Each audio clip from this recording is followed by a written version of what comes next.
Hello guys, welcome to Shadow Manhwa Teller channel. The story begins in the immortal world. In a place known as the Gravel Desert, a group of girls is seen running for their lives, trying to escape from level 3 desert wolves. One of them, a level 3 priestess, exclaimed in frustration that their luck was awful today. They had come here only to hunt some level 1 sand scorpions, but out of nowhere, these powerful wolves appeared. Panicking, she asked the team leader what they should do. The leader quickly ordered them to climb and hide in the trees, saying that their chances of survival would be higher there. Meanwhile, leader was silently thinking to herself. She knew how strong level 3 wolves were. Even though all 3 of them were at level 3, they couldn't defeat the wolves alone, not without teaming up perfectly. She prayed silently, "Please God, save us, otherwise, this could be our last day." Just then, the group's sorceress slipped and fell. The desert wolves immediately charged toward her to attack. But before the wolves could strike, someone else appeared out of nowhere, and took them down in a single blow. Shocked, the sorceress turned around to see who had saved her.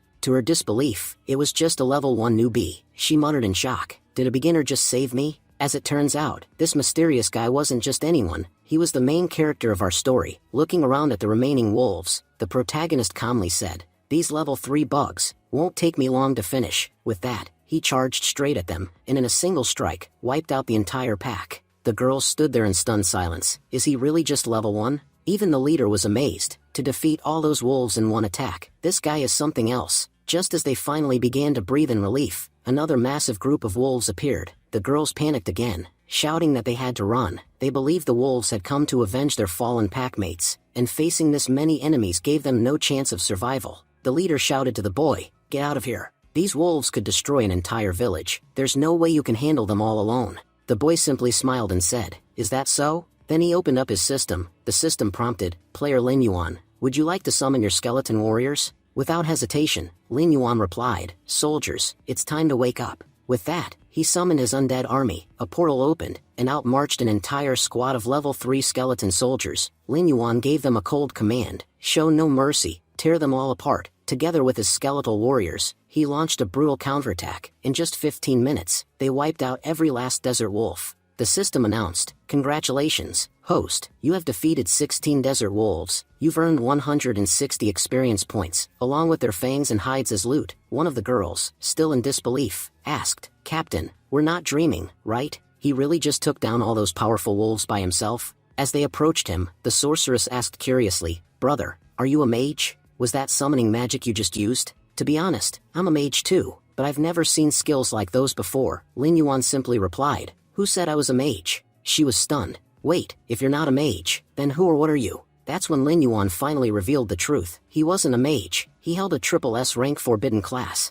Lin Yuan was a level 2 necro hunter, someone reborn into this world from another planet, Blue Star. He explained that 3 years ago on Blue Star, scientists had detected a massive celestial body approaching them. They named it the Dark Star. Just 3 months after that discovery, a mysterious company launched a holographic game called Immortal World. A game so advanced, it surpassed all existing human technology and shook the entire globe. Using special VR headsets, humans entered the game, each receiving random classes. They fought monsters, leveled up, and grew stronger. At first, people believed it was just a game, nothing more. Nobody took it seriously. That was until one day, everything changed. A girl who used to play the game somehow started using her in-game powers in the real world, and soon, many others emerged, players who could wield real powers outside the game. These people were called the Chosen Ones. With power came corruption. Evil intentions began to surface within humanity. Cults formed inside the game and began worshipping cosmic evil gods. Many of these cultists started killing people in the real world. Humans, who once stood united, turned against one another. Civil war broke out among humanity itself. Some chose the path of righteousness, others descended into chaos and darkness, and like with all wars, the cost was devastating. Countless lives were lost. Lin Yuan's own parents were among the casualties.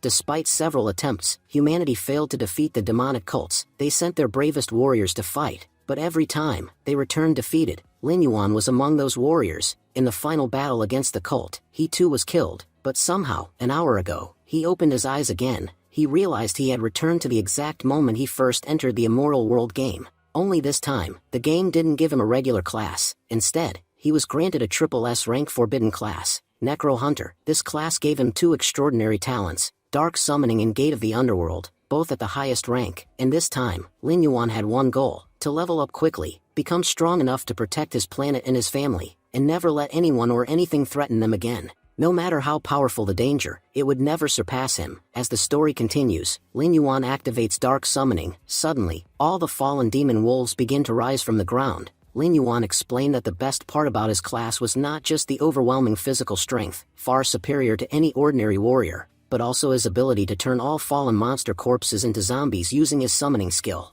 These undead soldiers would fight for him like loyal servants. Even more incredible, once revived, they retained the same strength and abilities they had when they were alive. He also revealed a new skill he had acquired, Death Physique, which allowed him to use his undead army far more efficiently in combat. And when it comes to my other ability, Gate of the Underworld, it lets me store all the monsters I summon. The more I level up, the larger my army becomes, and the more monsters I can store. It's like I've been given a cheat code in this life, an undead army that never tires and never loses. As long as I keep leveling up, my army will remain unstoppable. The team leader, still in shock, exclaimed, "You just revived all of them as zombies? I've never seen anyone use a skill like that. Who even are you?" But Lin Yuan ignored their questions. Instead, he muttered, "If I've timed this right, he should be arriving any moment now." Just then, the system issued a global alert, World Boss Alert. The dire wolf is about to enter the gravel desert. All players should prepare for battle. Lin Yuan looked up and said calmly, "It's time to take down a boss." Meanwhile, a strange moisture began to sweep across the desert. The players began to panic. Moments later, a massive portal opened in the sky, and from it, the dire wolf slowly descended into the desert. One player screamed, "It's coming straight toward us. Run before it gets close. Anyone within 50 meters will be killed instantly." But it was too late. Not everyone could escape in time. The dire wolf landed and instantly unleashed destruction upon the area. System message: the dire wolf is a level 6 world boss. One player, devastated, cried out, "That bastard killed my brother. I'll make sure he pays." His teammates tried to restrain him. "Don't be crazy. That's a world boss. You can't take him on alone. It's suicide." Other players were shaking with fear. So this is the power of a world boss? It's on a whole other level compared to normal monsters. Only an idiot would dare face something this strong head-on. Just then, someone shouted, "Hey, look, someone's walking toward it." Everyone turned to see who it was, and to their surprise, it was none other than Lin Yuan. One player pointed at him and said, "That sword, that's standard issue for level 1 players, right?" Another added, "Yeah, that guy's gotta be crazy. No way a level 1 newbie just walks up to a level 6 world boss. Let's get out of here before this idiot angers the boss and gets us killed." They began to retreat, murmuring amongst themselves. Everyone knows how monster rankings work in the immoral world. The weakest are ordinary monsters, followed by elite, leader, lord, king, overlord, and finally, god tier. Even the weakest world boss is at least lord tier. A newbie can barely take on an ordinary monster, and he's walking straight toward a lord tier beast. He's dead for sure. As Lin Yuan stepped forward, the dire wolf also prepared to strike. A player on the side shouted, "Hey newbie, get out of there. You're gonna get yourself killed." But Lin Yuan stayed calm. "Don't worry. A level 6 monster like this can't do anything to me." Then he smirked and added, "You know, last time I saw you, you looked terrifying. But now, you look weak. Seems like you're not doing so well." Enraged, the dire wolf roared and attacked with its claw, aiming directly at Lin Yuan. But he swiftly dodged the strike. The boss lunged again, this time using Death Claw, trying to land a fatal blow. Lin Yuan thought back to his past life. "I remember this fight clearly. I was here, in this same desert. Back then, a group of level 3 players teamed up and tried to take it down. I joined in too, but I ended up seriously injured. But this time, things are different." He clenched his fist. "In this life, I know I'll face many battles, but I won't walk away from each one wounded like before. No, from now on, with every fight, my enemies will regret crossing me. I'm no longer the one who fears the fight. Now, I'm the one people fear." As he said that, Lin Yuan once again dodged the incoming attack with lightning speed. The other players, watching in disbelief, muttered, "We've gotta admit, this newbie is fast." The world boss, frustrated at missing again, became visibly enraged. System alert, the world boss is furious. Stay alert. Just then, Lin Yuan activated his Gate of the Underworld. He raised his hand and commanded, "Come forth, my army, it's time to hunt." As his zombie wolves emerged from the portal, every player on the field stood frozen in shock. One player said, "Is it just me, or does that gate look really weird?" Someone asked, "Wait a second, is he summoning zombies?" A third player chimed in, "You're all wondering whether he can control them, but I'm thinking, how did he kill that many zombies by himself?" They all looked on in disbelief. Those wolves are all level 3. A pack like that could destroy an entire village, and he took them all down alone? Meanwhile, Lin Yuan was thinking, even though I've only been awake in this world for an hour, the sheer number of monsters I've killed is about to push me to level 3. Once I hit it, my gate will be able to store up to 30 monsters. I feel like I'm leveling up slower than I expected, but that's okay. with a powerful team at my back, I won't have any trouble in the future. Suddenly, his zombie wolves charged at the world boss, but the boss swatted them away effortlessly. As the world boss moved in to strike one of the wolves, Lin Yuan smirked and muttered, "Now's the perfect time to strike. I've completely distracted him. He's too busy attacking my wolves to notice anything else. If I attack now, he won't even see it coming." Seizing the moment, Lin Yuan launched a devastating attack straight at the world boss. Roaring in anger, the boss locked onto Lin Yuan and started chasing him. Lin Yuan thought to himself, "Now that I've drawn his attention, all my wolves will get free hits on him. The more they attack, the angrier and more distracted he'll become.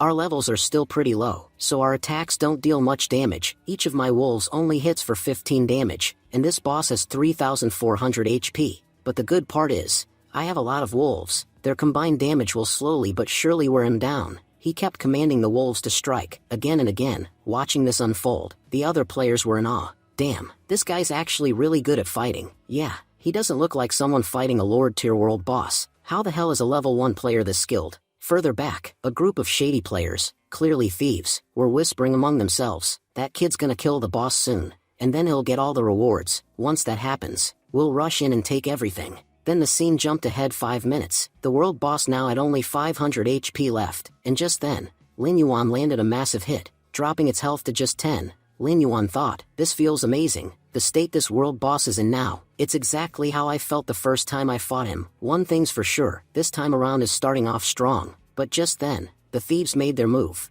One of them whispered, "His HP is down to almost nothing. If we land the final blow, we'll get all the loot. And the best part? His zombies are all gone. Without them, he's nothing." Suddenly, someone shouted from the sidelines, "Watch out. Those guys are thieves. They'll kill you without a second thought." But before anyone could react, Lin Yuan eliminated all 3 of them with a single, powerful strike. He looked down at their fallen bodies and said coldly, "Idiots, what made you think I'd let you steal my kill? If I can bring down a powerful world boss like this, what chance did you have against me?" The nearby players were stunned. All 3 of those thieves were level 3. And this newbie just crushed them like it was nothing. Gotta admit, this newbie's insanely powerful. Then Lin Yuan turned back around and delivered the final blow to the world boss. System notification: "You have defeated a world boss. Reward, 480 XP and 1 soul gem." Lin Yuan reflected silently. "I've just killed my first world boss in this game. Let's see what kind of reward it drops." System announced this soul gem contains a large amount of soul energy. Collect more soul gems to exchange them at the Water Council. Lin Yuan nodded. After level 60, leveling up becomes much harder. That's when these soul gems will be crucial, and honestly, they'll be extremely useful in acquiring legendary gear too. Just like monsters, weapons in the immortal world are also ranked. The lowest tier weapons are white and black iron, then come bronze and silver. They're decent enough to handle lord tier monsters. Above that, there's gold and dark gold, strong enough to fight high-level beasts. And at the top, there's epic, legendary, and mythic tier weapons. Getting your hands on one of those in this world is nearly impossible. Most newbies only start with a basic white weapon. If a newbie has even a black iron weapon, that's considered rare. He remembered, about an hour ago, using knowledge from my past life, I visited a place filled with sand lizards. After defeating them, I found a bronze chest, and inside it was a bronze tier robe. Let's see if I can find something even better this time. System announced, "Congratulations. You have defeated the first world boss in this world. You've been awarded the title, Slayer. All your stats have increased by 10%. Lin Yuan smiled to himself, thinking,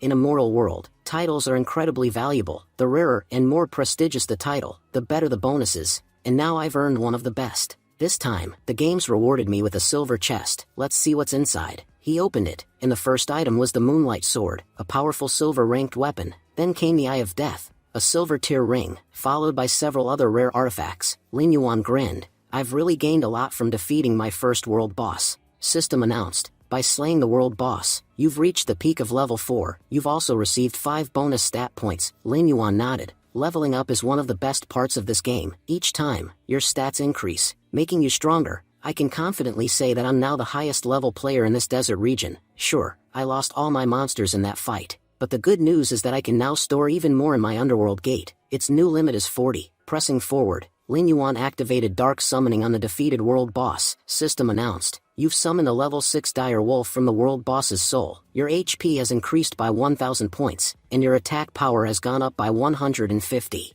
Staring at the dire wolf, Lin Yuan thought, "Now I understand why it was a world boss. Its stats are off the charts. Offense, defense, and health, all outstanding. Now that it's been turned undead, it's gained extra skills, like Rage of the Undead, which puts it into a berserk mode, drastically boosting its abilities for a short time. That'll come in handy during emergencies. Sure, summoning it emptied my underworld gate, but I know this dire wolf will help me refill it quickly, and the next batch of zombies I get will be even stronger. Watching from a distance, the other players murmured among themselves, "No way, this newbie just turned a world boss into one of his undead summons. And look at that gate, it's freaky. How much space must it have to absorb something that huge?" Honestly, he might be more terrifying than the boss itself. As Lin Yuan glanced toward them, they all panicked and hid behind rocks. Weird. I only killed one monster, so why are they acting so scared of me? Do they really think I can't see them hiding behind a rock? He glanced at one of the fallen thieves and noticed the weapon lying beside him. A black iron sword? That's a pretty solid weapon for someone at low tier level, but honestly, it's no use to me anymore. I already have the moonlight sword. He picked up the black iron sword and walked toward the group. Seeing him approach with 2 weapons, the other players panicked. He's heading toward us.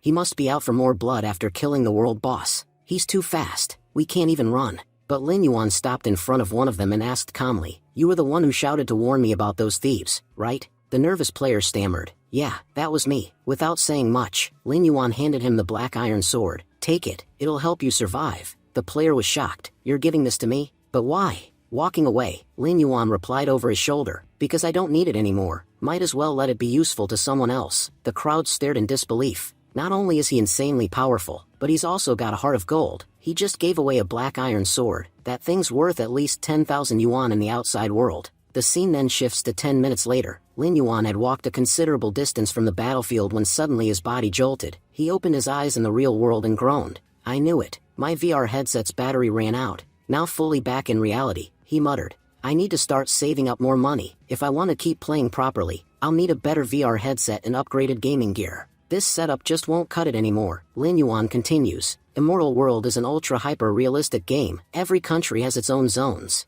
and players are restricted to their nation's zones. For example, my country has 4 separate regions. First, Western Desert Kingdom, where Lin Yuan is currently located. Second, Southern Return Empire. Third, Northern Underworld Empire. And fourth, the Tidal Archipelago. After being reborn, I chose the same zone I picked in my last life. Why? Because I already know so much about it. More importantly, Lin Yuan thought, right before I died in my last life, I learned a secret, a massive, game-changing secret. I watched in horror as the entire world crumbled before my eyes. I lay on the ground, barely breathing, struggling just to stay conscious, and then, I saw something I could hardly believe. Among the attackers, one of them wore a yellow gemstone on his body. It wasn't just any gem, it was the emblem of the Western Guild. That's when it hit me. The first follower of the evil god was a human player, and he was the one who summoned the cosmic evil god into our world, the one responsible for wiping out all of humanity. There are still 3 years left before the cosmic evil god arrives in the blue star, but if I can find and eliminate that player before then, the one who became a follower and summoned the evil god, I might be able to prevent the coming apocalypse altogether. And luckily, I have a strong lead. That yellow emblem I saw in my final moments. There are many guilds in the capital city of the Western Desert, but only one guild uses yellow gemstones as their insignia. That confirms it. The guy must be from the Western Desert. The only problem is, I can't enter the capital yet. You need to be at least level 10 to get in. If I want to uncover the truth about this evil god follower, I need to level up fast. There's no other option. Sure, I have 3 years, but I know how fast time slips by. Wait a second, there's one thing I haven't checked yet. Back when the game launched, only a few players could use their in-game powers in the real world. Let's see if I can do that too. Saying this, Lin Yuan summoned his skeleton card, and to his shock, it actually worked. I can use my powers in the real world. That's incredible. Does this mean I'm one of the chosen ones? In this world, chosen ones are also called Child of Destiny. Every chosen one has a powerful class and exceptional luck. They are believed to be humanity's last hope in the war against the evil god. In my past life, I wasn't one of them. That's why I couldn't use my powers outside the game until it was too late. Only when the night of catastrophe struck, when the evil god's forces descended, did every player finally awaken their powers. But by then, it was already too late. This time, things are different. This time, I've been granted in Triple S ranked Forbidden class, Necro Hunter, and now I'm also a chosen one. I really do have top tier luck this time around. As Lin Yuan was lost in thought, he heard voices outside his room. That's when it hit him. Wait, if I've come back in time, then that means, my parents, they're still alive. Without wasting another second, Lin Yuan rushed to the kitchen and started cooking a delicious meal for his family. At breakfast, his dad looked at the table, confused. Did something happen today? Our son never even wakes up this early, let alone cooks." His mom scolded him. "Old Lin, don't be stupid. Can't you see how hard our son worked for us today?" Instead of questioning it, "Why don't you just sit down and enjoy the meal he made?" Lin Yuan smiled gently. "It's strange. When you have something, you don't always realize its worth. But once it's gone, that's when you understand how precious it really was. Even if I become the strongest person in the world, it still won't compare to the happiness I feel just seeing my parents smile again." In my past life, all I cared about was a moral world. I spent my days and nights inside the game, completely ignoring real life. I cut myself off from my parents and everyone else who loved me. And because my parents truly cared for me, they never forced me to stop. Even when they knew I was making mistakes, their love kept them from saying anything. I thought I was doing the right thing, until the day I lost them, because of my own carelessness. That day, all I had left was regret, and an empty life. But this time, I won't repeat my mistakes. This time, I'll live a better life with the people I love, and I'll become stronger than ever before. Lin Yuan looked up. "Hey, today's Sunday, right? Do you think Ten will come home for lunch?" His mom replied, "Oh, she's been preparing for her entrance exams lately. She usually packs her lunch and eats at school. Yuan, if you're free today, could you take her lunch for her? If we don't send her food, she'll have to eat out. Also, this meal is delicious. When did you learn to cook this well?" Lin Yuan smiled warmly. "If you guys liked it this much, then I promise, I'll cook something even better next time." Seeing Lin Yuan like this brought tears to his parents' eyes. They were shocked at first, but then deeply moved. Later that day, Lin Yuan began a new routine. "In the game, we don't use our real bodies, but if I want to master my powers in the future, I need to train this body too. Otherwise, no matter how powerful I become, my body won't be able to handle it. And when the time comes, I might fail against my enemies, and no matter what happens, I will not be weak in this life." After checking the stopwatch, Lin Yuan muttered to himself, "I covered 50 meters in 5.5 seconds. Honestly, that's not too bad. Thanks to the magical power in my body, my performance was already far above that of a normal human, and I knew, with some effort, I could push it even further. In fact, with my current abilities, I'm getting close to a world record." Now that he had spent enough time training in the real world, it was time to return to the game. Lin Yuan re-entered the game world and found himself dropped into a new zone, Drunkstone West. The moment he landed, a trio of level 2 birds ambushed him, but with a single, clean strike, he wiped them all out. He muttered, unimpressed, "Only 15 points for taking down all 3? That's way too low." He revived the birds using his skills and sent them out to scout for materials. Not long after, they returned, having found a group of powerful wolves. Lin Yuan said, eyes lighting up, "Shadow wolves? I actually like one thing about these guys. They always travel in packs. If I take them down, I'll have a solid undead army on my side." Pulling a potion from his inventory, he drank it. Immediately, his stats jumped by 10 points. "Let's see how long it takes to clear these guys." With blinding speed, Lin Yuan lunged forward. Within moments, he had already taken down 4 wolves. He kept going, cutting through 10 more wolves like a storm. But soon, more monsters began to surround him from all directions. "You think surrounding me makes it easier to kill me? You idiots just made my job easier." With that, he unleashed another blitz of attacks, wiping out 20 more wolves. System announced, "You have defeated 40 shadow wolves. You have leveled up to level 5. Your undead army capacity has increased to 50. Lin Yuan thought, "So, the higher my level, the more undead I can store. Last time, I lost all my wolves trying to defeat the world boss, but now I've built up a proper army again." He paused, thinking, "Maybe now, I'm strong enough to take down a level 5 monster even without using my undead army." He tightened his grip. "It's time to speed up and track down that guy with the yellow emblem. Because if I delay again, everything will end up just like last time." Lin Yuan made his way to Blackstown, one of the more crowded cities he'd visited. Compared to other areas, this place is packed. He walked through a gate and entered a house. A man inside looked up and asked, "Who are you? What do you want?" Lin Yuan thought, this man was Quincy, Blackstown's magic instructor, an NPC who teaches magic to players in the game. "Master Quincy," Lin Yuan said respectfully, "I've come to learn skills from you. In a mortal world, most skills are acquired either by defeating monsters or looting chests, but there are other ways to become powerful too, like learning directly from instructors scattered across the cities. Players just need to find them and ask. These instructors teach magic based on your level. They might seem unremarkable, but their training becomes incredibly valuable as you grow stronger." In fact, in his previous life, Master Quincy had been Lin Yuan's mentor. He'd learned most of his foundational skills from him, and honestly, Quincy had been amazing. Quincy smiled, pleased. "A new disciple? Looks like my next few weeks are going to be profitable." Lin Yuan thought to himself, "In my past life, I was a mage. I knew bits and pieces of every basic skill, but this life, my class is something entirely different." His new class, Necro Hunter, was a forbidden one, and because of that, he knew almost nothing about it.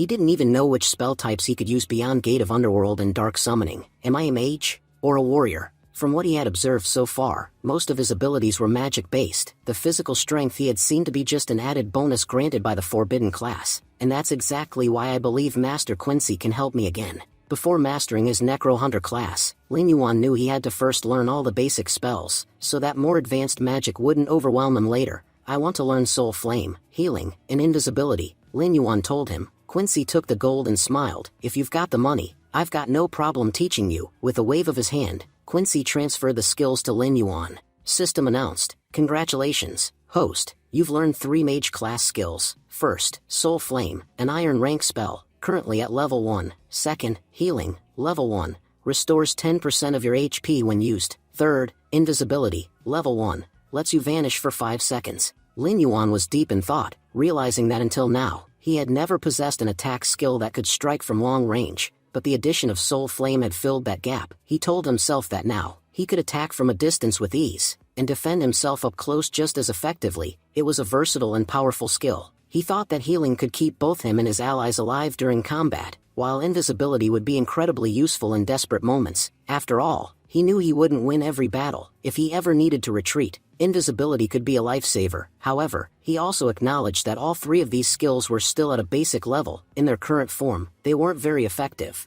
To improve them, he would need resources, and fortunately, he knew exactly where to find them. The scene shifted. The system announced that the host had discovered the Kobold Mine in Blackenmouth. Lin Yuan remembered that kobolds were level 5 monsters who preferred to stay close to their cave. They had extremely sharp senses, especially their enhanced sense of smell, which allowed them to detect prey from a great distance. They also loved ambushing enemies in the dark, using their glowing eyes to see clearly and strike without warning. He recalled that kobold monsters usually lived in tribes, with each tribe consisting of at least 100 creatures. Whether judged by their numbers or their level, they were formidable. Taking them down would significantly increase his level, and it would also enhance his skill in using undead units. With that in mind, Lin Yuan drank a night vision potion, gaining the ability to see in the dark for the next 30 minutes. He told himself that he had come here specifically to master invisibility and Soul Flame, because he knew these skills would become critical in the future. The sooner he mastered them, the better. Lin Yuan entered the cave with his undead monsters. Even after walking for 15 minutes, they hadn't been attacked once. He noted how deep he had ventured into the mine and sensed something strange. He figured the monsters had likely set a trap, waiting silently for the perfect moment to strike. He could feel movement all around them,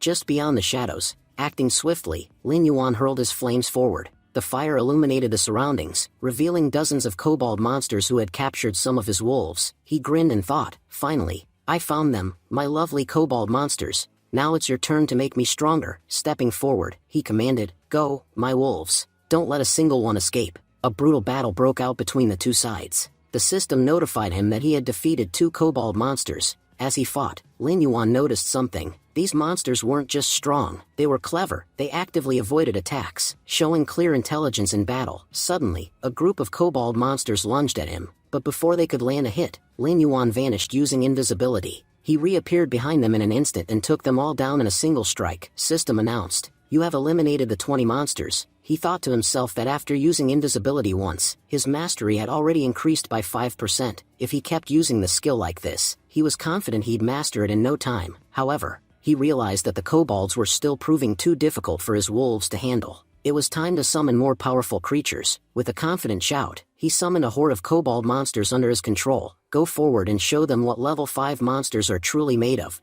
I want every weak kobold cleared out. Let's reach the dungeon boss as quickly as possible. After eliminating the remaining monsters, Lin Yuan and his undead army moved deeper into the dungeon. They came to a stop in an area filled with multiple gates. He paused and said, there are so many doors here. They were clearly designed to confuse intruders. He suspected the dungeon boss was nearby. Just then, Lin Yuan noticed something on the wall and muttered, finally, I've found it. He unleashed Soul Flame toward the target. The system announced that he had just killed several slimes. Lin Yuan smirked to himself. He had suspected they were slimes, and he also knew they were the dungeon boss's food supply. If he eliminated them, the boss would definitely show up. Right on cue, the dungeon boss emerged from the cave behind them. System announced, monster discovered, Kobold Overseer, elite rank, level 6. Lin Yuan observed the creature and said aloud, this is the law of nature. The strong always hunt the weak, but the truth is, No one can remain the strongest forever. If you're strong enough to hunt others, there will always be someone out there ready to hunt you in return. When the time comes, even the predator becomes prey. He looked at the kobold overseer and added, "This monster thought I was weak and walked straight into my trap.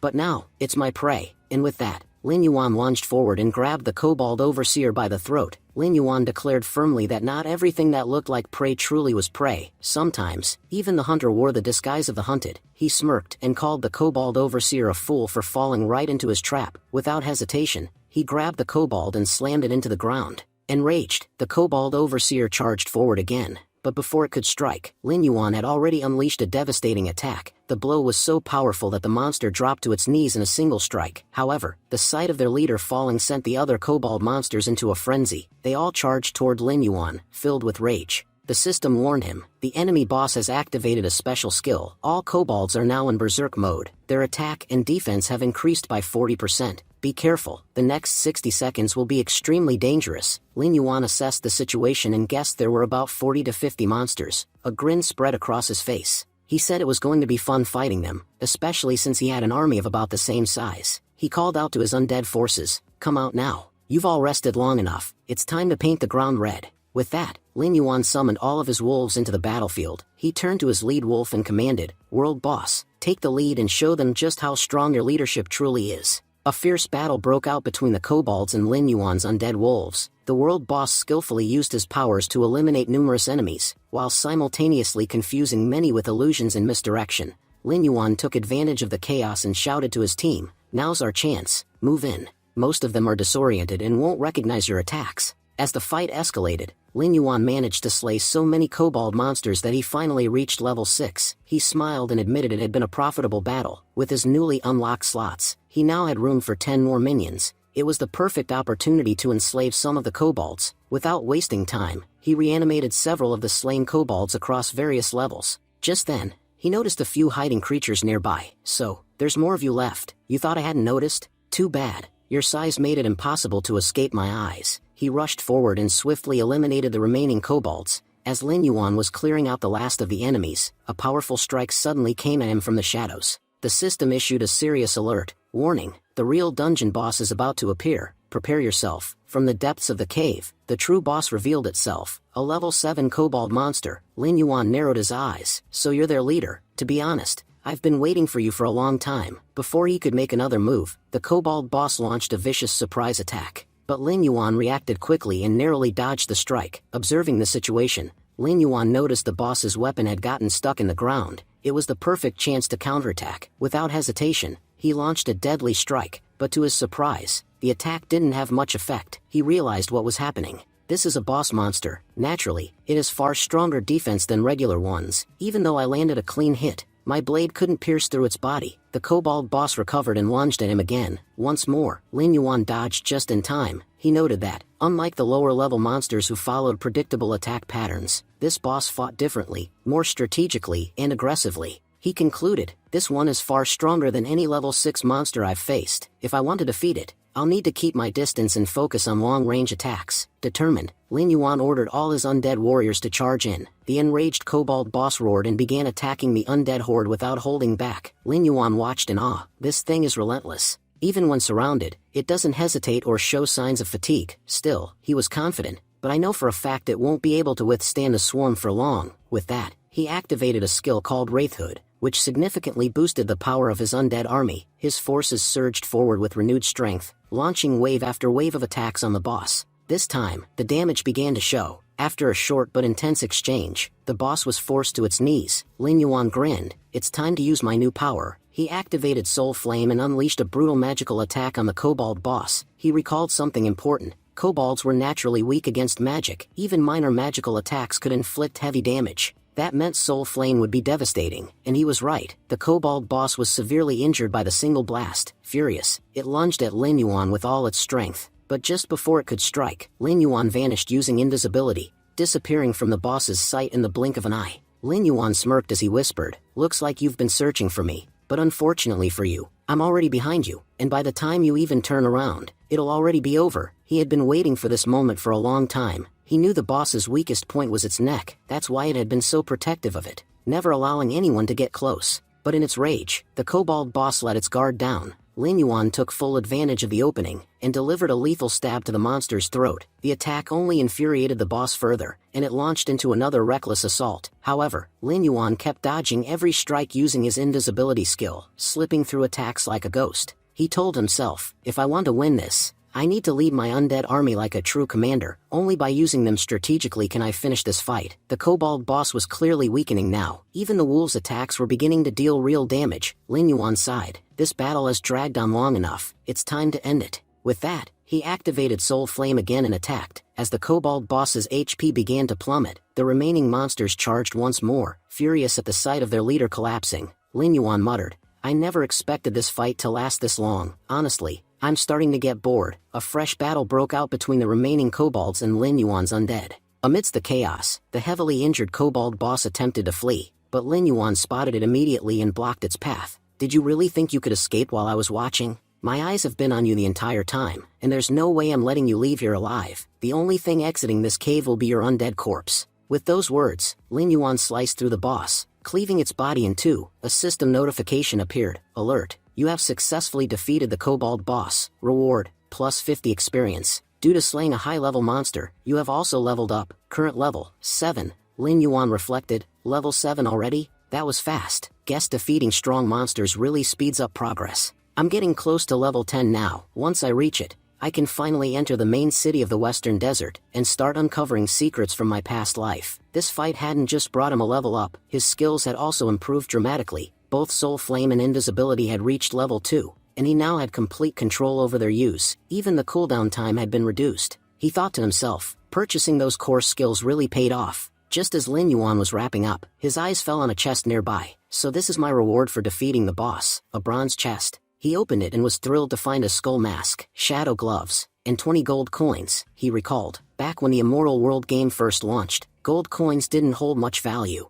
But over time, as battles increased and the economy evolved, even real-world banks started accepting them. These 20 coins are worth around 200,000 yuan. Not bad at all. Lin Yuan knew that no matter how much things changed, currency would always hold value, and having money was never a bad thing. Then he examined the items. Skull Mask, a bronze tier item that significantly increased stamina and strength. Shadow Gloves, a silver tier weapon that boosted both defense and attack by 30 points. He smiled. Wow, my luck really is amazing. You don't usually get silver rank items from bronze chests. And these gloves? They're boosting both my offense and defense. Now I just need a good target to test all this power on. The scene shifted. Outside the cave, dozens of shadow wolves lay slain. Standing over their corpses was a powerful warrior, Huang Feilong, the leader of the Blood Sky Guild, currently at level 8. Feilong looked around and said, our training really paid off. We've become far more efficient at killing monsters than before. Just now, we took down over 30 of them in less than a minute. Another man standing beside him agreed. You're right, brother. As long as the two of us are together, there's no one in this world who can stand against us. We'll wipe out every monster and rise to the very top of this world. That second man was Huang Feihu, Feilong's younger brother and the vice leader of the guild, a level 5 thief. Other guild members were murmuring in awe. Our leader and vice leader are incredible. They made killing those shadow wolves look effortless. Honestly, no player right now can compete with them. As long as they're leading us, this guild will always remain the strongest. The second man nodded in agreement. You're absolutely right. Last time, the Thunder Guild gave us a lot of trouble. Back then, we were weak, and they were far too powerful. But things have changed. We've grown much stronger since then, and if we ever run into those bastards again, we'll destroy their guild completely. He paused and continued with a bitter tone. To be honest, there are two people I hold a serious grudge against. First is the Thunder Guild. We've had a long-standing rivalry with them. The second is that player, Lin Yuan. I don't know how he suddenly showed up here, but ever since he arrived, he's been causing chaos. We had planned to be the ones to kill the world boss, but somehow, he got to it before us and stole all the rewards.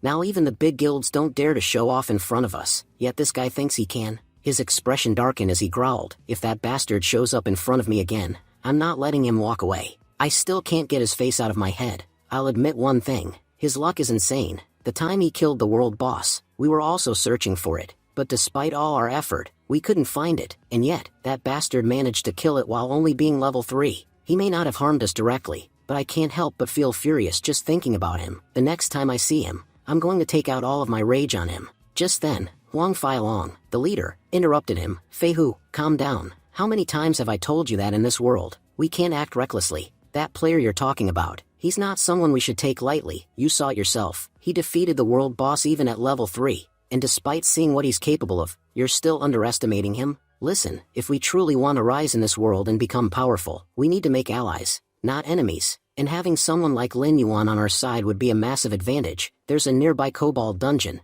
I'm heading over to scout it out. You guys stay here and rest. Once I return, we'll head in together. There might even be a boss monster inside. Feihu clenched his fists in frustration. Big bro never scolds me, but because of that bastard Lin Yuan, I've been getting yelled at more and more. Honestly, my anger toward him keeps growing. I don't care what my brother says. If that bastard shows up in front of me, I will make him pay. He stared into the distance with fire in his eyes. I'll make sure he knows exactly who Feihu is. Stealing my prey, he might as well have signed his death sentence. One day, I'll kill him right in front of my brother, and show everyone just how strong I really am. Then he shouted into the air, come find me, Lin Yuan. One day, I'll end you in front of everyone. Just because you killed a world boss doesn't mean you're powerful. You were just lucky that the boss wasn't that strong. But when you face me, your luck won't save you. I am absolute power, and everyone knows. No one stands against absolute power. Just then, a guild member nearby spoke up, trying to lighten the mood. Vice leader, why waste your energy on some nobody? Let me show you something that'll help calm your mind. Feihu turned to him and asked, and what exactly is that? The guild member simply pointed. Feihu looked in the direction and froze. A beautiful girl was walking toward them, timid but cautious. He grinned. You're right. I've been wasting my time thinking about garbage. But this is something worth focusing on. Meanwhile, Lin Yuan had just emerged from the kobold cave after defeating the monsters. He looked satisfied. Now my undead army has a kobold boss among them, and I have to admit, it's easily the strongest member in my entire force. Thanks to him, I've reached level 7. That means I can now store up to 70 monsters in my underworld gate. He smirked as he reflected on how fruitful this venture had been. From now on, whenever I get the chance, I'll definitely be exploring more of these dangers. As Lin Yuan continued walking, he suddenly heard a voice nearby. He turned and saw a frightened young woman standing there. She shouted, don't come near me. If any of you do, I won't hesitate to fight back. Back with Feihu's group, one of the guild members grinned and said, Vice leader, our luck really is amazing. Just look at that gorgeous girl walking toward us. And right when we were exhausted too, we needed something like this to help us recover. He stepped forward and spoke to her in a sleazy tone. Don't be afraid, girl, we all just need a bit of rest, and you look like exactly what we need. You don't need to do much, just enjoy some time with us, and we'll reward you with some amazing items. If you want, you can even travel with us. Stick with us, and you'll grow powerful in no time. You'll be protected in this game. No one will dare harm you. The girl, visibly terrified, warned them again. Stay away from me. I won't even think twice before attacking if you get too close. Ignoring the warning, Feihu stepped forward and tried to attack her, snarling. You think you can attack me? Go ahead, bitch, hit me. I'm right here. Touch me if you've got the guts, and I'll show you what happens next. Just give up already. Resisting won't get you anything here. As Feihu prepared to do something vile, a powerful fist suddenly slammed into his face, sending him flying. Lin Yuan had arrived. He cracked his knuckles and said calmly, gotta say, these gloves are insane. I didn't think they'd hit this hard. Feihu's teammates were stunned. They couldn't believe how easily their vice leader had been knocked down. Lin Yuan chuckled and thought to himself that this artifact was truly remarkable. With it, he could easily crush trash monsters like these. Meanwhile, one of Feihu's men ran off, panicking. I have to find the leader no matter what. If I don't, this bastard will wipe all of us out. The other guild members stood in fear, trembling as they asked Lin Yuan, who even are you, kid? Do you even know who you've messed with? The ones standing in front of you are from the Bloodscar Guild, and we never forgive those who challenge us. Go do some research, you'll find out how powerful we really are. In this entire region, people tremble at the sound of our name. Some even wet their pants in fear, so you better think 100 times before picking a fight with us. But Lin Yuan wasn't impressed. He thought to himself, they're just stalling, trying to buy time. Bloodscar Guild, I've heard of them. In my past life, they performed quite well in the early stages of the game. In fact, they even became the #1 guild in Black Sand Town. But everyone knew their methods were despicable. Their entire guild was filled with red name players, those who had murdered several others. To get a red name, you need to kill at least 10 players. And in this guild, there were plenty of such people. Lin Yuan narrowed his eyes. To be honest, it's not like I have a personal grudge against them, but letting people like this survive isn't exactly doing the world a favor either. They're just going to keep causing trouble. Even now, they were up to something nasty. Killing them would be the right thing. At the very least, I can sell their items for some decent cash. He then asked coldly, are you all members of the Bloodscar Guild? Lin Yuan knew it was important to confirm before finishing them off. One of the guild members scoffed in response. Do we look like nobodies to you? We're top-ranking members of our guild, right below the leader and vice leader, and you dare punch our vice leader like that? Do you even know the consequences of what you've done? Our vice leader could have killed you in one hit, and don't even get me started on our leader. He's way more powerful than anyone you've ever seen. You've made a huge mistake coming here, and we're not going to forgive you for it. Now hand over both your arms as an apology gift, kneel before us, and call us Grandpa. Until you do that, we won't let you go. Hurry up, we don't have all day. Lin Yuan didn't waste time responding. He stepped forward and sliced their arms clean off. He said casually, "Sorry,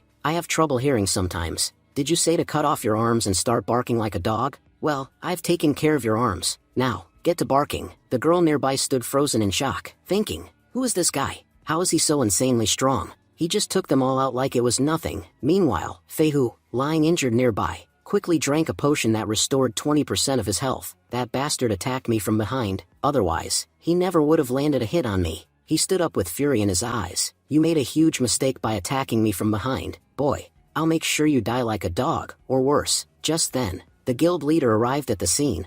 I want to see for myself who this bastard is that dared attack my guild and my brother. I don't care who he is. He's not leaving this place alive. The entire world will learn what happens to those who defy us. One of the guild members pointed toward Lin Yuan. That's him, leader. That's the bastard who started attacking us the moment he showed up. Lin Yuan turned around and sighed. Looks like the drama isn't over yet. Guess there's still a bit left to wrap up. Another guild member stepped forward and shouted. He's the one who attacked our vice leader from behind, and nearly crippled him. Leader, don't let this bastard escape. As the guild leader prepared to strike, he suddenly paused, thinking, wait a second, something's off about this guy. His eyes, they're different.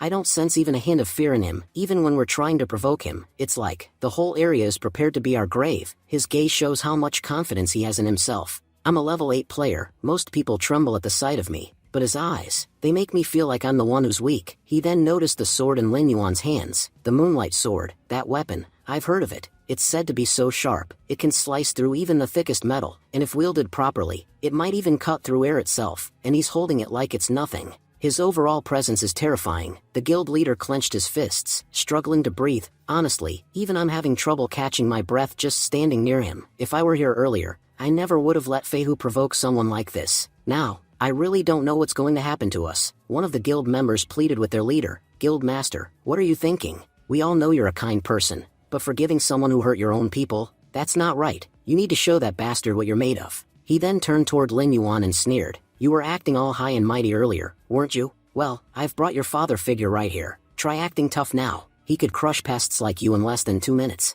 You can't even imagine how powerful he is. We offered you a pretty sweet deal before, but now, even if you kneel and beg, we're not going to forgive you. Huang, the guild leader, was growing uncomfortable standing near Lin Yuan. He muttered in frustration. Why won't this guy shut up? Who told him to hype me up like this in front of him? He could feel that Lin Yuan wasn't an ordinary player. The artifacts on him were clearly high tier. It finally hit him. This had to be the player who defeated the boss monster earlier. There was no doubt now. This was Lin Yuan. He thought back to what he had instructed his guild before arriving. Provoke anyone you want, but whatever you do, don't provoke Lin Yuan. But these fools had done exactly that. Lin Yuan looked directly at him and asked, So, are you the leader of Bloodscar? The guild leader thought to himself, if my guild members weren't watching, I'd drop to my knees right now, but they're all here. If I surrender in front of them, they'll never respect me again. That's why I have no choice. I have to fight. While Huang was still lost in thought, Fei Hu suddenly stepped forward and shouted, Brother, don't kill him. His death is reserved for my hands. The girl nearby panicked and yelled out,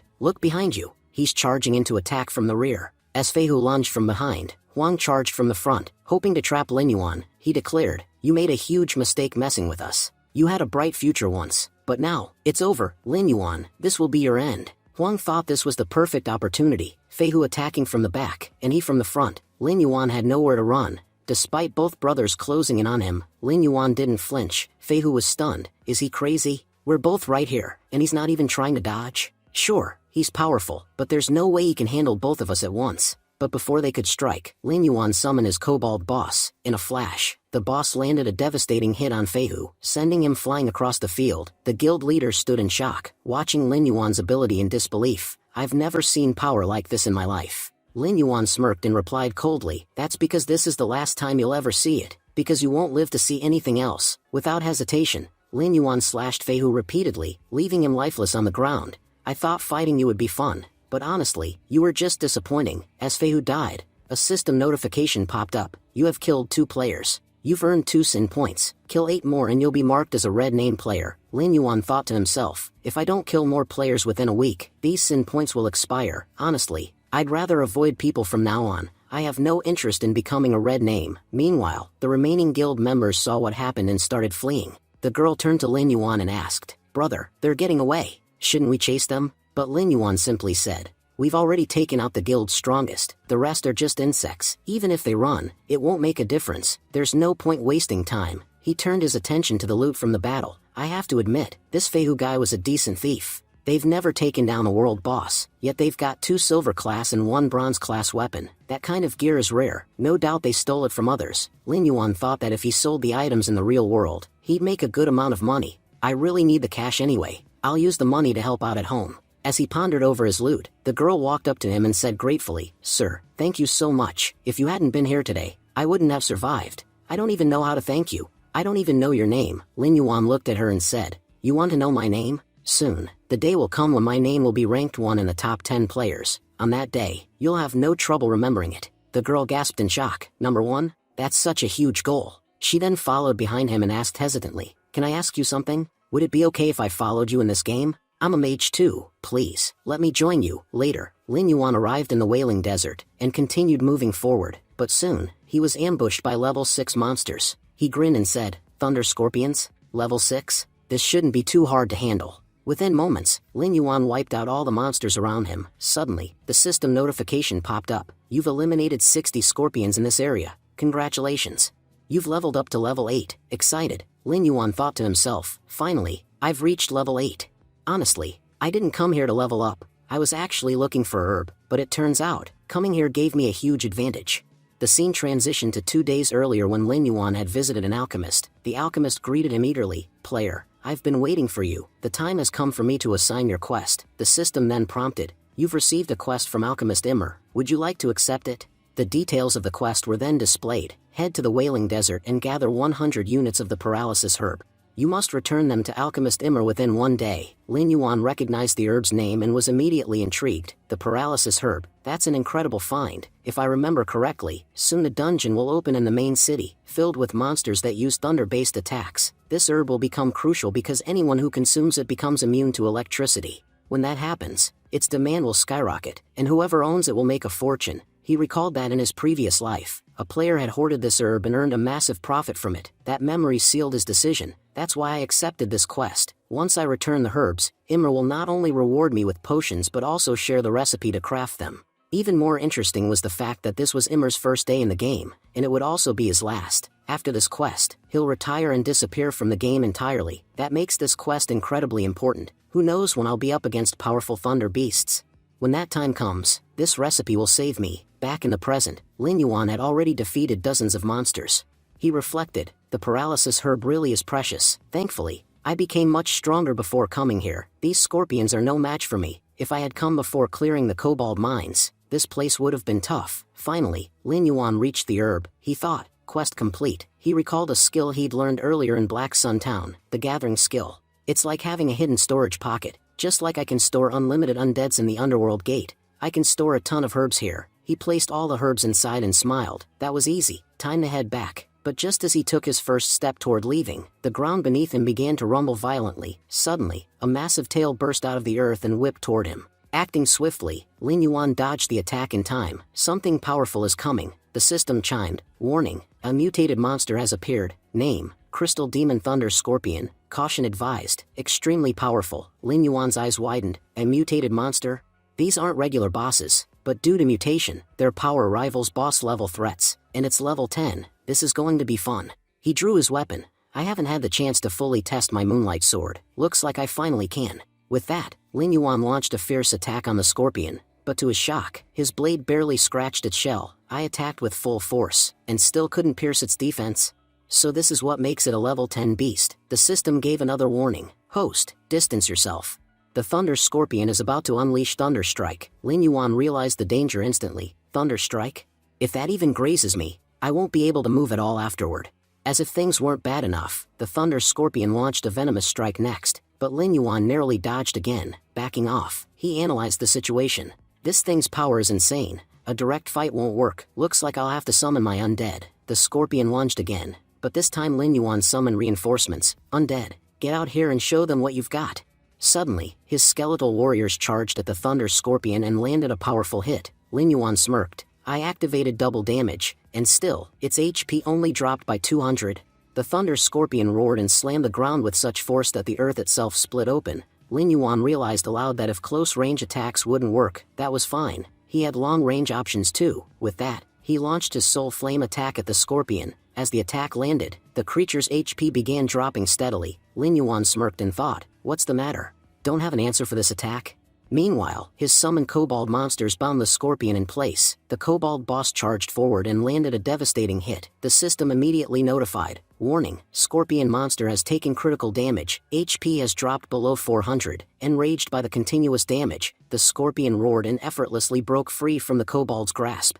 Lin Yuan, now airborne, looked down and reflected, this fight's gone on long enough. As long as that thick shell of yours stays intact, defeating you will be almost impossible, but once it breaks, you'll be done. Just then, the system reminded him, host, you possess the Slayer Hunter title. Due to this title, your attack power, double damage, and magic damage increase by 10%. Lin Yuan clenched his fist and whispered, perfect timing, with this punch, I'll split you in two. He launched a brutal, focused attack straight at the scorpion. The moment it hit, the monster collapsed. The system echoed once again, you've successfully slain the mutated monster, Crystal Thunder Scorpion. You've earned 560 experience points.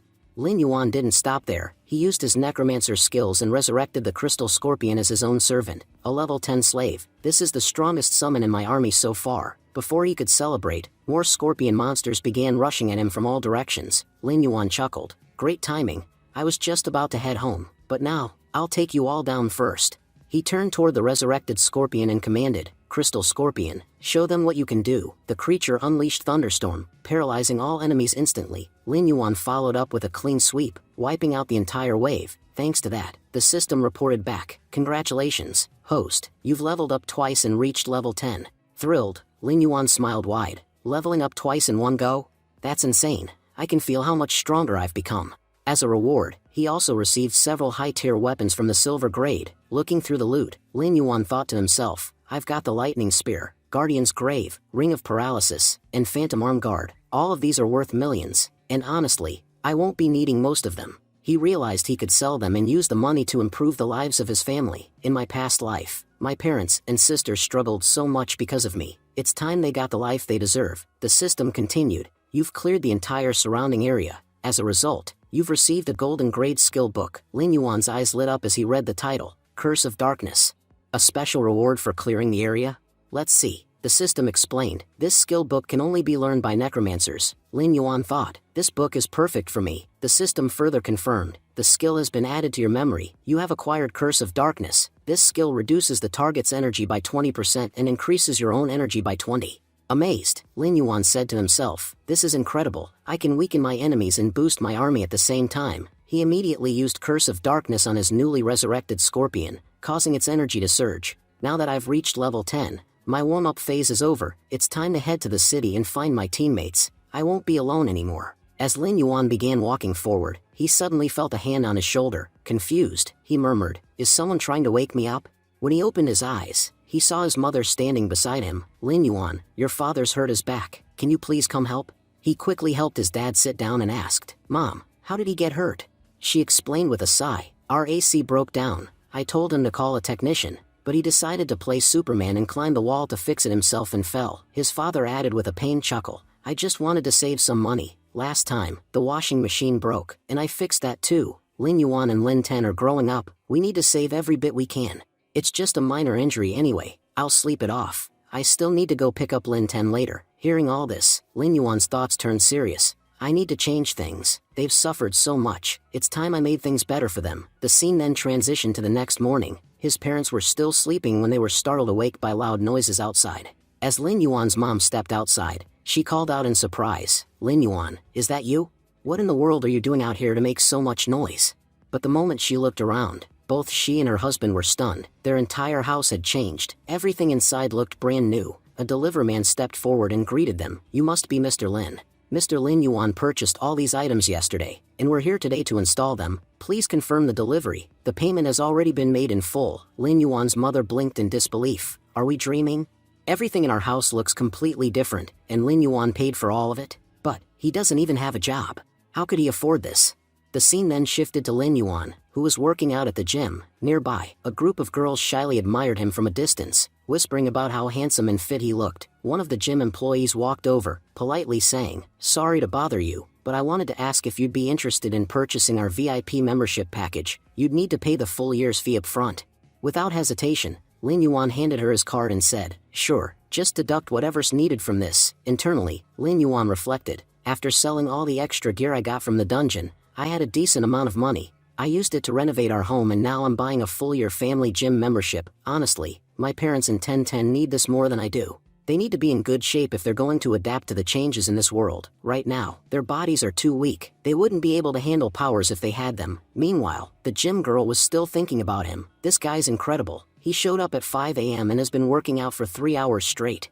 Even after all that, his face isn't flushed at all, and his body looks like a professional athlete's. This is insane." She glanced at his card and gasped internally. "This is a VIP black card. Only people with a bank balance of at least $5 million get one of these. He's not just fit and handsome, he's rich too. Do guys like this even exist in real life?"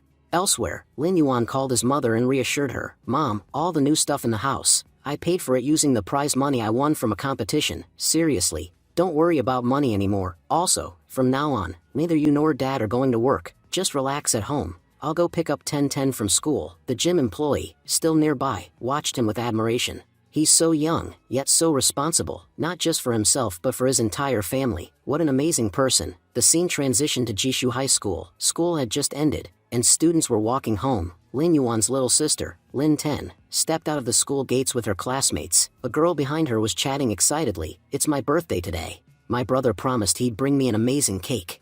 Another girl smiled and replied, "That's so sweet. Having an older brother must be amazing. Girls with big brothers are really lucky. I wish I had one too." Lin Ten, overhearing them, thought to herself, "Is it really that great to have a big brother? Honestly, I don't think it makes much difference. There's nothing to be jealous of. My brother spends all day playing games. He doesn't take care of himself, and he couldn't care less about the family. To be honest, I don't even need a brother like that." As she was about to leave, a boy stepped in her path and said smugly, "School beauty, you're really arrogant, aren't you? How many times have we asked you to meet with us, and yet you always ignored us? Now, look, we had to bring our young master just to talk to you." The so-called young master stepped forward and said, "We came all the way here ourselves, so you can't just leave now. You owe us a little of your time." Lin Ten responded coldly, "What do you people want from me? I've already told you, I'm not interested in talking to you. Why do you keep bothering me?" A classmate behind her whispered, "Class president, who even are these guys? They don't look like students from our school." The young master walked up and sneered, "Look, I get it, you're a stunning beauty, but don't let that go to your head. You think you're too good for us? Let me see how that pretty face of yours actually feels." He reached out to touch her, but Lin Ten jerked back, shouting, "Get away from me. If you don't leave right now, I'll call the police." The young master's expression twisted in anger. "How dare you humiliate me? I was trying to be nice.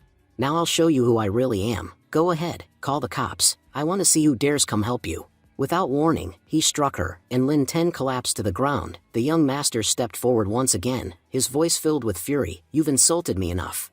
I'm going to take out all my anger on you today. Let's see what face you show when you come back to school after this. You're about to learn what it means to mess with me." Just as his attack was about to land on Lin Ten, a hand suddenly stopped him mid-swing. Lin Ten opened her eyes in confusion, wondering what had happened. That's when she saw him. Lin Yuan had arrived just in time to protect her. He glared at the attacker and growled, "You dog! How dare you lay a hand on my sister? Looks like you have no regard for your life." Still in shock, Lin Ten murmured, "Lin Yuan, you're here?" The young master snapped, "I'm already pissed off, and now you want to act like a hero? You're not getting out of this." His lackey stepped forward too, shouting, "How dare you lay a hand on our young master? There's no one in this entire city who can stop him. Today, we'll break your teeth." They all charged at once, but Lin Yuan didn't flinch. He calmly and effortlessly started knocking each of them out, one punch at a time. Within 2 minutes, every single attacker was unconscious on the ground. He looked down at their fallen bodies and warned them coldly, "If I ever see any of you near my sister again, I won't let you off so easily. I'll beat you so badly that you'll forget how to breathe. Take this as your one and only warning. Next time, there won't be one." Then he turned to Lin Ten and said, "Let's go. You don't need to worry about these punks anymore." Lin Ten was completely stunned. She looked at her brother in disbelief and asked, "Why did you come to pick me up today?" As they started walking, she thought to herself, "The Lin Yuan I knew only cared about gaming. Why would he come to school for me? Lin Yuan replied. Dad hurt his back and is resting at home. Mom is taking care of him, so I came to pick you up. Lin Ten asked worriedly. Is Dad okay? Lin Yuan reassured her. Don't worry, it's nothing serious, just a slight back strain. He'll be fine. They walked in silence for a while. Lin Ten reflected quietly. I can't even remember the last time I had a conversation with my brother. It's been so long. It actually feels awkward talking to him again. Just then, one of her classmates came running up to her and asked excitedly, Class President, is that really your brother? He's so cool. My brother just lazes around at home all day, but yours is so fit. He took down all those guys so easily. Another girl chimed in. I didn't even know you had a brother. And look at him. He's skilled, handsome, and confident. Why didn't you ever mention him before? Lin Ten thought to herself. Handsome? My brother? She responded out loud. From which angle does he even look handsome to you all? He seems totally average to me. But her classmate protested. President, what are you even saying? He looks just like you, beautiful and unique. There's no one else in school with looks like yours. And there's no one else like your brother either. Just look around. Do you see anyone even close to his level? He looks like a celebrity. Lin Ten looked around and realized something. Everyone's walking near us. That's not normal. They're only here because of him. She started thinking deeply. Why didn't I ever notice how handsome he is? He used to be so scrawny, but now his body has completely changed. He's taller and has muscle definition. He must have started working out, and that's probably why he's gotten so skilled at fighting too. She remembered the old Lin Yuan vividly. The Lin Yuan I knew didn't care about anyone. He'd be glued to his phone all day, ignoring the world and everyone around him. He didn't even care about himself, just sat around gaming non-stop. But now, looking at him today, I can tell something has changed, and this isn't some prank. He's really become a new person. If he's changed for the better, then I'm genuinely happy for him. As they were leaving, one of Lin Ten's friends cheerfully waved goodbye and said, See you tomorrow, President. Make sure your brother keeps picking you up. At that moment, Lin Yuan noticed Lin Ten limping and immediately knelt down in front of her. He said gently, You're hurt. Walking's going to be difficult. Hop on my back. I'll carry you. Lin Ten, blushing, insisted she could walk on her own. There's no need for all this, she thought. What is he doing? I'm not a kid anymore. Getting on his back would be so weird. Isn't he even a little embarrassed to suggest this? But before she could resist further, Lin Yuan gently lifted her onto his back. He said calmly, All your friends have already left. I noticed earlier that you hurt your foot when you fell. There's no point in dragging yourself painfully. I'm your older brother. It's the least I can do. Lin Ten was stunned. When did he even notice my injury? It must have happened before he got to school. Was that why he beat those guys up so badly? To protect me? Later, they reached home. Their parents, who had already heard what happened at school, decided not to ask too many questions to avoid stressing them out. Lin Yuan's dad simply said, You two go get some rest. I'll head to school tomorrow to find out exactly what's going on there. As Lin Yuan left to settle in, their mom turned to Lin Ten and asked her to look at her brother more closely. Don't you think he's changed? Every time I see him now, he feels like a completely different person. Even their father agreed. You're right. I'd never seen Lin Yuan cook before, but today he made an amazing meal, and on top of that, he's even earning money by gaming. He replaced everything in the house with better stuff. When I checked the value, it turned out to be worth millions. Who knew someone could earn that much from gaming? Lin Ten thought to herself, It's not just me. Even mom and dad can see how much he's changed. That's definitely a good thing for our family. Their mom reminisced. When you two were little, you used to go out and play all the time. You'd get tired, and Lin Yuan would carry you home on his back. Just like today. Seeing that again made me feel so happy. You two seem like your old, adorable selves. Lin Ten smiled but replied, Mom, that's so long ago. I don't even remember it. Still, she couldn't deny what she was thinking. It really does seem like my brother has changed for the better. That's great for all of us. Then Lin Yuan confidently announced, I've taken care of all the problems we were facing. From now on, everything should go smoothly. All right, it's time for me to return to the immortal world. With that, he headed toward his room, preparing to re-enter the game. Lin Ten watched him leave and thought, maybe I was wrong about him. Maybe he hasn't really changed. He's still the same guy who locks himself in his room and plays video games all day, ignoring his family and everything around him. Just then, Lin Yuan returned and handed her an ointment. Put this on your wound. It'll help it heal faster. Okay, I'm heading back to my room to play, unless it's urgent. Please don't disturb me. Lin Ten, slightly flustered, replied, Okay, no one's going to bother you. Their mom, watching the interaction, chuckled and said, See, you two are just like you were when you were kids. Then she asked, So, what exactly happened at school today? I have a rough idea, but not the full story. Lin Ten brushed it off, saying, It wasn't anything special. Mom, I'm going to take a shower now, so don't disturb me. Meanwhile, Lin Yuan sat in his room, reflecting on everything. Judging by everyone's reactions, I've only just realized how terrible I used to be. At least one good thing has come out of this. I've managed to resolve all the major issues at home in a short time. Now I can return to the game world in peace. He smiled to himself. Let's see what's changed in the immoral world during my absence. With that, Lin Yuan logged back into the immoral world, ready for whatever challenges awaited. After that, Lin Yuan entered Sand Town. Lin Yuan was excited. He said to himself, finally, my real mission begins. Now I need to track down that bastard who became a follower of the evil god. I'm sure he's somewhere in this town. A little ahead, the scene shifted. A soldier was seen roughly grabbing a man by the collar. The man pleaded, "Officer, I swear I haven't done anything wrong. There must be some misunderstanding." But the officer shouted back, "Shut your filthy mouth. Whatever you've got to say, you can say it at the station." At that moment, the officer suddenly felt like someone was watching him. He quickly turned around, but saw nothing. He mumbled, "Was that just my imagination?" Meanwhile, Lin Yuan was hidden nearby, watching everything. He thought to himself, these patrol soldiers have insanely sharp eyes. I just killed 2 players here, so my sin level is now at 2. If they spot me, it could lead to serious trouble. He continued thinking, for the next 3 days, I'll need to stay hidden. After that, my sin level will automatically return to 0. I won't be able to do much in those 3 days anyway, which makes this a perfect opportunity to visit some old friends, those who helped me immensely last time. I never got the chance to repay their kindness. The scene transitioned to a quiet church. Inside, Father Lawrence was seen standing over someone, saying, I used holy magic to purify you. There was a lot of darkness inside your soul, but thanks to the power of the holy light,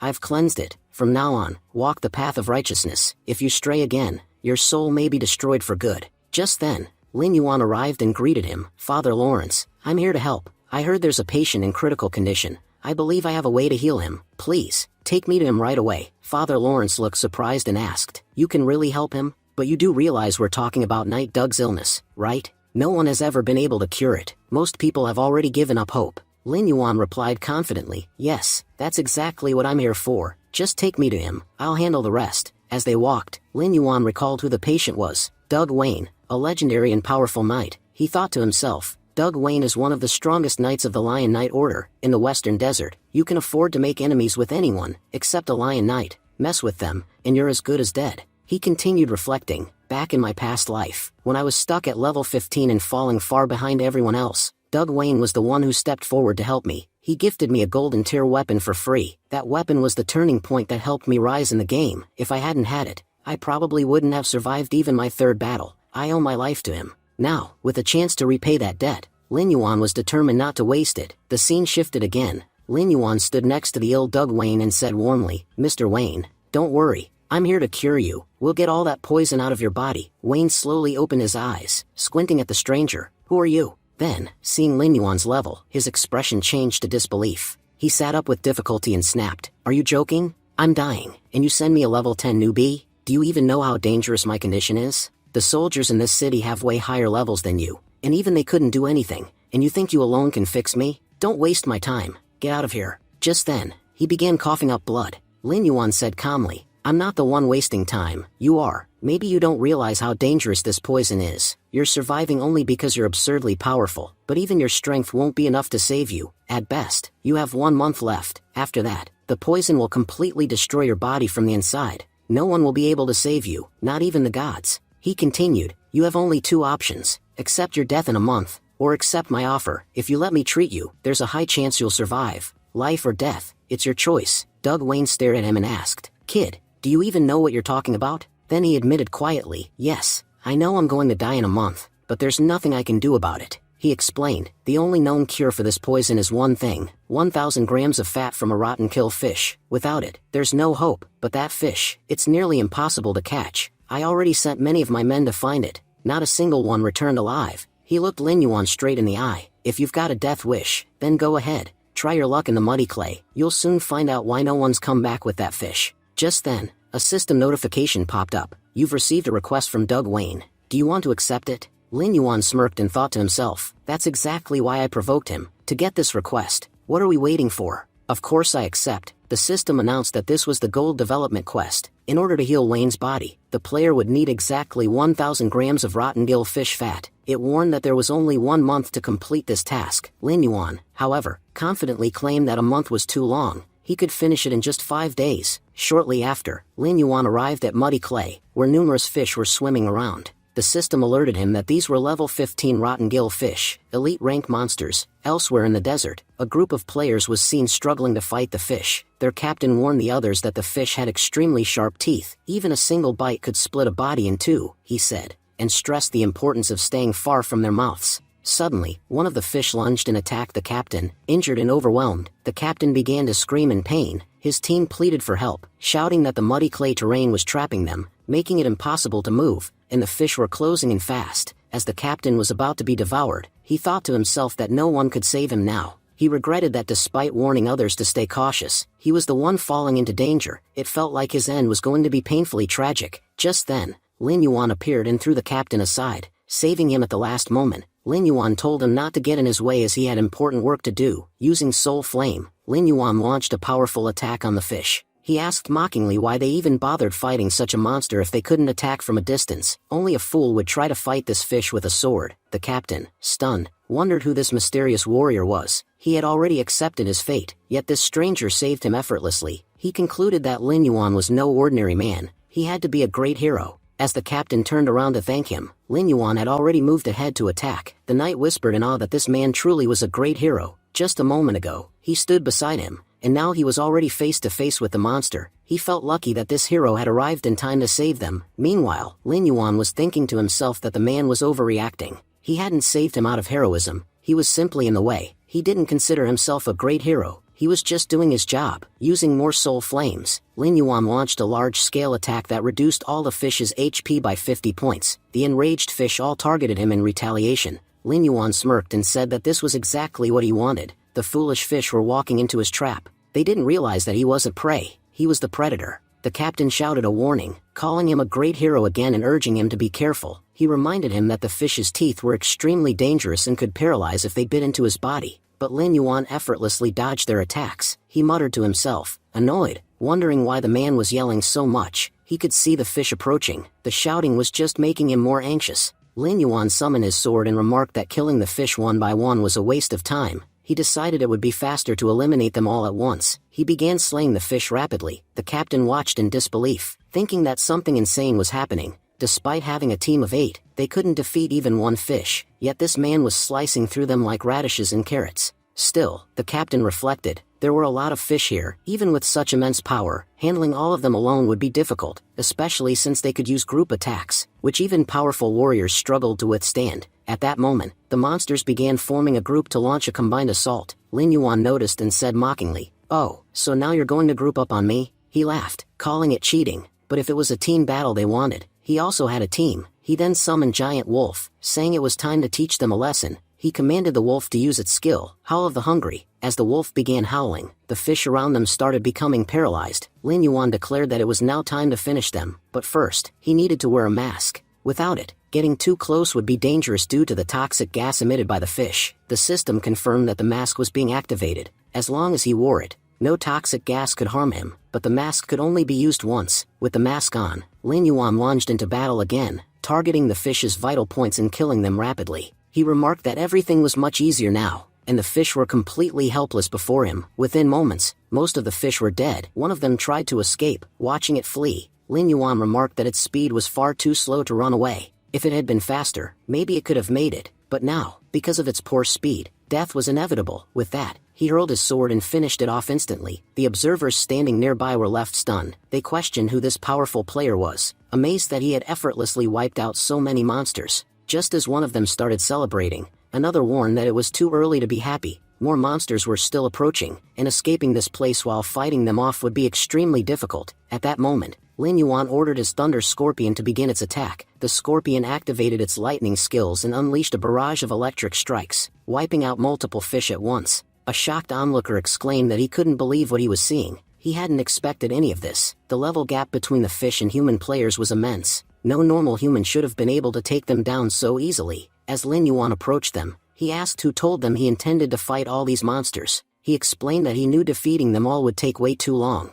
and he wasn't foolish enough to waste that kind of time. He told them they'd understand what he really planned to do in just 5 minutes. Just then, another team member pointed something out. He had noticed that all of the Thunder Scorpion's attacks were hitting the female fishes directly in the belly. He reminded the others that the female fish carried something inside their stomachs that, once released, caused the male fish to go berserk. Now, with so many female fish killed and their acidic contents spilled, the male fish had lost all control. They had started attacking everything in sight, even their own allies, without understanding what was going on. Lin Yuan thought to himself that the female fish carried eggs inside their bellies, and those eggs contained the power of gluttony. When the eggs were released, all the male fish became driven by one instinct, to protect the eggs. This instinct overrode all other logic, causing them to attack indiscriminately, whether it was a human, a monster, or even another fish. He explained, in his thoughts, that he had anticipated this behavior. By using the eggs as bait, he had successfully made the fish fight among themselves. Their sheer numbers had made it almost impossible to defeat them one-on-one.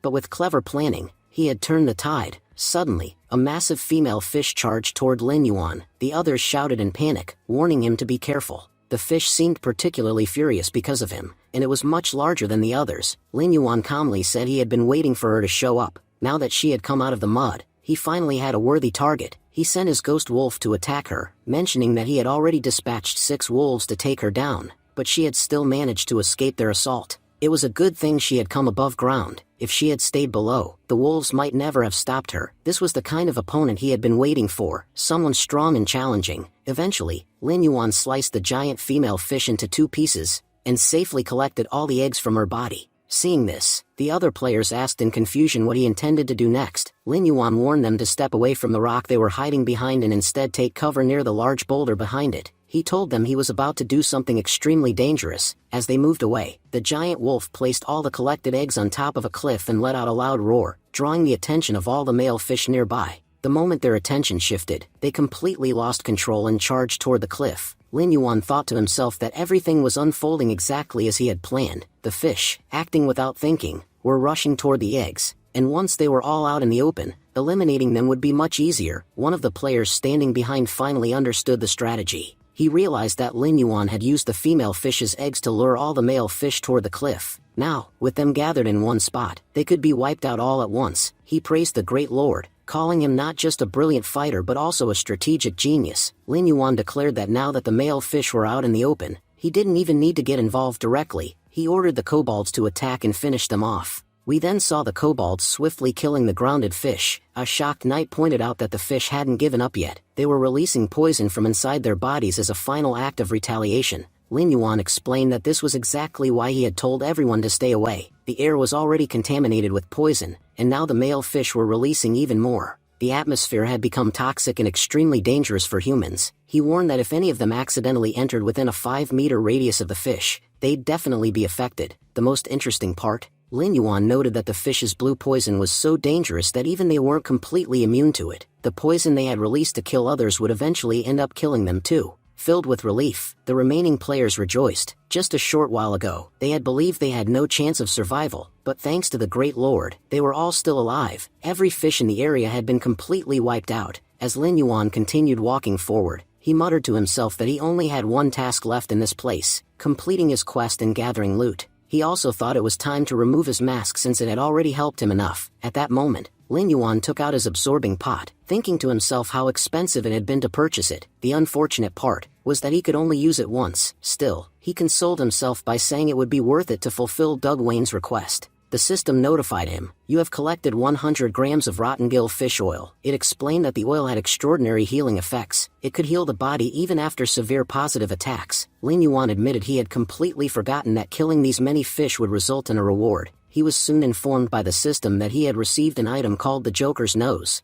a silver-grade artifact. It was an armor-type item, but it didn't possess any particularly impressive effects, just minor enhancements. He wondered sarcastically who would ever want to wear something like the Joker's Nose. Could the system not come up with anything worse? He concluded that the game developers probably added it as a joke, so players could walk around looking like clowns. He declared internally that no matter what unique powers it might have, he would never wear it. Just then, a man appeared from behind and exclaimed with excitement that Lin Yuan had found an amazing item. He said he had never seen such a cool artifact before. It even moved and glowed on its own. He insisted that wearing it would make Lin Yuan look incredible. Shocked, Lin Yuan asked if he truly liked it. The man happily confirmed and called it a unique item. He offered to buy it, saying he would pay any price. Money was no concern for him. At that point, the man's teammates stepped in and clarified to Lin Yuan that he should not misunderstand. Their captain was a strange person who loved bizarre things. Amused, Lin Yuan offered to gift the Joker's nose to him, saying he could keep it. Overjoyed, the man offered to pay him in return, but Lin Yuan politely declined. The man started crying, declaring Lin Yuan an angel who had saved his life and given him such a magnificent artifact without asking for anything in return. He wondered if he would ever get the chance to meet someone like Lin Yuan again. Meanwhile, his teammates watched in disbelief, silently thinking their captain was a fool. Who would want to pay just to become a Joker? If we were in his place, we'd never accept it. The scene then shifted to a church, where Lin Yuan poured the fish oil over Doug Wayne. The injuries began healing rapidly. Doug Wayne, shocked, asked how this could be possible. He admitted that he had never expected Lin Yuan to be able to collect the oil, but the boy had done the impossible. The system announced that Lin Yuan had successfully completed Doug Wayne's quest and would now receive a gold weapon as a reward, the Green Goblin Blade. Lin Yuan thought back to his past life. This very sword had been his first gold weapon. While it appeared ordinary, its hidden features were extraordinary. The blade possessed a special skill known as the Green Goblin Curse, which significantly boosted the user's abilities. It not only dealt physical damage but also attacked the soul, its soul damage being particularly deadly. The longer a fight went on, the greater the chance of victory when wielding this blade. He reminisced how, during his past struggles in the game, this sword had helped him survive the harsh desert. In fact, it was by using this very blade that he had become the most powerful mage in the entire desert, so powerful that no one could rival his magical powers. This was the same sword Doug Wayne had gifted him. At last, Lin Yuan felt he had repaid his debt to Doug Wayne. The system notified him again. You have provided significant assistance to Doug Wayne. Your reputation in this city has increased by 1,000 points, and your reputation among the Lion Knights has increased by 500 points. Lin Yuan considered that reputation points didn't help in leveling up, but they did allow him to move more freely within the city, even in restricted areas that normal players couldn't access. As he was still thinking about all of this, another system pop-up appeared. It praised him for completing the quest excellently, stating that Doug Wayne now respected him. His affinity points with Doug Wayne had increased by 10. Lin Yuan noted that everything was unfolding just as it had in his past life, except for the affinity points. That was a new development. Doug Wayne then addressed him warmly, thanking him deeply. He said Lin Yuan had no idea how much bringing that oil had helped. Without it, he might not have survived until next month. Lin Yuan responded that he was simply glad he could help. Doug Wayne admitted he had nothing special to offer in return, but due to Lin Yuan's immense help, he wanted to give him an important piece of information. Lin Yuan thought to himself that since Doug Wayne was an NPC, he probably knew a lot about this world. Because he had earned Doug Wayne's trust, he was likely about to learn something very valuable. Doug Wayne warned him solemnly, if he ever encountered a man named Quincy in the desert, he must avoid him at all costs. No matter what happened, he should stay away from that man. Lin Yuan, surprised, responded by saying that Quincy was actually his teacher. He asked why Doug Wayne would speak about his teacher in such a way. Doug Wayne, visibly shocked, asked Lin Yuan to repeat himself. When Lin Yuan confirmed again that Quincy was indeed his teacher, Doug Wayne said that it was impossible. He claimed that someone like Lin Yuan would never be able to hide his true nature from Quincy. While Lin Yuan had concealed his abilities well, Doug Wayne confidently declared that Lin Yuan was a necromancer. Confused, Lin Yuan asked how Doug Wayne had discovered this. He insisted that he had never revealed his powers to anyone and had made sure his identity was well hidden in this world. Even Quincy couldn't detect it.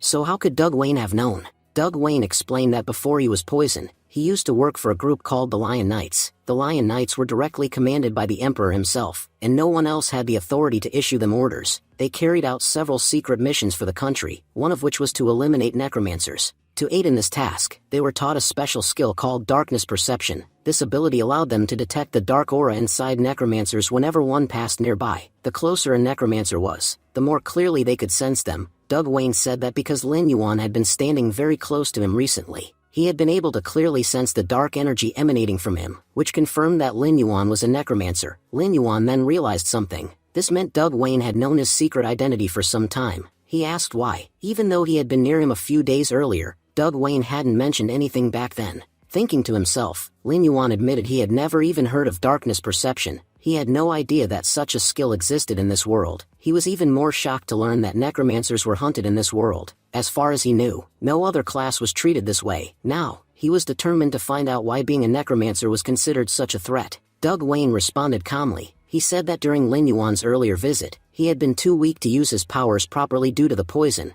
but now that he had healed, his skill had reactivated on its own, allowing him to clearly see the overwhelming dark aura within Lin Yuan. Doug Wayne added that it was fortunate Lin Yuan had encountered him. If it had been any other member of the Lion Knights, they would have attacked him without hesitation. Curious, Lin Yuan asked about something called the Lord of Darkness. Doug Wayne realized then that Lin Yuan knew almost nothing about necromancers, so he decided to explain how the world truly worked and why necromancers were feared. He began by saying that everything started in ancient times. In the immortal world, there were 5 gods whom people worshipped and revered. First, the god of light. Second, the king of moon shadow. Third, the goddess of nature. Fourth, the god of tides. And fifth, the king of spirits. These 5 gods had been worshipped since ancient times, and everyone believed that they were the only gods in existence. But according to Doug Wayne, that belief was false. In reality, there was a 6th god, one kept hidden from the world. His name was the Lord of Darkness. He revealed that the Lord of Darkness was also known as the immortal god, and among the 6 divine beings, he was the strongest of them all. In fact, it was said that even if the other 5 gods joined forces, they still wouldn't stand a chance against him.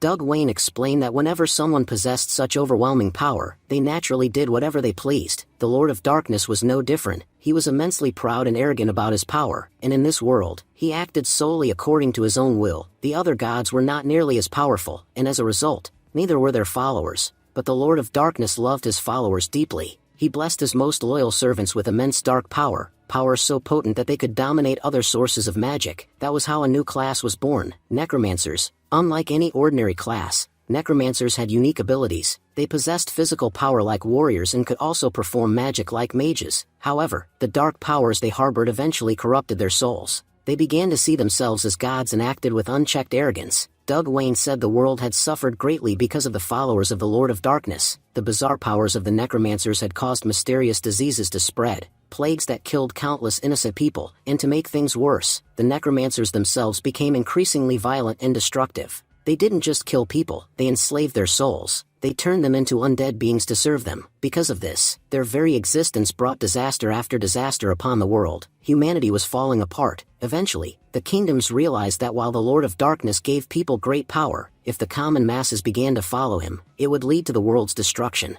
That's why all the kingdoms united to ban his worship. Temples that once welcomed thousands of followers were destroyed. Armies of soldiers were deployed to wipe out those who worshipped the Lord of Darkness. Strict laws were enforced to make sure no one would ever follow him again. His history was buried, his name erased from textbooks, and even speaking about him became illegal. The people of that time understood clearly just how dangerous the greed for power could be. No matter how much you tried to reason with people, they knew that one day, someone would once again be tempted by it. To prevent that, they erased him from history, and began hunting down all of his followers, the necromancers. That was why so few people today even knew that necromancers existed. And those who did know about them, considered them enemies. They were all given a clear order. If you ever spotted a necromancer, kill them immediately, no questions, no hesitation. That's why necromancy was now considered a forbidden ability, an ability no one should ever possess. Doug Wayne confessed that he himself had killed many necromancers in the past. About 10 years ago, he and his team were hunting one, when a necromancer used poison to attack him by surprise. That poison left Doug Wayne bedridden ever since. It had weakened him so much that he had accepted his fate and prepared for death. He knew that the kind of fish Lin Yuan had used to cure him couldn't be caught by just anyone. And yet, in a strange twist of fate, the one who had poisoned him was a necromancer, and now, the one who had saved him was also a necromancer. Doug Wayne said there was only one difference. Lin Yuan was a necromancer who had no knowledge of what he truly was, and that was the only reason he was still walking on the right path. Hearing this, Lin Yuan began to reflect. In his previous life, he had been a sorcerer, and because of that, he had no idea about the history or dangers of this world. He had no clue that his current ability was tied to such a massive and terrifying secret. The very power that had made him grow stronger so quickly could also become the reason for his downfall. He finally understood why his ability was always labeled as forbidden whenever he saw it in the system. It made sense now. He considered himself lucky that he had always used his concealment skill whenever he traveled. If he hadn't, he might have already been caught and killed. But now, he knew, he had to do something about this. He couldn't afford to let anyone else detect his aura, because anyone who realized his true identity might attack him without a second thought. Things had become far more complicated than he had expected. He couldn't even predict when or from where the next danger might appear. He had assumed that once his sin points were gone, he'd be able to roam freely through the city and investigate the man with the special badge. But that no longer seemed safe. If even one of the city's knights spotted him and sensed his aura, things could go horribly wrong. Lin Yuan realized that his top priority now was to hide his aura completely, especially the dark energy tied to the Lord of Darkness. If he failed to conceal it, not only would he be unable to move freely through the city, he wouldn't be able to investigate anything at all. He turned to Doug Wayne and asked him a crucial question. Doug Wayne, is there a way to bypass your special skill? Some method that could stop your detection from working? He explained that Doug Wayne was the only person who knew he was a good person, but if any other knight were to see him, they would attack immediately. That's why it was extremely important for him to know if there was a way to evade being detected. Doug Wayne said Lin Yuan was right. He truly was a good person. Even if he was a necromancer, Doug Wayne could confidently guarantee that Lin Yuan would never use his powers for evil. But then, Doug Wayne added, the truth remained that the rest of the world wouldn't believe in such goodness. If anyone else saw Lin Yuan, they wouldn't hesitate to attack him. Doug Wayne explained that their special detection skill could indeed be avoided, but unfortunately, he didn't know how. There was only one person who could help with that, Quincy. However, that was also where the real problem lay. Quincy hated necromancers more than anyone else. The moment he saw Lin Yuan, he would immediately recognize what he was, and Doug Wayne was absolutely certain that Quincy wouldn't hesitate to kill him on the spot. Doug Wayne warned that no one hated necromancers as deeply as Quincy did, and he had a very personal reason for it. Quincy had loved his wife more than anything in the world, but it was a necromancer who had taken her life. That was why he had warned Lin Yuan from the very beginning. No matter what happens, he should stay away from Quincy. Quincy wasn't just powerful, he was extremely dangerous. If he saw Lin Yuan, he would attack without mercy. Doug Wayne explained that while most knights killed necromancers out of duty, Quincy killed them out of pure hatred, even enjoying it. He wouldn't care how good Lin Yuan's intentions were. He wouldn't offer help. He would destroy him, even tearing apart his very soul. Doug Wayne then sighed, saying it was up to Lin Yuan to decide what he would do next. He only hoped that Lin Yuan would survive in this cruel world, and wouldn't run into more trouble. The scene shifted to the gravel desert.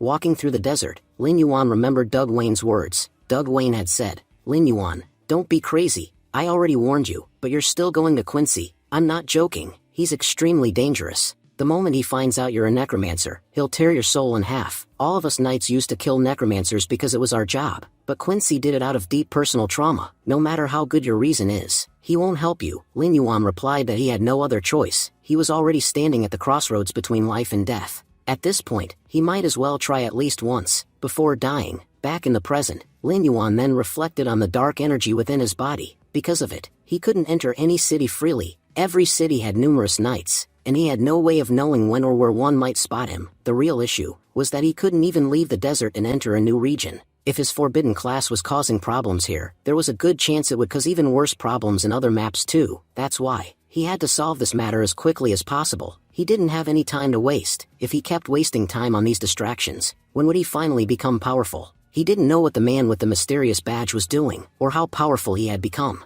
He didn't know how many new followers the man had added to his evil god cult either. But one thing was certain, if Lin Yuan didn't act soon, everything would be destroyed again. Just like last time, as he was deep in thought, suddenly, someone attacked him from the side. Lin Yuan dodged quickly and shouted, "Who's there? Come out." A group of people stepped forward, surrounding him. One of them grinned and said they had been looking for him for days. They joked that their shoes had worn out while chasing him across the desert. Just when they were about to give up, they had finally found him. Another taunted him, calling him a coward. He said that last time, Lin Yuan had escaped because they didn't have enough people with them, but now, their entire guild was present. He boasted that 30 of his brothers were standing right behind him, and challenged Lin Yuan to fight them all, if he had the guts. It turned out, these men were none other than Huang and Fei Hu. Huang declared that today, they were going to make Lin Yuan suffer a miserable death. He said Lin Yuan would soon be on his knees, begging for mercy. Fei Hu chimed in, reminding him that Lin Yuan hadn't shown them a shred of mercy when he attacked them last time. This time, they would take their revenge slowly. They said they would beat him so badly that he'd fall to his knees,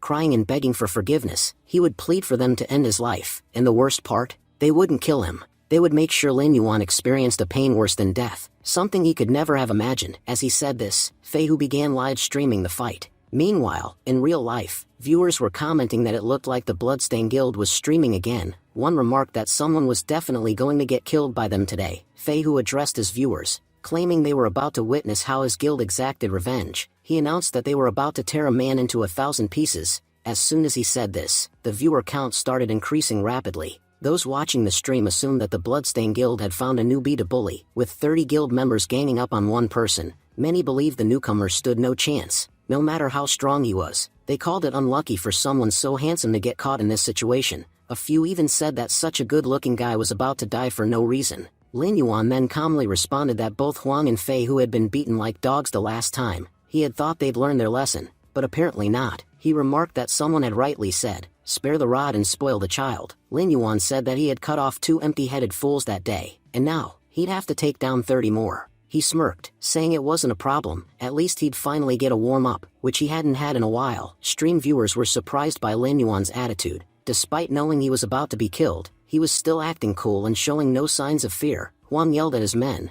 asking what they were waiting for, and ordered them to attack. All 30 members began charging forward. Huang declared that Lin Yuan was going to be attacked from all directions. There was no escape. Just then, the system informed Lin Yuan that these attackers were making unprovoked assaults, meaning that for the next 15 minutes, even if he killed them, he wouldn't earn any sin points. He was free to fight without any penalties. Lin Yuan commented that 15 minutes was more than enough. Not just 30, he could probably wipe out 100 enemies in that time. With that, he summoned his army of undead soldiers, saying it was time for his warm-up. The soldiers began fighting immediately and were effortlessly defeating the enemy guild members. Huang instructed his men. Warriors were to attack from the rear, tanks were to move to the front and protect everyone, while mages and archers were to focus their attacks. Following orders, the mages launched their attacks, temporarily halting Lin Yuan's undead army. The archers began reducing their HP, which made Lin Yuan appear to be losing. Viewership began dropping. Some viewers commented that they had thought the newbie would be special, but he clearly stood no chance against 30 players. Everyone knew that summoners weren't very strong, their summoned creatures were weak. People regretted wasting their time. Huang mocked Lin Yuan, saying that no matter what summoning powers he had, their guild had an unbreakable formation that allowed them to dominate anyone, anywhere. He taunted that Lin Yuan was about to lose, and he was enjoying watching him fail. But then, to everyone's surprise, Lin Yuan began laughing.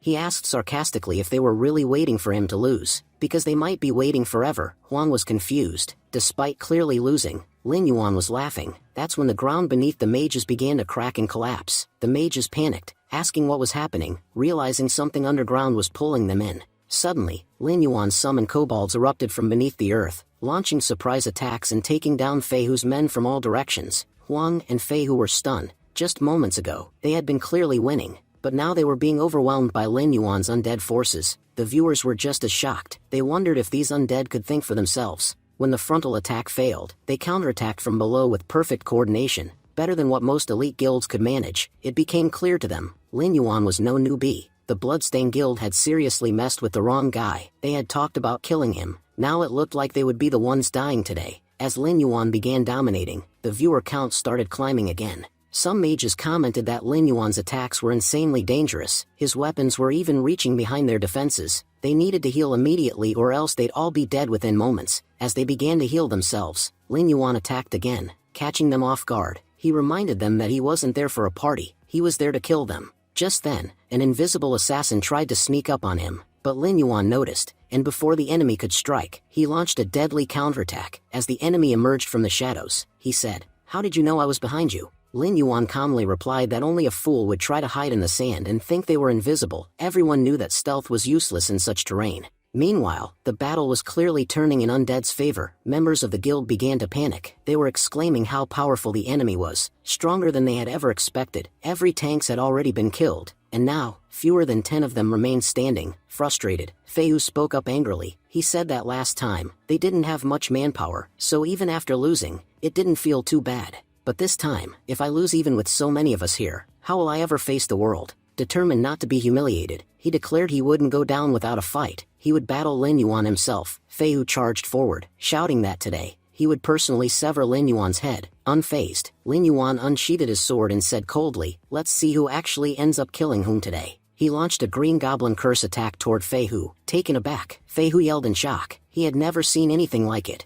What kind of attack is this? I've never witnessed anything like it before. Before Fei Hu could react, Lin Yuan hit him with another devastating blow and advanced forward. He taunted Fei Hu, "You came here to kill me, didn't you? But if you can't even see me, how do you plan to strike me?" He continued, saying he had always been a huge fan of Power Rangers since childhood, and now, he was thrilled to make his first kill in Power Ranger style. Lin Yuan counted down from 3, 2, 1, and with that, his attack triggered an explosion. After the dust settled, Lin Yuan admired his sword, saying this was exactly why he liked it so much. It not only slashed enemies but also caused them to explode afterward. Personally, I love the way it looks. The live stream viewership surged. Spectators from around the world watched as viewers mocked the guild. One of them laughed. Weren't they the ones claiming they'd tear this newbie into 1,000 pieces? Look at him now. He's the one blowing them all away. Another chimed in, "This stream is insane. I've never seen anything this epic before." Back on the battlefield, Huang was trembling as he watched his comrades fall one after another.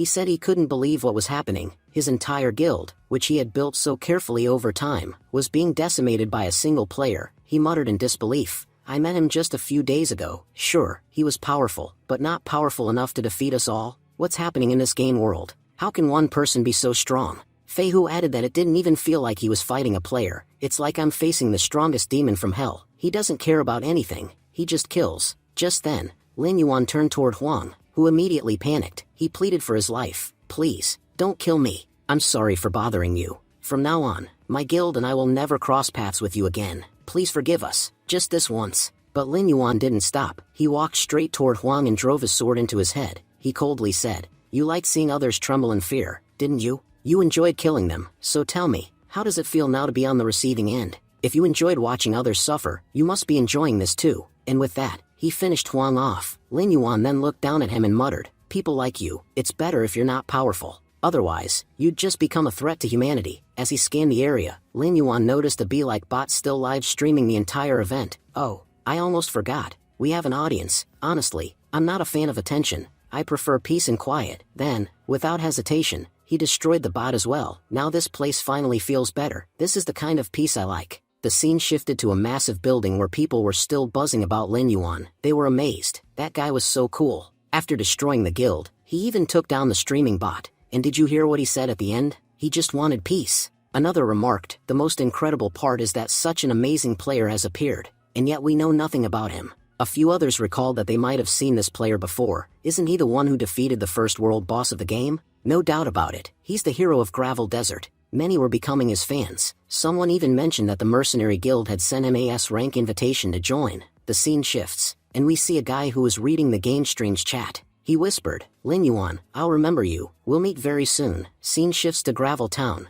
Lin Yuan's master was shown peacefully napping. As Lin Yuan approached, the old man opened his eyes and said with a smile, Kid, you're back again. What do you want to learn this time? Last time you mastered the soul flame and other techniques. To be fair, I'm not teaching you anything today. I've got plenty of money and I'm exhausted. Come back tomorrow. I'll probably be broke by then, and maybe then I'll teach you something. Lin Yuan replied, Master, I need to speak with you. At that moment, he cancelled his profession concealment. His identity as a necromancer was now clearly visible to everyone. Quincy, clearly annoyed, sneered, So, you're a necromancer, and you have the guts to show yourself in front of me? As Quincy prepared his attack, he recalled that over the years, he had dragged necromancers to their deaths, and had never met one who dared face him. He accused Lin Yuan of learning magic from him despite being a necromancer, and swore that this time Lin Yuan would not escape alive. Quincy unleashed a deadly attack, but before it could hit, Lin Yuan vanished. Shocked, Quincy realized that his lightning strike, one of the fastest magical attacks, had been dodged. He wondered how a necromancer could have evaded it. Suddenly, Lin Yuan appeared behind Quincy and placed a sword at his neck. He remarked that there was a time when Quincy had been extremely powerful, but in his current condition, he couldn't match him. Lin Yuan suggested that if Quincy had calmed down, they could sit and talk. Quincy noted that Lin Yuan had stopped his attack midway, which meant he did not intend to kill him. Curious, he asked what Lin Yuan wanted. At that moment, Lin Yuan recalled Doug Wayne's words from the past. Doug Wayne had told him that since he was going to see Quincy, he should take some important information. Doug Wayne couldn't help much, but he could at least share a story from 10 years ago. Back then, the Lord of Darkness had grown dominant, threatening the immortal world. Diseases spread everywhere, and the world faced its darkest time. To bring justice, Quincy and his wife had stepped forward to fight. They faced the Lord of Darkness's most powerful follower. Quincy and his wife, the most powerful mages of that era, were considered unbeatable. In the battle, they killed the necromancer, but before dying, he cursed Quincy's wife. Her soul was corrupted and overtaken by darkness, causing her to lose all her memories and transform into a monster beyond redemption. Since Quincy was severely injured at the time, he couldn't save her. The only way to break the curse was to destroy her corrupted soul, which would restore her. However, Quincy lost his powers in that battle, so much that he couldn't even hold a sword. Everyone believed he was too weak to save his wife, and that he would live the rest of his life in sorrow, abandoning thoughts of revenge. Then one day, Quincy posted a mysterious mission. Anyone who could save his wife would receive his entire fortune. If a necromancer saved her, Quincy would also give them the method to break the darkness perception, a technique he had learned from the powerful necromancer he once defeated. In truth, this reward was bait. Quincy knew only necromancers could save his wife, and that their greatest weakness was the darkness perception. He was certain they would come for the method, fall into his trap, and die. It wasn't Quincy's plan to kill the necromancers himself. but rather to have his wife kill them. So far, 158 people had accepted the mission, and none had returned alive, whether necromancer or ordinary human. In the present, Lin Yuan told Quincy he had come for the mission. Quincy, realizing this, said he had no reason to attack and admitted he had been waiting for someone to accept it. He handed the mission to Lin Yuan. The system notified Lin Yuan that he had received a mission from Quincy, titled Wife's Dead Soul. It was a silver-grade mission, with a 10-day time limit. Lin Yuan accepted. Quincy wished him good luck, saying he hoped Lin Yuan could complete it, though inwardly he thought the young man was walking toward his death, as no one had ever returned from his wife's side. The scene shifted to Gravel Town, where the memorial of the dead came into view. Lin Yuan had entered the memorial, using night vision to see clearly even in the darkness. He thought to himself that the memorial had 5 floors in total. All the NPCs from the town were buried on the first floor. As he pondered this, a zombie suddenly crawled out from a coffin, only to be instantly destroyed by his scorpion companion. Lin Yuan noted that the monsters became stronger on each floor. Zombies on the first floor were level 1 to 3. The second floor housed level 4 to 6 skeletal monsters. The third floor had level 7 to 9 ghost monsters, and the fourth floor contained level 10 ghouls. He recalled hearing that most people attempting this mission never made it past the fourth floor. In his mind, the first 3 floors were a waste of time. He decided to go directly to the fourth floor and hunt the ghouls there. Arriving at the fourth floor, he observed his surroundings. It was eerily quiet. Too quiet for a place supposedly crawling with monsters. Then faint noises began to echo through the darkness. Lin Yuan realized the ghouls had started moving. On the walls, the creatures crept forward slowly, thinking that the darkness concealed them from him. They believed they could sneak up for a surprise attack, but Lin Yuan could see their every movement. Signaling his scorpion, he ordered an attack. The scorpion smashed through one enemy with a single blow, and then used its poison tail to strike multiple foes. Lin Yuan advanced, cutting through them with speed, mocking their failed ambush. One by one, he killed them all, until a ghoul managed to get uncomfortably close. Striking it down, he remarked that it had almost succeeded in sneaking up on him, but in the end, it was caught. The system congratulated him for killing many level 10 ghouls and announced he had leveled up to 12. Lin Yuan reflected that he had expected this floor to take longer, but it was over quickly. Unfortunately, all the enemies here were undead, meaning he couldn't revive any of them for his own use. If they had been normal monsters, he could have gained several powerful summons. As he was thinking, he sensed something approaching from behind. Before he could fully react, a powerful, strange attack struck him, blocking it. He wondered aloud what was going on and who had launched the strike. The force of the attack didn't harm his body but carried him away, straight to another location. When he regained his footing, he saw he was no longer on the fourth floor. In front of him stood a coffin bound with chains. He suspected the attack had brought him to the fifth floor. There, Quincy's wife awoke. She said she had been waiting for someone to arrive for a long time and was glad he had come. She complained about being bored with the dry and tasteless prey she had been feeding on, and today, she would finally enjoy fresh blood. The system identified her as the Cursed Spirit, a level 18 Lord rank monster, Quincy's wife, and the final boss. Lin Yuan confirmed to himself that he was indeed on the fifth floor, facing the ultimate enemy of this mission. Quincy's wife taunted him, saying he looked young and would be especially enjoyable to devour. She threatened to tear him apart piece by piece and then launched a deadly attack. Lin Yuan blocked it with his sword. She followed up by using tentacles to strike again, but he skillfully dodged each blow. Lin Yuan realized that Quincy's wife's tentacles were coated in poison. Even a single accidental touch could weaken him severely during battle. Now he understood why no one who had come here before had ever survived. She wasn't just a level 18 monster, her attacks were also lethally dangerous. Destroying one of her tentacles, Lin Yuan declared that such attacks would not work on him. If she truly wanted to injure him, she would have to try much harder. With that, he severed all of her tentacles, forcing her to retreat. Regaining her balance, Quincy's wife grew furious. She cursed at him, promising that he would not leave alive and that she would end him completely. The system announced that the boss monster had activated a summoning skill, one that allowed her to call forth other creatures. Lin Yuan wondered if her summoning ability worked like his, perhaps summoning undead. As her power spread, skeletons began to emerge from the ground. Lin Yuan realized she was summoning not only the corpses buried in the memorial but also the remains of those who had once accepted Quincy's quest and died trying to kill her. If any of those people had reached this floor before dying, they must have been incredibly powerful. Soon, the chamber began to fill with countless skeletons. Lin Yuan recalled Doug Wayne's warning that 158 people had taken this quest and none had ever returned alive. If Quincy's wife had indeed summoned all of them, the situation could quickly become dire. Her summoning abilities were more dangerous than his own. She could even reanimate mere piles of bones with ease. Realizing the threat, Lin Yuan decided to summon his own undead army. He ordered his minions to block every exit so that no undead could escape, and instructed them to stop the enemy at all costs. He knew his forces were strong enough to hold back the zombies for a while. He then commanded his kobolds to activate their bloodthrust ability and rain death upon their enemies. With the skill active, the kobolds became far more powerful than before. Turning to his thunder scorpion, he told it to show everyone what it could do. The scorpion attacked with tremendous force, causing the entire building around them to collapse onto Quincy's wife. But to Lin Yuan's shock, she emerged completely unharmed. It was then he remembered, she was a ghost-type monster. Physical attacks would have little to no effect on her, and using one had been a serious mistake. Still, he knew ghost types took double damage from magical attacks. That meant his Green Goblin Curse would be highly effective against her.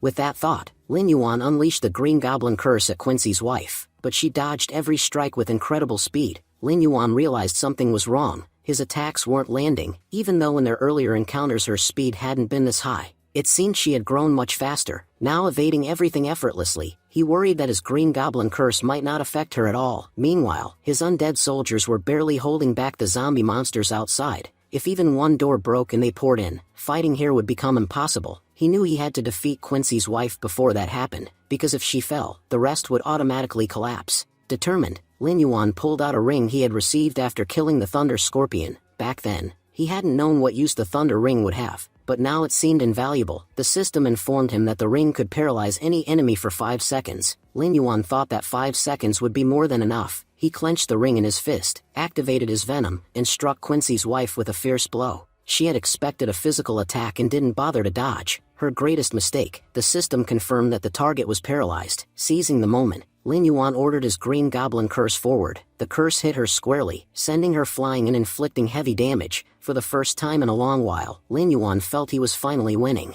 He decided to finish the fight. He summoned his giant wolf companion, explaining that the Green Goblin Curse had slowed her speed dramatically. With the wolf's howling ability at maximum power, he could immobilize her for another 5 seconds. As the wolf howled, Quincy's wife froze again. Lin Yuan thought this another 5 seconds would be enough to end her forever. He launched a relentless barrage of attacks, determined to test how many blows she could withstand. Her health points dropped rapidly, and being paralyzed, she couldn't avoid anything. Furious, Quincy's wife unleashed her ultimate skill, Corpse Explode. Shocked, Lin Yuan realized she intended to detonate all her undead minions. Before he could react, explosions erupted throughout the tomb, destroying a large part of his own army as well. When the smoke cleared, Lin Yuan was buried under a pile of shattered undead. He admitted to himself that it was the first time he'd ever seen such a terrifying skill. He had underestimated her, thinking she could do little more than summon corpses, yet she had wiped out his forces with a single move. Quincy's wife hated losing so much that she was willing to sacrifice every NPC under her control to win.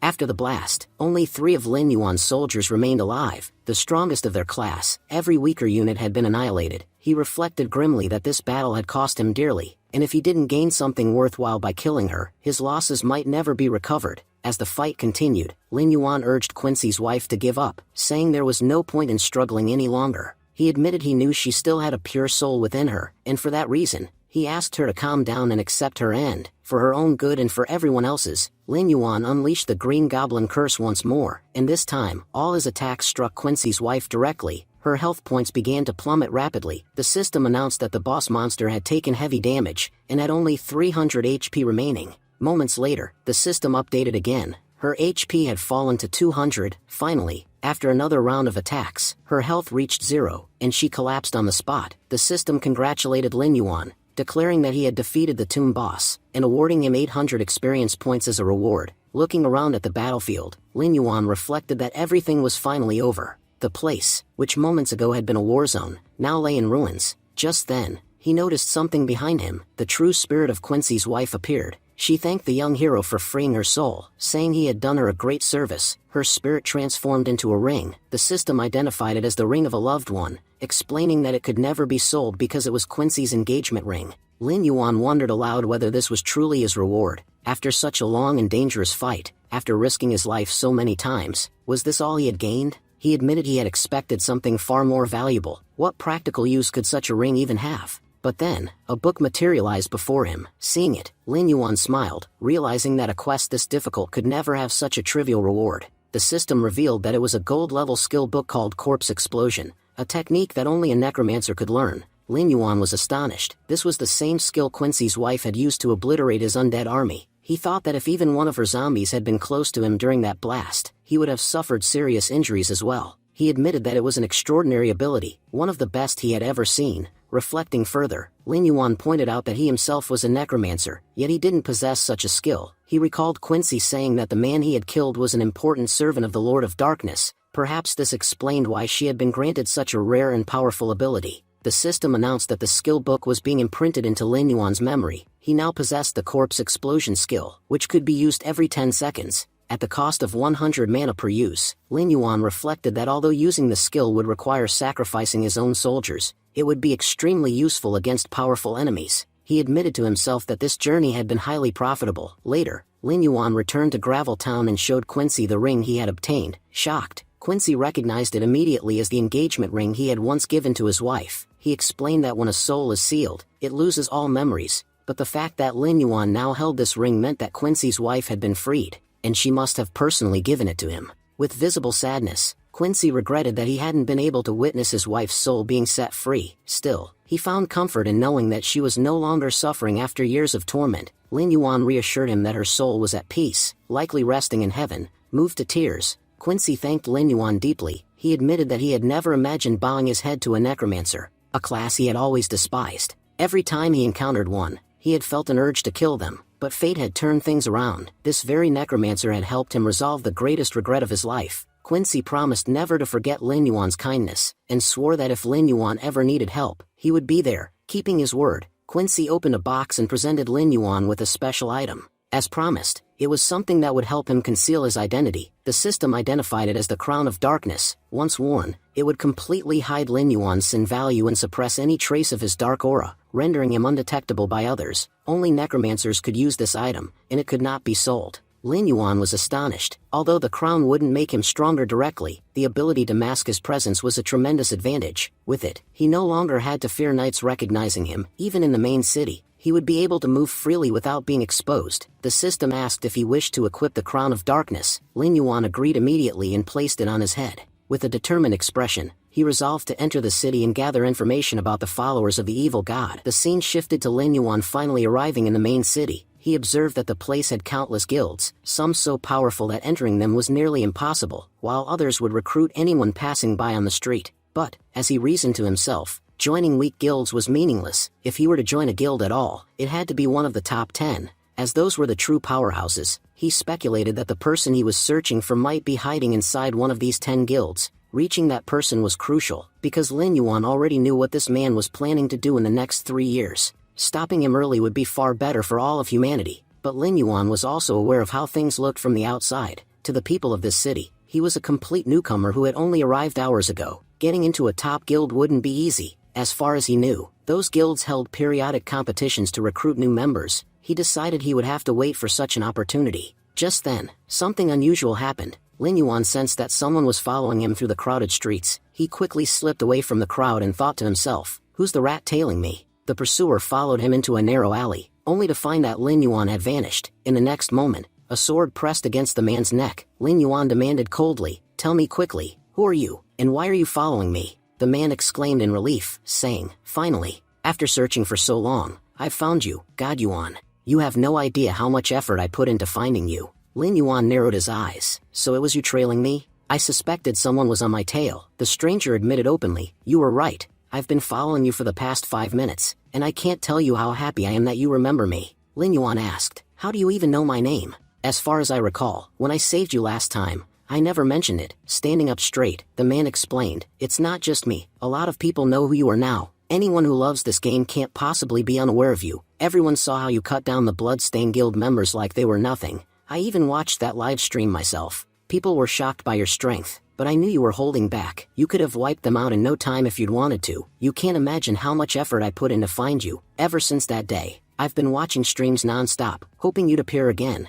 When I first saw your face here, I wasn't sure it was you. That's why I spent 2 million in game credits, and even had my company push a system update just to confirm your identity. And now I'm certain, it really is you." Lin Yuan was stunned. "You spent 2 million, just to find me? Don't you think that's a little excessive?" The man was equally surprised by Lin Yuan's reaction. "Excessive? 2 million is nothing. Honestly, in Han Corporation, we spend that much regularly to test the game systems. Thanks to you, I even discovered several issues in the game and fixed them, all for just 2 million credits. Lin Yuan was stunned. What? Did he just say Han Corporation? He recalled that Han Corporation was a $100 billion high-tech giant with a firm grip on the global market, the very company that largely controlled this game. Lin Yuan's thoughts turned sharp. If this guy has such a powerful background, then he must know far more about me than he should. Should I just let him walk away? Or, should I end him right here before he becomes a problem? He already knows too much. If he uses his influence to dig deeper, he could even find out I'm a necromancer. That would spell serious trouble. The man, completely unaware of Lin Yuan's dark contemplation, spoke cheerfully. God Yuan, I was so happy to see you that I forgot to mention why I came here. I wanted to ask if you'd form a team with me. Tomorrow, there's an S-rank hunt starting in Bloodskill Cabin. I've heard there'll be amazing monsters and rare items there. If we go together, we could gain a lot. So, what do you say? God Yuan, will you team up with me? Just then, the man slipped on a stone and fell flat on his back. Lin Yuan couldn't help thinking, this guy can't even stay on his feet, and he's asking me to form a team with him? Lin Yuan said coldly, listen, kid, I don't care who you are, but stop following me. That's the only thing I want to tell you. Internally, Lin Yuan had already decided, this fool isn't worth killing. I'd only dirty my hands for nothing. I'm not the kind of man who murders innocents. The man stood up awkwardly and sighed. I really was an idiot to think someone like you would team up with me. You're god level, and I can't even balance myself. You cut down the Bloodstained Guild members like grass. They had 30 people, and you took them all alone. Someone as powerful as you wouldn't even need a team. And even if you did, why would you pick me? Anyway, since I'm no use to you, at least let me give you some information before I go. Tomorrow, during that hunt, the third squad of the Black Tree Guild will also participate. They're not really there for the hunt, they're scouting for recruits. Anyone who performs exceptionally will have a chance to join them, and I'm certain, God Yuan, you'll get in without a doubt. Lin Yuan's thoughts sharpened again. The Black Tree Guild, one of the top 10. If I can join them, it'll be a huge advantage. As the man walked away, he added, I know you'll make it into their guild easily, but me? If I go alone, I'll achieve nothing.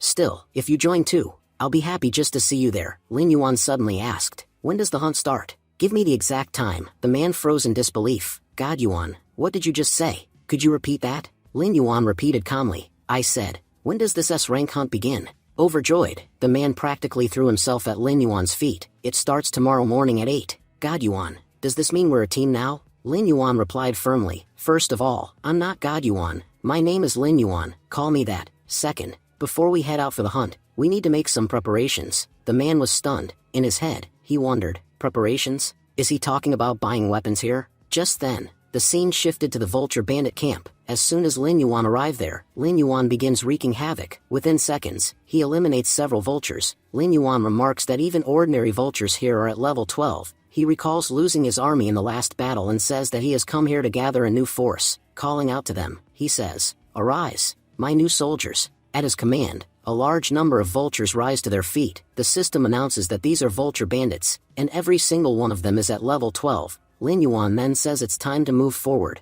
noting that they still have to grow their army much larger. With that, everyone marches toward the vultures. Soon, they encounter a level 14 vulture leader. Lin Yuan observes, level 14 monsters. It looks like this team of mine will turn out to be even stronger than the last one. Ordering his soldiers to advance and wipe out the enemy, he sends them charging. A fierce battle erupts. At one point, a vulture leader hurls a sword at Lin Yuan, but he easily dodges it and vanishes in an instant. Shocked, the vulture wonders where Lin Yuan disappeared so suddenly. Appearing behind him, Lin Yuan says, don't be surprised, I'm right here behind you. With a single slash, he finishes him on the spot. Lin Yuan then begins taking down the other vulture leaders with powerful kicks. The system reports, host, you have eliminated 10 leaders at once. You are awarded 1,000 experience points. Turning back, Lin Yuan taunts, your disciples are dead. When will you finally come out and fight? But he notices the vulture lord isn't there. Thinking aloud, he wonders, where did he run off to? Don't tell me he got scared watching his men get slaughtered. Suddenly, the vulture lord appears behind him. The system warns that this is a level 19 vulture lord attempting a backstab, but Lin Yuan easily counters him using his corpse soldiers. Smirking, Lin Yuan says, it's time to make some noise. He unleashes a massive explosion with his corpse soldiers, bringing the battle to an end. The vulture lord, enraged by Lin Yuan's attacks, roared in fury. Lin Yuan stepped closer and taunted him. What's wrong? Angry already? You're not done getting beaten yet. He then used his infinity contract and delivered a devastating punch. The blow sent the vulture lord flying.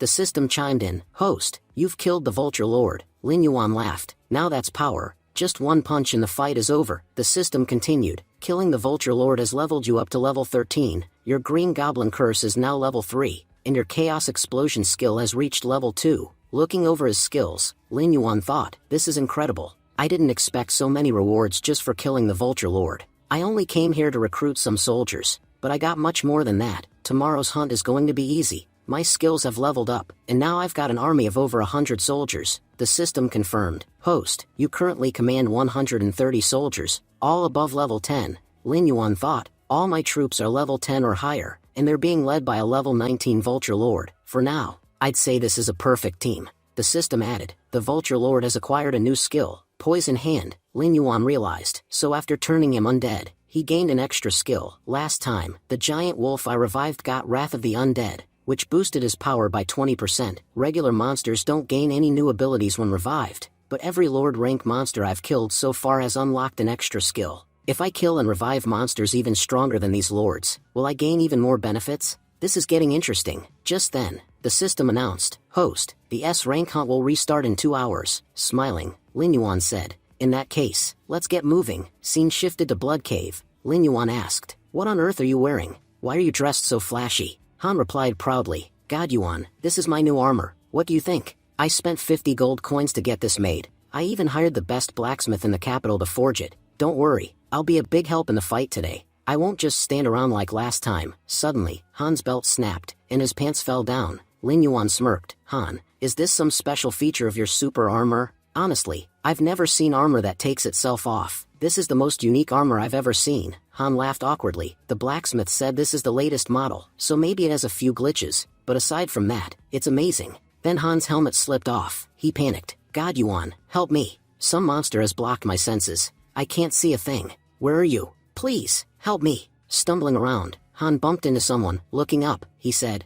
God Yuan, when did you get so huge? But then he realized it wasn't Lin Yuan at all. It was a member of the Black Tree Guild. The man smiled. Kid, are you alright? The system identified him. This is Captain Zhao Gui of Team 3, level 15. Han thought nervously. He's smiling like nothing's wrong. But why does his smile feel dangerous? Like a venomous snake watching me. It's making my heart race. But he seems friendly enough. Maybe I'm just imagining things. At that moment, Lin Yuan arrived and pulled Han back. He said, your super armor is useless. If you wear that in front of a monster, I can guarantee you'll end up as monster food. Take it off and put on your regular clothes, fast. Han says, God Yuan, you're absolutely right. I think this armor is way too heavy for me. I can't even handle it properly. Meanwhile, Zhao Gui appears and starts glaring at them. Zhao Gui thinks to himself, scaring these kids is so much fun. The first guy was so terrified, he literally peed his pants. Let's see how this one reacts. But then Lin Yuan starts glaring back at Zhao Gui. Zhao Gui thinks, his guy is looking straight into my eyes, and he doesn't seem scared at all. This is the first time I've met someone this strange. Can he feel my intense aura? At that moment, other members of the guild arrive. One of them yells, which one of you is Han Cheng? Looking at the form, he laughs and says, hey shiny boy, is your name Han Cheng? Why are you wearing stage costume clothes to an S-rank hunt? The others laugh. Seriously, those clothes are ridiculous. You must have stolen them from a theater troupe. Doesn't he know we're here to kill monsters, not perform a drama? If any monster spots him in that shiny outfit, they'll all come chasing to eat him. Han Cheng replies, yeah, I'm Han Cheng, and please, don't compliment my clothes. I already know I've got a super armor that's unique. You won't find anything like it anywhere. But I'm not used to hearing people praise me. By the way, judging from your looks, you three must be from the Black Tree Guild. One of them pulls out a short blade and says coldly, remember this well, who you are, what your name is, or what you're wearing, it doesn't matter to us. Sure, you paid double the entry fee for this hunt, but that's not why we brought you. We brought you because we pitied you. You've seen how rich people throw coins to beggars? In the same way, we powerful hunters are showing you mercy by letting you come along. Our captain is a kind man. If it weren't for him, we'd never have taken you. Got it? Or should I repeat myself? Lin Yuan thinks to himself, this jerk is really asking for it. If this weren't about the hunt, I'd beat him into the ground right now. Zhao Gui steps in. Junior brother, what are you doing? These kids are our new companions. Who treats new teammates so rudely? And besides, these friends are special. They even paid double the fee to participate. The rude man laughs awkwardly. Captain, I was just joking. Do you really think I'd treat new members like that? But jokes aside, remember what I said. Our captain is generous, but that doesn't mean he'll carry all of you. If any monster comes your way, you'll have to fight it yourselves. Bringing you here is already a huge favor. Once we're inside, don't expect any help. Han Cheng nods. Yeah, I get it. Don't worry, I'll work really hard once we go inside. The man in the hat says, alright then, now that everyone's here, we officially begin today's S-rank hunt. Han Cheng mutters, honestly, I'm nervous. This is my first time meeting someone from a top guild. Others around them say, this is an amazing opportunity. We have to give it everything we've got. If we can join a top guild, it'll change everything for us. Lin Yuan, however, thinks, there are a lot of participants in this S-rank hunt, and most of them seem to be newcomers who only just arrived in the capital. They know nothing about this city. All they care about is joining a top guild at any cost.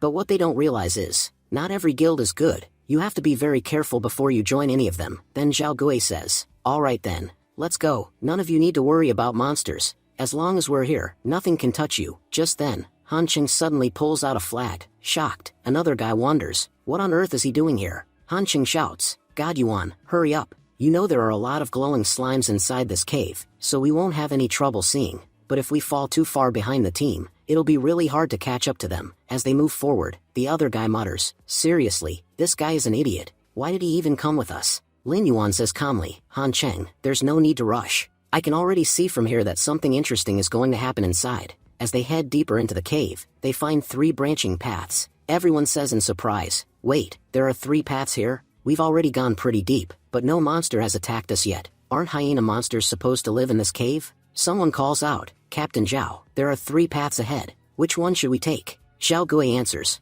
I think we should split up. Shocked, everyone exclaims, split up? Captain Zhao, there are powerful monsters inside. What if we run into one? What then? Mage steps in to calm them. There's nothing to worry about. This entire area is perfectly safe. Captain Zhao has already been here before with another team. They explored this cave thoroughly. That's why he's suggesting we split up. He knows there aren't any truly dangerous monsters here. If you go separately, you'll also gain more experience. Another person asks in disbelief, wait, Captain Zhao, you've really been here before? Zhao Gui nods, yes, I have. We're leading a large group, so ensuring everyone's safety is my responsibility. That's why I came here earlier to scout. I discovered that the middle path is extremely dangerous. All the powerful monsters are there, but the side paths are safe, with only a few weak creatures. Since our Black Tree Guild members are the strongest, we'll take the middle path and clear out all the powerful monsters. The rest of you can take the side paths, where you'll gain experience without much risk. So, what do you think? Everyone agrees. Captain Zhao is strong and reliable. If he says this is safe, then it must be true. We should take the right path. Just then, Lin Yuan speaks up. I don't care what you all do, but I'm going left. Zhao Gui replies, sure, you can go. Choose whichever of the 2 side paths you like. The others whisper, what's with that cloaked guy? Why is he in such a rush? Is he trying to show off? We were still discussing which path to take, and he's already decided. Honestly, I don't trust these 2. That handsome one doesn't even look powerful. Let them take the left path. We'll all go right. Captain Zhao adds mockingly, seems like no one wants to follow you too. I'm the captain here, but I can't force anyone to go with you. You chose the left path, but no one else did. Are you still going? Lin Yuan replies coldly, these weaklings don't concern me. Let them go wherever they want. Fewer people on my path just means less crowding. Saying this, Lin Yuan leaves. Watching them walk away, Zhao Gui smirks to himself. These fools, whether they go right or left, only one thing is waiting for them, death. As they enter the left path, Han Cheng said to God Lin Yuan, have you noticed? Ever since we chose this route, the temperature's been dropping steadily, and I can't shake this strange feeling, like something powerful is watching us.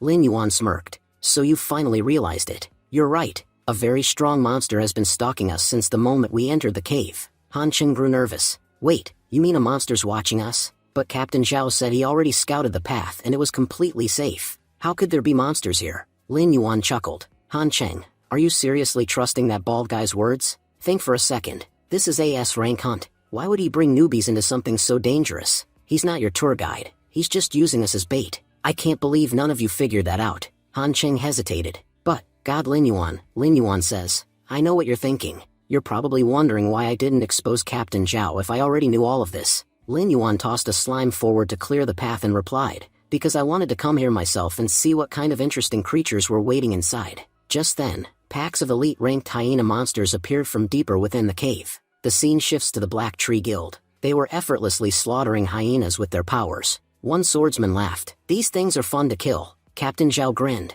We sent those idiots ahead to die first. They're distracting the monsters and weakening them for us. Once they burn themselves out, it'll be much easier for us to finish the job and take all the rewards. He added, there's no way they can kill those high-level beasts, but they'll damage them enough that when we go in, we'll make huge profits with half the effort. So hurry up, clear your section, and then we'll move into their cave. Imagine them lying dead while we reap every bit of their hard work. That's the best part. Back on Lin Yuan's side, Han Cheng was shocked. He had expected these monsters to be a serious threat, but watching Lin Yuan's summoned beasts tearing through them effortlessly changed his mind. These hyenas are all over level 10, but your monsters are crushing them like nothing. Last time we met, your army wasn't this strong, or this big. You've become way more powerful. Honestly, God Lin Yuan, you're amazing. Lin Yuan smiled. Remember when I said we needed preparation before the fight? This is what I meant. Shocked, Han Cheng asked, God Lin Yuan, did you really manage to control so many powerful monsters in just one day? At that moment, the system reported, you have eliminated 55 elite rank monsters.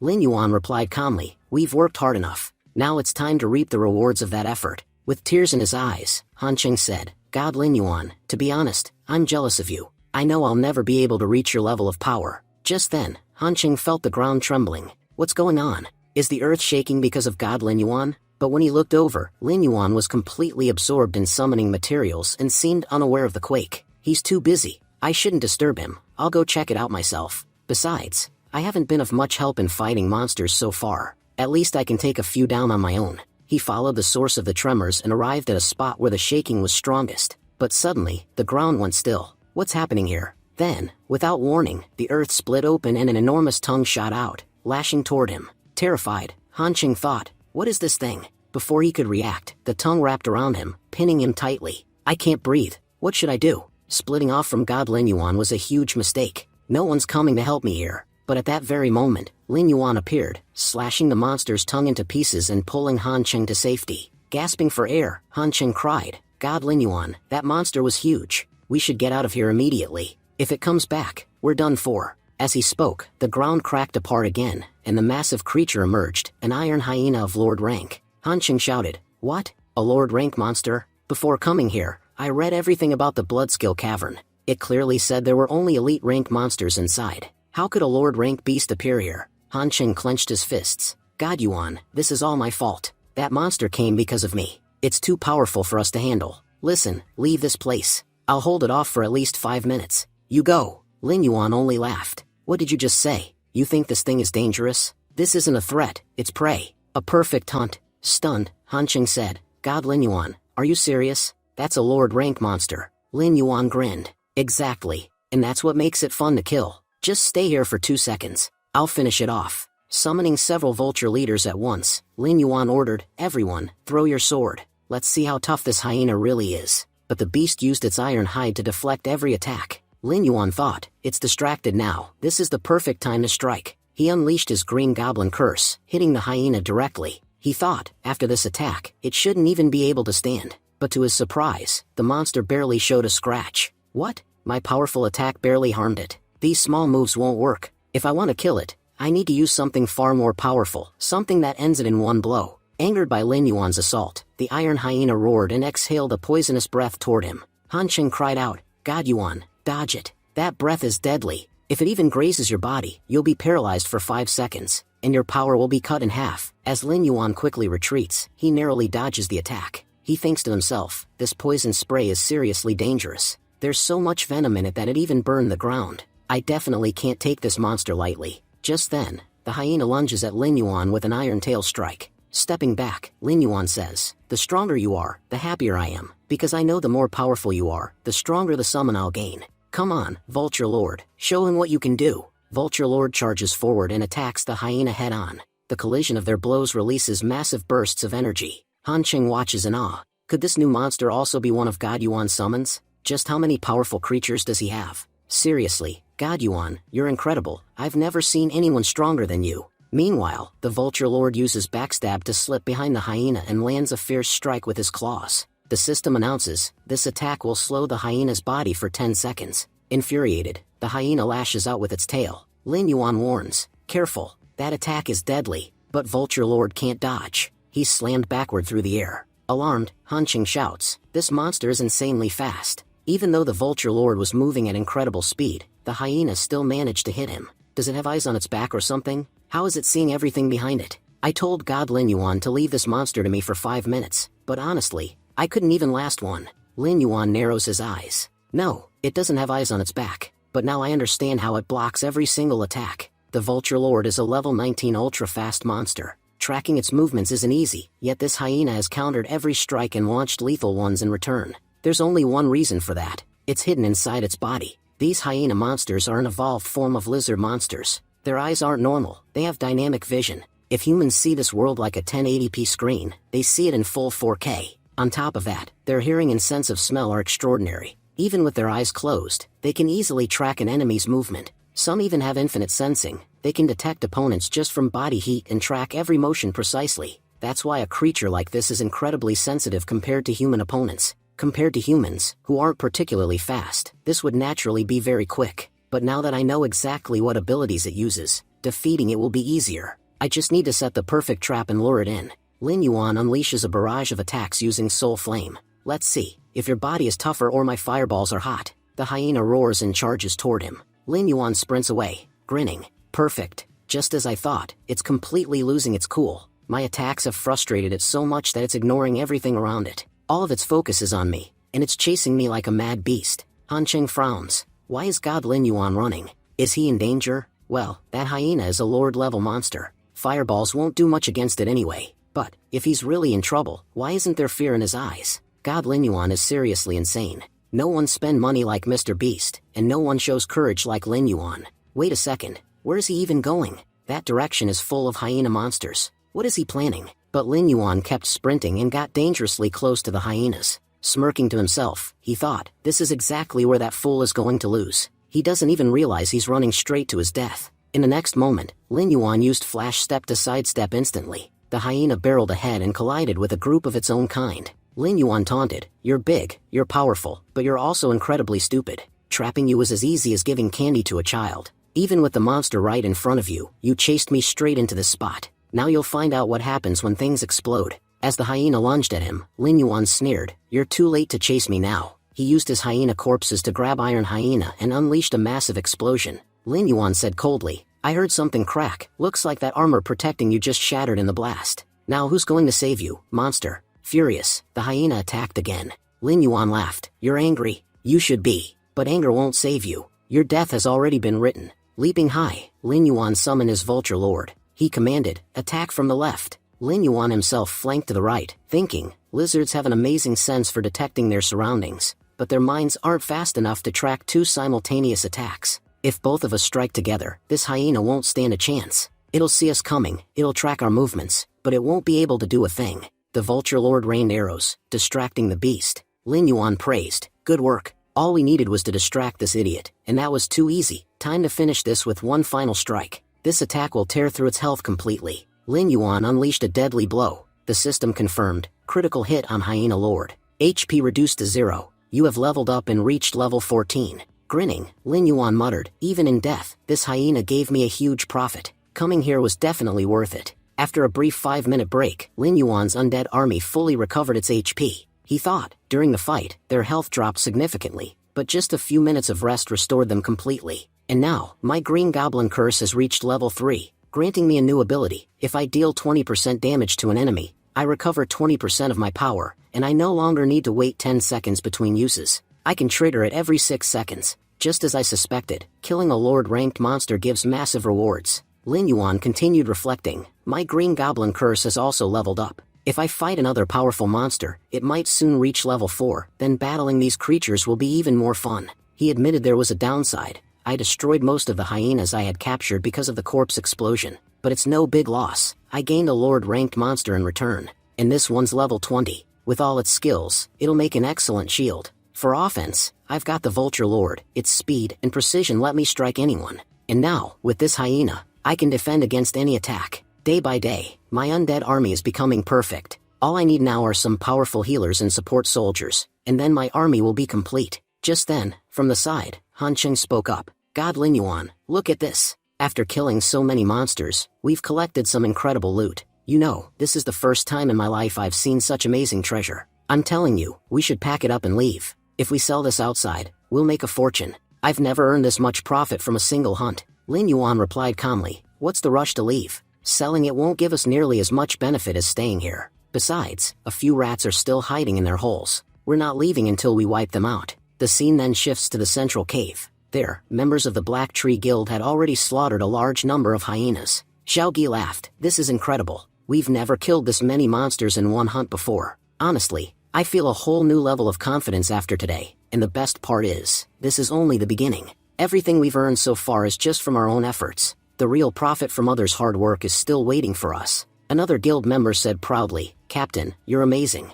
With you leading us, we've killed so many monsters. Honestly, even if these creatures had been Lord ranked instead of elite, they still wouldn't have stood a chance. With a warrior like you on our side, even Lord ranked monsters would be forced to kneel." A mage added cautiously, "You know, I heard some terrifying noises coming from the cave nearby, loud explosions, people screaming. From the sound of it, I think everyone in the other cave has already been wiped out. Now's the perfect time to move in and finish off the remaining monsters. Those fools already did their job for us." Laughing cruelly, Zhao Gi kicked the dead hyena aside. "Exactly. They came here, worked hard, risked their lives, and now we'll be the ones to reap all the rewards. We can't let their effort go to waste. Let's see what they've left behind for us." As the group advanced toward the cave, the walls suddenly shattered with a deafening crack. Stones burst outward, flying straight at them. Blocking the debris, they shouted in confusion, "What's happening here? Why is this entire cave collapsing? Captain, has someone attacked us?" Irritated, Captain Zhao growled, "Who's there? Show yourself. I want to see who has the guts to launch a sneak attack on the Black Tree Guild. Whoever you are, you've just signed your own death warrant. Turn back while you can, because Captain Zhao is about to destroy you." At that moment, Lin Yuan appeared before them. Lin Yuan smirked and said, "What's wrong? Why do you look so angry seeing us alive? Oh, and let me give you a heads up, there's no point in going into the left cave. I've already killed every single hyena inside. To be honest, wiping them out was very profitable for me. If you go there now, all you'll find are corpses." Irritated, the mage demanded, "How did you even survive? The iron hyenas inside were extremely strong. It should have been impossible for you to make it out alive." Han Cheng snapped back in anger, "How disgusting you are. I always thought members of a big guild were supposed to be honorable, but you people are nothing but filthy deceivers. You staged a fake S-rank hunt, lured countless players here, and tried to use them as disposable tools. Didn't you feel even a shred of shame doing something so vile?" The swordsman stepped forward and laughed coldly. "Shame? Why should we feel shame? Let me make it clear, we are members of the Black Tree Guild. If a few rookies die while working for us, so what? For you, dying for us should be considered an honor, and yet here you are, wasting time arguing with us." Zhao Gi, shocked, thought to himself, "This is strange. How did these two manage to return alive? From what I know, all three caves are filled with large numbers of hyenas. Could it be that the left cave had fewer monsters, making it easier for them to escape? Maybe most of the hyenas were in the right cave, leaving those players unlucky. Otherwise, survival should have been impossible." Meanwhile, Han Cheng shouted, "Your shamelessness makes me sick. Don't you feel even a little ashamed of yourselves?" But Zhao Gi thought differently. It doesn't matter how they survived, their words are beginning to irritate me. If we want to keep tricking people and carrying out our plans, then silencing them here is the only option. Instead of escaping, they foolishly came to confront us. That was their biggest mistake. Zhao Gi then stepped forward and sneered, "I don't know how you made it out of your cave alive, but you're indeed lucky. Unfortunately, you're also fools for coming here instead of running away. And now, because of that, I'll have no choice but to end you, forever." With that, he launched a deadly attack. Lin Yuan quickly pulled Han Cheng back, saving him just in time. The two then clashed, their powers colliding so violently that the cave trembled and began to crumble deeper inside. Zhao Gi laughed and taunted, "What's wrong? Weren't you bragging just a moment ago? But now that you've seen my power, are you scared? Honestly, I doubt you'll last even 5 minutes against me." At that moment, Lin Yuan unleashed his green goblin curse. We then saw Zhao Gi desperately dodging the incoming attacks. He thought to himself, how can a mere newbie possess such power? This is an S-rank hunt, only experienced hunters came here, and yet, this guy is still standing against me, truly unbelievable. When Zhao Gi glanced back, he saw no one there. Confused, he muttered, "Where did he disappear to?" Suddenly, Lin Yuan emerged from the smoke, launching a deadly strike. Zhao Gi blocked the blow and scoffed, "Do you think I'm some rookie who wouldn't notice such a pathetic sneak attack? I knew you hadn't run away. You were just waiting to use the smoke as cover to strike at me. You're lucky. Boy, many have stood before me, but very few lasted this long. Fortune must really be on your side." In the next instant, Zhao Gi vanished right before Lin Yuan's eyes. His voice echoed coldly, "Dreams are meant to be broken, and when you dream with your eyes open, all it earns you are broken bones. You came here to hunt prey, but now, you've become my prey." He suddenly appeared behind Lin Yuan and lunged at him. Lin Yuan turned, thinking, "I've wasted too much time." With a single strike, Zhao Gi sent Lin Yuan crashing backward. Startled, Han Cheng cried out, "God, Lin Yuan, are you okay?" The swordsman sneered, "Don't worry about your god, worry about yourself. You won't be escaping from us." The mage added, "Exactly. Beating an insect like you doesn't even require all of us. Just the two of us are more than enough." Zhao Gi mocked. Well, boy, what did fighting us get you? In the end, death. If you had any sense, you would have left instead of standing your ground. As they say, a wise man understands hints, but you weren't wise at all, and that's why you're dying now. But Lin Yuan glared at them and replied, even when the truth is right before your eyes, you fail to see it. Open your eyes and understand reality. From the very beginning, it hasn't been you winning here, it's been me. As he spoke, he caught Zhao Gi's full-powered punch with his bare hand. Shocked, Zhao Gi thought, what is happening? How did his strength suddenly rise like this? How is he stopping my full-force strike with just his hands? Lin Yuan said coldly, I only wanted to test the strength of the Black Tree Guild's third-team captain.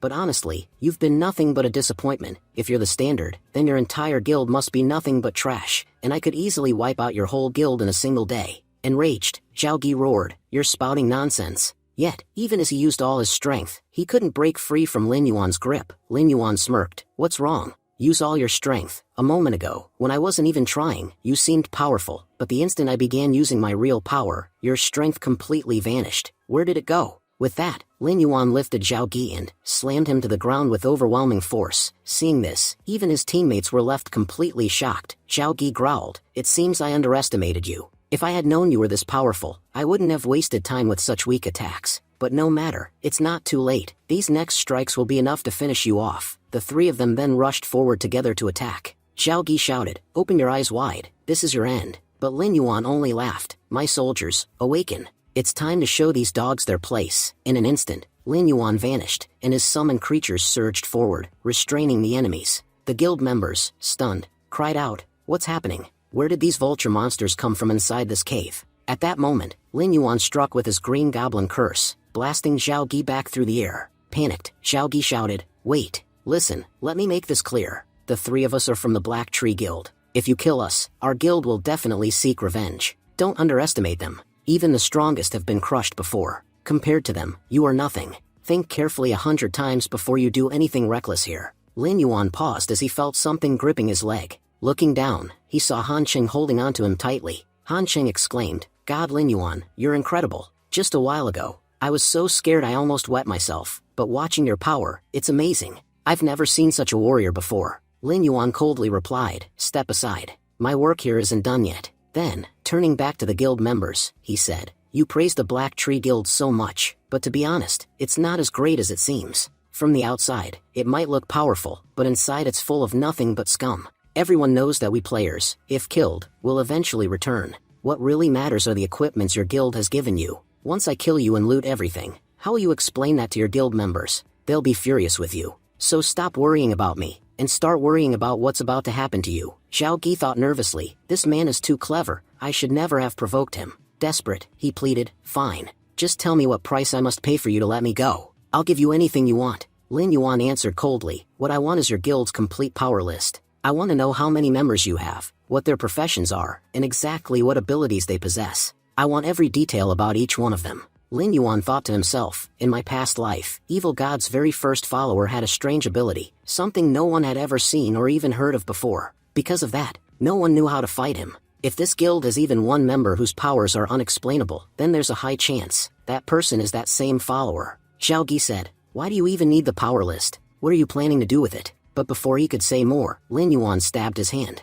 Lin Yuan warned coldly, you're in no position to ask questions right now. Just write down everyone's names and their powers quietly. Otherwise, the attack I made on your hand could just as easily land on your throat. Panicked, Zhao Gi quickly replied, yes, I'm writing. Please don't attack me. Soon after, Zhao Gi handed over the list to Lin Yuan. Looking through it, Lin Yuan muttered, there are quite a few members in this guild with special abilities, but none of them stand out. Not even a single one here could be the follower of Evil God. Looks like this isn't the guild where I'll find him. Zhao Gi nervously asked, boss, I've done everything you asked. Can my team and I leave now? Lin Yuan nodded casually. Yes, you may go. Relieved, Zhao Gi said, thank you so much. But the moment they turned away, Lin Yuan struck them down with a sudden attack, killing all three instantly. His voice turned cold as he said, I was going to let you go, but then I suddenly remembered the screams of all those people who died needlessly because of you. That made me change my mind. I felt like killing you myself. As they perished, all of their items dropped on the ground. Looking over the weapons, Lin Yuan remarked that one of them had been carrying a silver-type weapon,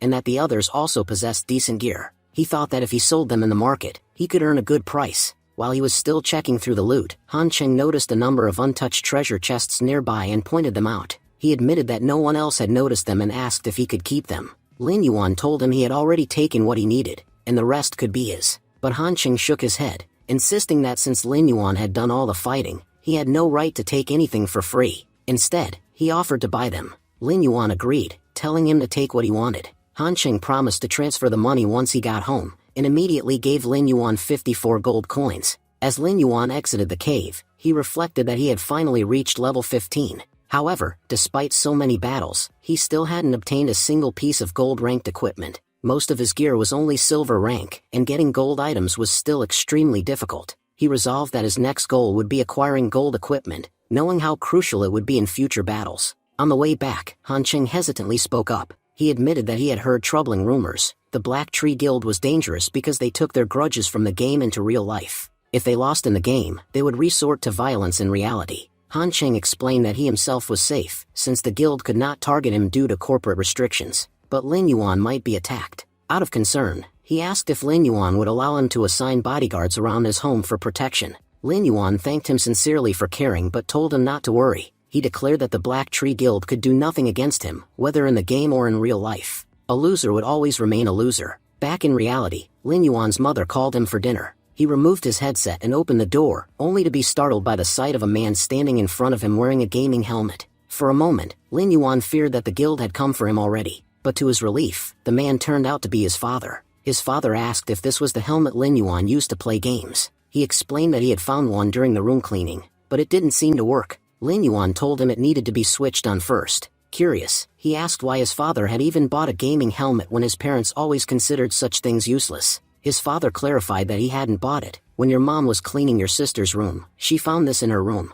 Lin Yuan then thought back to his past life. His sister, Ten Ten, had always pretended she disliked gaming, but in truth, she had played as well and had awakened long before him. Perhaps this was the moment in time when she would awaken again. Their mother interrupted, asking why they were still standing around when dinner was ready and the food was getting cold. Everyone sat down to eat together. While eating, Lin Yuan reflected that his parents still lived far removed from the world of technology and gaming. He realized he needed to bring them into the immortal world and use his resources to make them stronger. The world was on the verge of great change, and those without the game's power would be the most vulnerable. He decided that while he could protect himself with his current strength, if he wanted to safeguard his whole family, he needed to make them powerful too. So he told them that the game wasn't as difficult as it seemed, and promised to bring them helmets the next day so they could experience the wonders of that world for themselves. But his mother immediately refused. She insisted that they would never use such devices and forbade him from wasting money on useless things. Lin Yuan reassured her, saying the helmets weren't expensive, and that he already had enough money to buy them.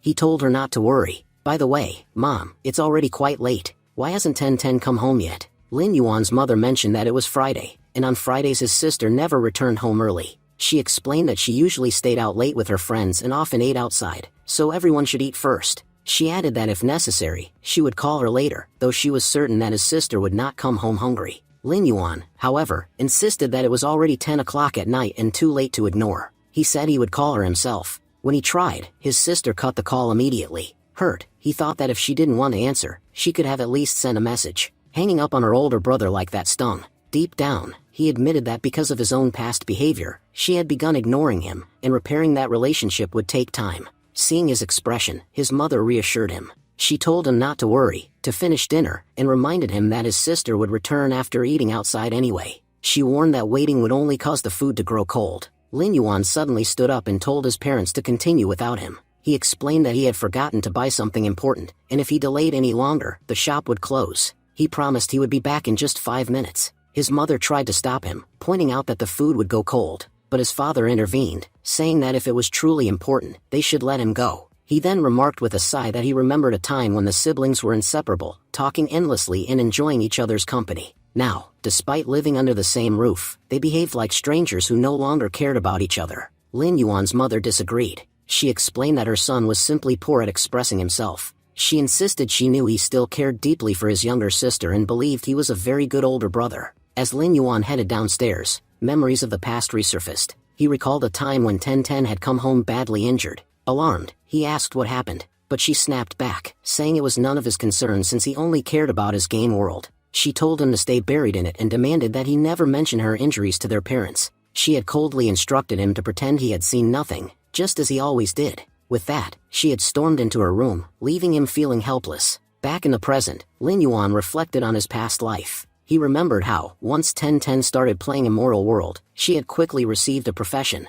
but that very profession had made her life extremely difficult. With her newfound powers, she had been approached by a powerful secret organization known as the Order. This organization had been founded by 9 individuals chosen by the gods themselves. Only the qualified could join, and among their members was a prophet with the ability to sense who the chosen ones were. Even in reality, the Order would identify them early and extend invitations to join. Within the game, the Order had become immensely powerful, and its influence in the real world was growing day by day. They operated mysteriously, their movements difficult to detect, but they never committed evil. In fact, they often acted for the good of society and had delayed many disasters, including attacks from the evil god, long before they could strike. Lin Yuan remembered that the Order had invited his sister too, and once she joined, her life became unbearably difficult. To maintain balance in society, she had taken on dangerous missions that destroyed her personal life. There were times when she disappeared for days, with no one knowing if she was alive or not. He now hoped the Order had not yet approached her in this timeline,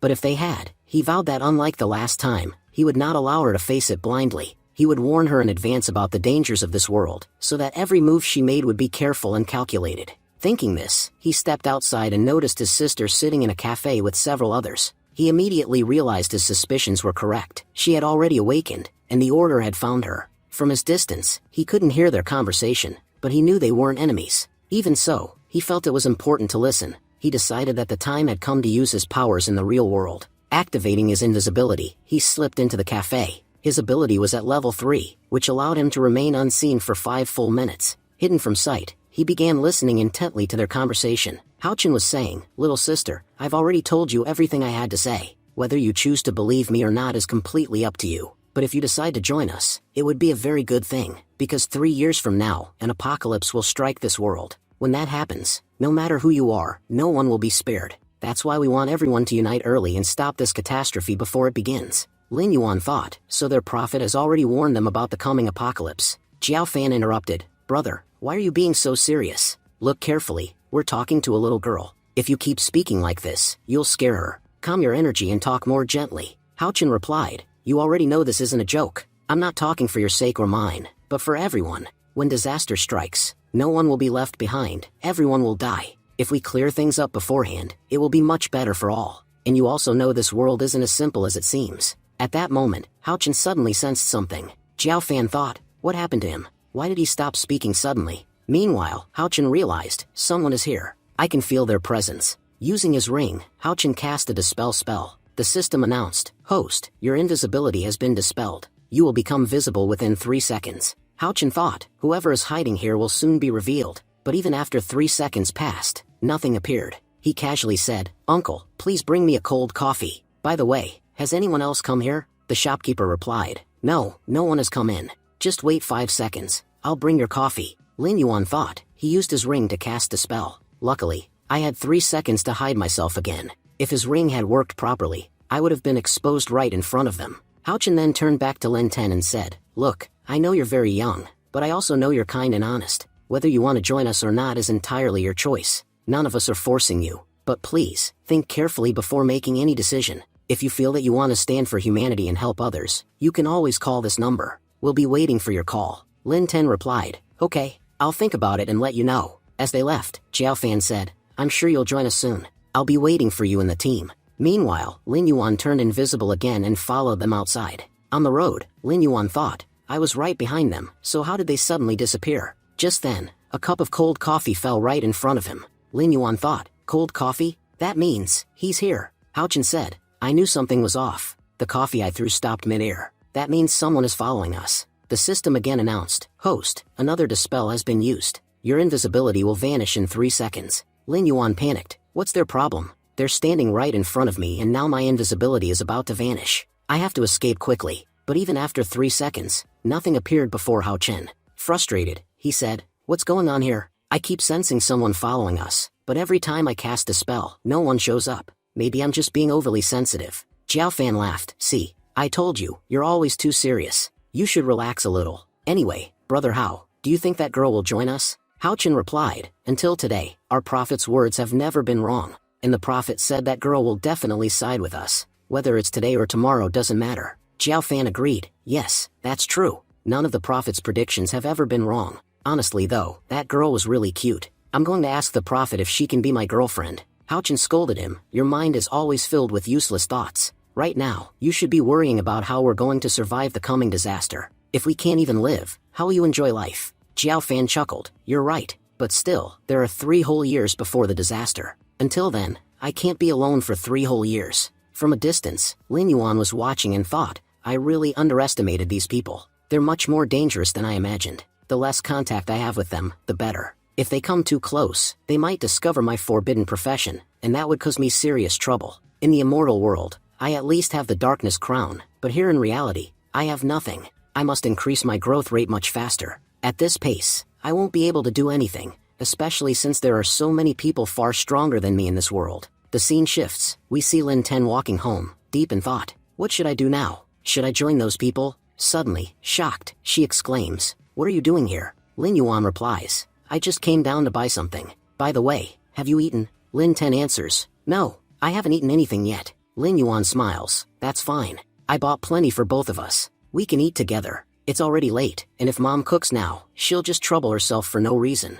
Let's eat what I bought instead. Lin Ten wonders, is this really my brother? This was the same person who never cared about anyone, who wouldn't even offer water to a dying man. How has he suddenly become so caring? Lin Yuan calls out, why are you standing there? Come on, let's go. The 2 siblings return home. Lin Yuan's mother scolds gently, I don't mind you going out with your friends, but look at the time. You even forgot to eat. Come sit quickly, I'll warm up some food for you. Lin Ten says, no, Mom, I'm not hungry. I'm really tired. I just want to rest. Mother replies, you haven't eaten either. Sit quietly, I'll prepare food for you both. As Lin Ten enters her room, she thinks, what's happening? Why has everything changed so suddenly? Ever since I started playing that game, things have become so strange. It feels like the entire world itself has changed, and I don't understand anything about it. Then we see a flashback from a few days earlier. Lin Ten was playing the game when a mantis monster suddenly attacks her team. The maid shouts, 10-10, run. You're the fastest in the group. We'll hold the monster back.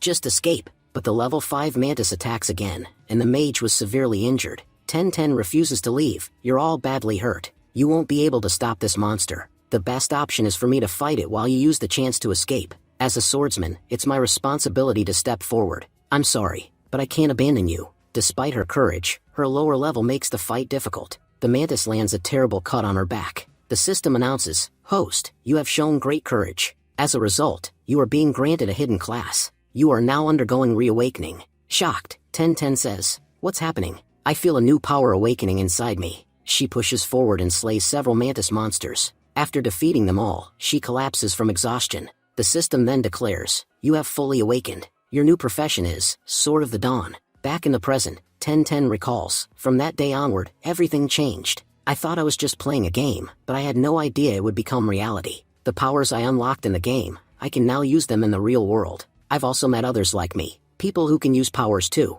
They told me a disaster is coming to this world, but how am I supposed to protect everyone? Do I even have the strength to become a savior? If even powerful people like them are worried, then what hope is left for ordinary people without powers? She sighs. Should I join them or not? I don't know. Honestly, I'm not even sure if I'm strong enough to protect everyone. But one thing is clear, I must become stronger, as quickly as possible, because I have a family I need to protect. A family I love deeply, one I will never let anything happen to. At the same time, we see Lin Yuan looking at the same family photo. He thinks, this house isn't very secure. If we were attacked in reality, Mom and Dad could be in danger. I need to find a way to move us somewhere safer. But if I spend too much time in reality, I won't be able to grow stronger. I have to balance both, ensuring my family's safety while becoming powerful, because I know the dangers that are coming. Life ahead will be tough for everyone.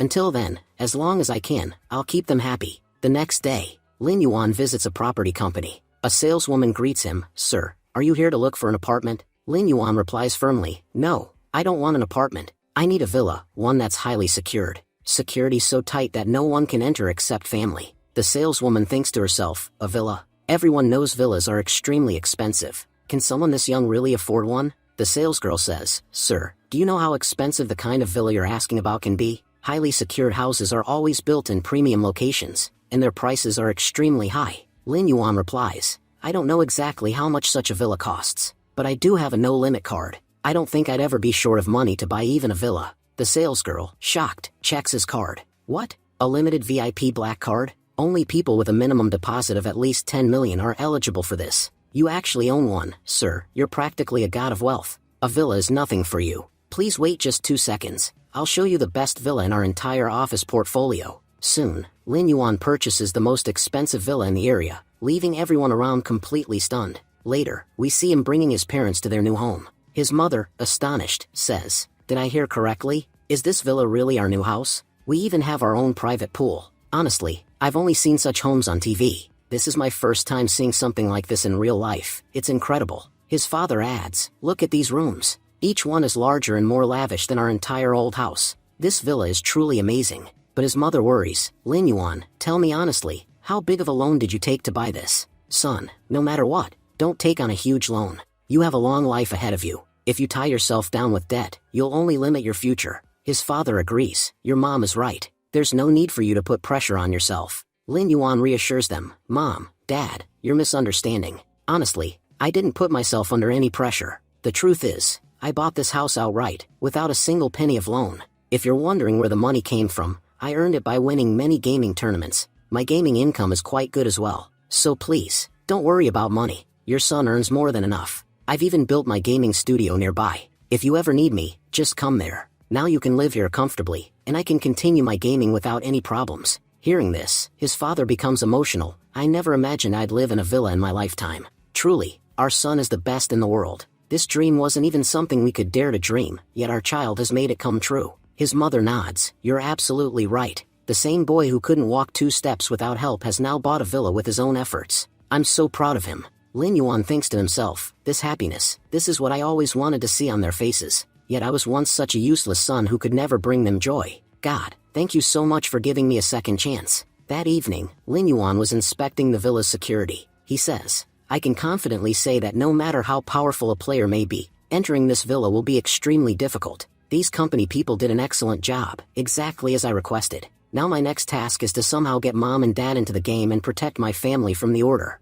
The people of the order aren't bad at heart, but I know their actions could bring danger to my family. Just as he was about to leave, a group of men suddenly appeared. They sneered, Finally, we found you. Do you know how long we've been waiting here? Tracking your location was a real pain. Lin Yuan immediately recognized them. This must be that Black Tree Guild captain I defeated before. Han Qing did warn me they'd come for revenge. Looks like they showed up much sooner than I expected. Led by their leader Zhao, the group rushed forward to attack. One of them mocked, in the game, anyone can pretend to be a great fighter, but in real life, fighting is way harder. You don't have the same strength here as you do in the game. Last time, you acted high and mighty, and because of you, we suffered heavy losses. Let's see what you can do now, in the real world. Another shouted, Brothers, go teach this bastard a lesson. Because of him, we lost so much. Today we'll make sure he regrets ever messing with us. He won't even be able to play games again after this. One thug laughed. Look at him, brothers. He's frozen in fear. His legs won't even move. If you were this scared, why'd you provoke us in the first place?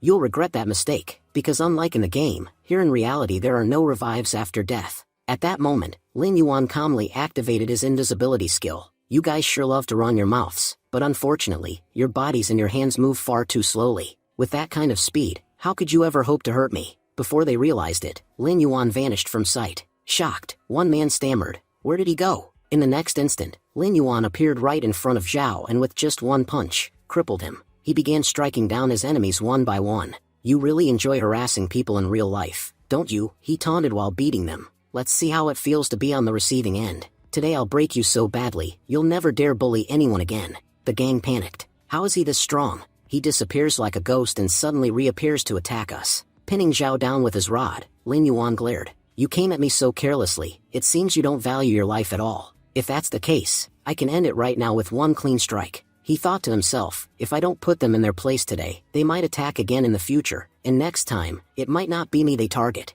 It could be my family. I can't allow that. Terrified, Zhao begged, Big brother, please forgive me. I was wrong, I swear. Don't kill me. I'm a good person. I promise I'll never bother anyone again. And if you spare me, I'll give you some valuable information about a hidden quest. Lin Yuan's eyes narrowed. A quest? Fine. Speak quickly. Your life depends on how useful this information is. Zhao stammered out, in the capital city, there's a blacksmith named Tong. He'll give you tasks that require bringing him mineral ores. If you complete these tasks repeatedly, or deliver a huge amount of mineral ores at once, you'll earn massive favor with him. In return, he'll craft golden equipment, powerful gear that no one in the desert currently possesses. I just found out about this myself. Hardly anyone knows. With your skills, you could finish the quest much faster than anyone else. Hearing this, Lin Yuan recalled, in my previous life, no one in the western desert had golden equipment, except there was one man who obtained it unusually early. I'd heard many rumors about him but never met him. I remember now, he got that gear because of an NPC everyone else ignored. This information matches perfectly with what I remember. Zhao might be trying to trick me, but if this is true, it could be extremely valuable. Pressing the rod harder against Zhao, Lin Yuan warned, listen carefully. If your words are true, it'll be good for you. But if you're lying, it won't end well. In the game, I can crush not just you, but your entire guild with ease. And in real life, you've already seen my strength. Remember, I don't just have power myself, I know others just as powerful. If you ever pull another stunt like this, I swear I'll drag you out of your home and destroy your guild, not only in the game, but in the real world too. Stay away from me and my family. If I even see you near them, that day will be your last. And if you doubt me, just look at what I did to your friend here. That's exactly what I'll do to you. Terrified, Zhao quickly said, I understand now. I don't need to learn anything else. Big brother, please don't worry. I'll never step foot in this area again. Neither I nor anyone from my group will ever come near here. The scene shifts to a lodge inside the capital. We see people sitting around, eating and drinking in peace. Suddenly, Tong the blacksmith, looking shocked, exclaimed, wait, what did I just hear? You're giving me 100 mineral ores all at once? Please, don't joke like that. No one has ever given me that many mineral ores before. But if you're truly serious, then Tong promises you this. I'll craft you an incredible weapon. And I'll do it completely for free. Lin Yuan thought to himself, so Zhao was telling the truth. The moment I mentioned mineral ores, Tong promised to make me a weapon. And everyone knows this isn't just any weapon, it'll be golden equipment. All I need to do now is mine mineral ores as quickly as possible and bring them to him. That way, I can get my golden equipment sooner. As Lin Yuan was about to leave the lodge, his eyes caught sight of a man harassing a young woman. The man leered, hey beauty, where are you going? Come, sit with me. Let's have a drink together. Why are you running away? Fate brought us together, you can't just leave. You're too beautiful to walk away without sharing a drink with me. The woman protested, I don't even know you. Why would I sit with you? Let me go. I want nothing to do with you. Please, don't touch me. Somebody help me. This man is horrible. The man smirked. No one here is going to help you. And don't act like I'm some kind of villain. I just asked you to have a drink with me. If you agree, I promise you'll enjoy it. Watching this unfold, Lin Yuan narrowed his eyes at the thug. The man noticed his glare and barked, what are you staring at, hero? Think you can scare me by glaring? Don't try to play smart here. Leave, or I'll smash you to pieces. If you annoy me, I'll pluck out your eyes and play marbles with them. My name's Master Bang, and I've got a powerful gang. If I get angry, you can't imagine what I'll do to you. Before he could continue, Lin Yuan suddenly attacked, throwing him back. Lin Yuan said coldly, you really tested my patience. I was going to walk away quietly, but your disgusting words ruined my mood. Normally, I'd ignore trash like you, but now, I can't. The woman, relieved, smiled brightly. Wow, you're so handsome. Thank you so much for saving me. Would you like to have a drink with me? It would make me so happy. But Lin Yuan waved her off. No, there's no need. Honestly, you shouldn't drink anymore. You already seem drunk enough. She tried to follow him. Brother, wait. Why are you walking so fast? I can't keep up with you. Suddenly, she tripped. Lin Yuan quickly caught her in his arms, hero style. She gazed at him dreamily. Big brother, thank you again. You're just like a real hero. And, you seem like such a good dancer too. Lin Yuan sighed. What is she even saying? The alcohol has clearly gone to her head. Moments later, she fell asleep in his arms. Lin Yuan muttered, great, now this is a headache, before carrying her to a room and leaving her there. As he walked away, he thought, this isn't important right now. What matters is getting to the mines quickly and collecting mineral ores. Soon, Lin Yuan arrived at the Viper mine. Looking around, he noted, it's good I have my kobold monsters with me. With their help, mining becomes much easier. Without them, this would have been tough. Currently, he had 12 kobold monsters under his command. If I can find more mining monsters inside this cave, the work will go even faster. Just then, his kobolds were suddenly ambushed. A group of level 10 monster rats attacked. So this cave hides mining monsters too? Lin Yuan grinned. Perfect. Scorpion, step forward and show your strength. Finish them quickly. His summoned scorpion charged forward, annihilating the rat monsters. Lin Yuan smirked. Just 5 minutes ago, I was wishing for mining monsters, and now here they are. The more variety I have under my control, the easier future battles will become. With such forces, I can create countless strategies against my enemies. But suddenly, just as he finished, a massive explosion shook the mine. What now? Lin Yuan frowned. Something powerful is coming this way. From the shadows emerged a terrifying creature, the level 16 Rat Lord, the boss of this mining region. It wasn't alone, it had been chasing someone straight into the mine. Lin Yuan muttered, so this is the boss of the mine. Someone deliberately attacked it and lured it here. The stranger then launched an attack at Lin Yuan. While dodging, Lin Yuan thought angrily, what a scumbag. First, he brought a monster here, and now he's attacking me too. But then Lin Yuan realized, it wasn't actually an attack. Instead, it was a buff. The system message appeared, Host, you have received the Holy Armor buff. For the next 60 seconds, your defense has increased by 20 points and your agility has also improved. You are now 30% faster than before. Shocked, Lin Yuan exclaimed, what? That guy buffed me? So, he's a priest? But if he's really a priest, then why did he lure this monster here? Meanwhile, a bystander whispered excitedly, wait, it looks like the boss monster is chasing that priest. Watching a priest fight a boss monster will be entertaining. There's no way a priest can handle a monster that strong. I should start a live stream, tons of people will tune in, and I'll make some money from the traffic. The priest, panicked, shouted at Lin Yuan, brother, forgive me. I didn't bring this monster here on purpose. I was just running for my life, and it chased me all the way here. I gave you a buff, you should be much faster now. Please, escape while you can. I'll take full responsibility for this mess. Soon, 15 viewers had already joined the live stream. People commented excitedly, unbelievable. A priest fighting a boss monster alone? This is going to be fun. Watching him get crushed will be hilarious. Lin Yuan, however, thought differently. Even though this priest is in serious trouble, he's still taking responsibility for his mistake. That shows loyalty. He then smirked. Recently, I bought a villa and spent a lot of money. I need more funds. If I can kill this boss monster, I'll earn plenty. And since it came right to me, how could I ignore it? The live stream viewership skyrocketed, climbing to over 130 viewers. People recognized Lin Yuan immediately. Wait, isn't that the guy who defeated the desert's first world boss? The one who wiped out an entire guild of 30 members by himself? If he's fighting now, this is going to be epic. Meanwhile, the boss monster closed in on the priest. The priest ran, cursing, damn it, just leave me alone. How far are you going to chase me? Right as the monster was about to strike, Lin Yuan intervened, blocking the attack. The priest gasped in shock. Who is this man? Why is he helping me? The scene then shifted. Elsewhere, Xiao Gi was watching Lin Yuan's live stream. He muttered, he's facing a boss monster head-on. Honestly, there's no shame in losing to someone like him. That bastard is practically a monster himself. Nearby, members of the Fury Guild gossiped bitterly. The whole internet is obsessed with him. I don't get it. What's so special about Lin Yuan? Honestly, he annoys me. He pretends to take on these dangerous fights just to get famous, but there's nothing extraordinary about them. Another guild member chimed in, flattering their leader. Boss, you're absolutely right. Compared to you, he's nothing. If you faced him, you'd crush him with one hand. Our Fury Guild is the best, and you're the strongest captain. Xiao Gi recognized the man they were praising, Madman, the Fury Guild's captain. Clearly, even Madman had watched Lin Yuan's stream, and it burned them inside. Xiao Gi sneered, talking big is easy. But when someone can fight a boss monster alone, that proves their true strength. I'll admit, as a guild, Fury is impressive when you fight together. But your captain Madman?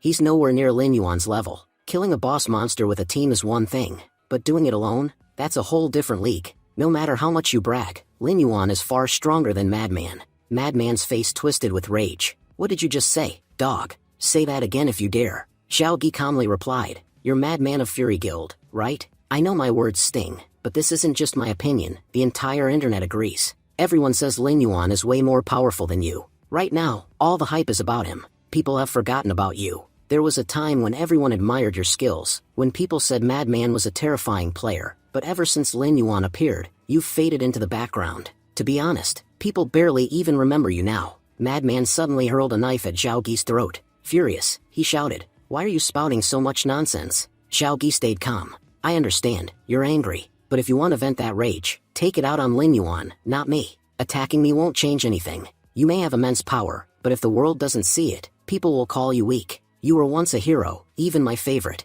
That's why it pains me to see Lin Yuan surpass you. That's all I meant. Madman smirked. So, you're one of my fans, huh? Interesting. And that Lin Yuan, he's still live streaming, isn't he? A guild member quickly replied, yes, he is. He's streaming from Viper Mine. Madman clenched his fist. Tell everyone in the guild to log in. It's time we show the world just how powerful we are. No one can steal our spotlight. Meanwhile, back at the mine, Lin Yuan was locked in combat with the boss monster. He called out to the priest, "You can leave now. The monster's full attention is on me. If you run, it won't bother chasing you." The massive rat-like boss lunged at Lin Yuan, but he swiftly dodged and countered, unleashing his soul flames to cut down the monster's HP even further. The live stream's viewership exploded, surpassing 1,000 viewers. The chat flooded with comments, "God Yuan is incredible. Just watching his movements teaches us so much. I'm taking notes. Next time I fight, I'll copy his style." The boss monster tried to pursue Lin Yuan, but he summoned his wolves, slamming the beast hard into the ground. Lin Yuan mocked his foe. "You may be strong, but you're fighting without any strategy. Keep attacking blindly like this, and even a child could defeat you. Not that it matters, because this is your end." With that, he delivered a crushing strike. Enraged, the boss threw all the summoned wolves aside, only to take a heavy blow to the face from a kobold. Slipping on his gloves, Lin Yuan declared, "It's time to try out a new move." He leapt forward and unleashed a devastating Superman punch, smashing the monster down. The live stream erupted. "What? He killed the boss monster. That fight was insane, absolutely legendary." The system notification appeared. "Host, you have leveled up. Current level, 15. Loot notifications followed. Pure steel blade, a silver tier weapon. Shadow boots, increases agility by 30% and overall body movement by 10%. Overjoyed, the priest praised him. "That was an incredible fight. Watching you, I finally understand. There's only one person in this entire game who can slay a boss monster so easily, and that's none other than God Yuan. You are God Yuan, right?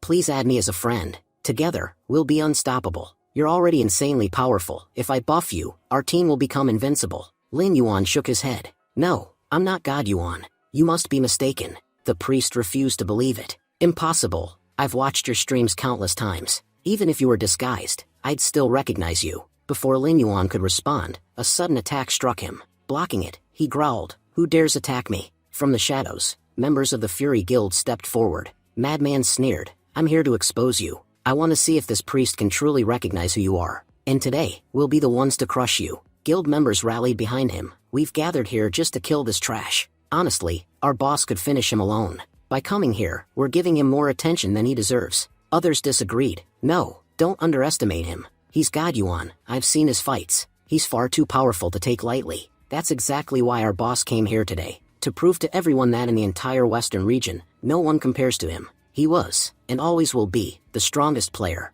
Lin Yuan smirked to himself. "So these are the Fury Guild members. I've heard plenty about them. They love showing off. Looks like they came here to kill me just so they could steal the fame. Funny thing is, ever since I bought that villa, I've been low on cash. First, the boss monster shows up, making me richer. Now, an entire guild arrives, gift wrapped by the heavens themselves. Thank you, God, for sending me these fools." The system announced, "Attention, sin cancellation has been activated. For the next 15 minutes, no matter how many enemies you kill, you will not gain any sin value." Just as Lin Yuan was about to step forward and start the fight, the priest suddenly appeared behind him. The priest declared, "God Yuan is my close friend. If you dare to attack him, you'll have to get through me first. Today, my friend and I will fight together and show you what a truly powerful team looks like. God Yuan, don't worry. As long as I'm by your side, even all of them combined can't harm you." Lin Yuan frowned, annoyed. Why is he interfering? "Friend, listen to me, step aside. You don't need to involve yourself in this battle. I can handle them alone."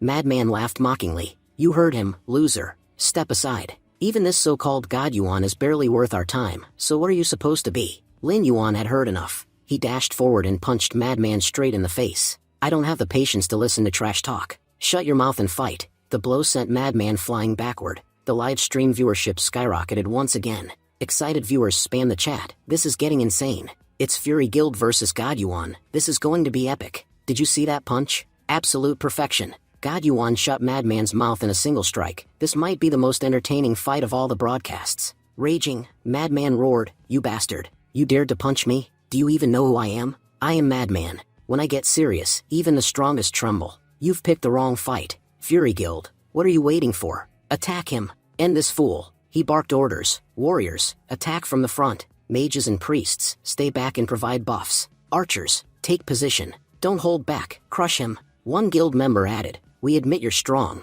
but there's no way you can defeat all of us alone. Our entire guild together can kill you easily." But Lin Yuan suddenly vanished. The warriors shouted, "What? Where did he go? Does he have invisibility skills?" The mages panicked. "Quick, cast the spell." They began chanting, But before the spell could finish, Lin Yuan appeared right behind them. He whispered coldly, "Too late, I'm already here." With swift strikes, he eliminated 2 mages on the spot. Madman screamed, "Everyone, focus your attacks behind you. That bastard Lin Yuan is right there. Remember, he just fought a boss monster, his HP must be low. That's why he's avoiding a direct fight. This is the perfect chance to kill him. We have the numbers. Move now, we cannot lose." Spectators whispered among themselves, "This is pathetic. Nearly 50 guild members ganging up on a single man. They should be ashamed. God Yuan, we're rooting for you. Show them what you're truly capable of. These Fury Guild guys are way too arrogant. They need to be put in their place." Madman sneered, "You've made a huge mistake showing off like this. If you think you can rise above us in our own territory, you're dead wrong.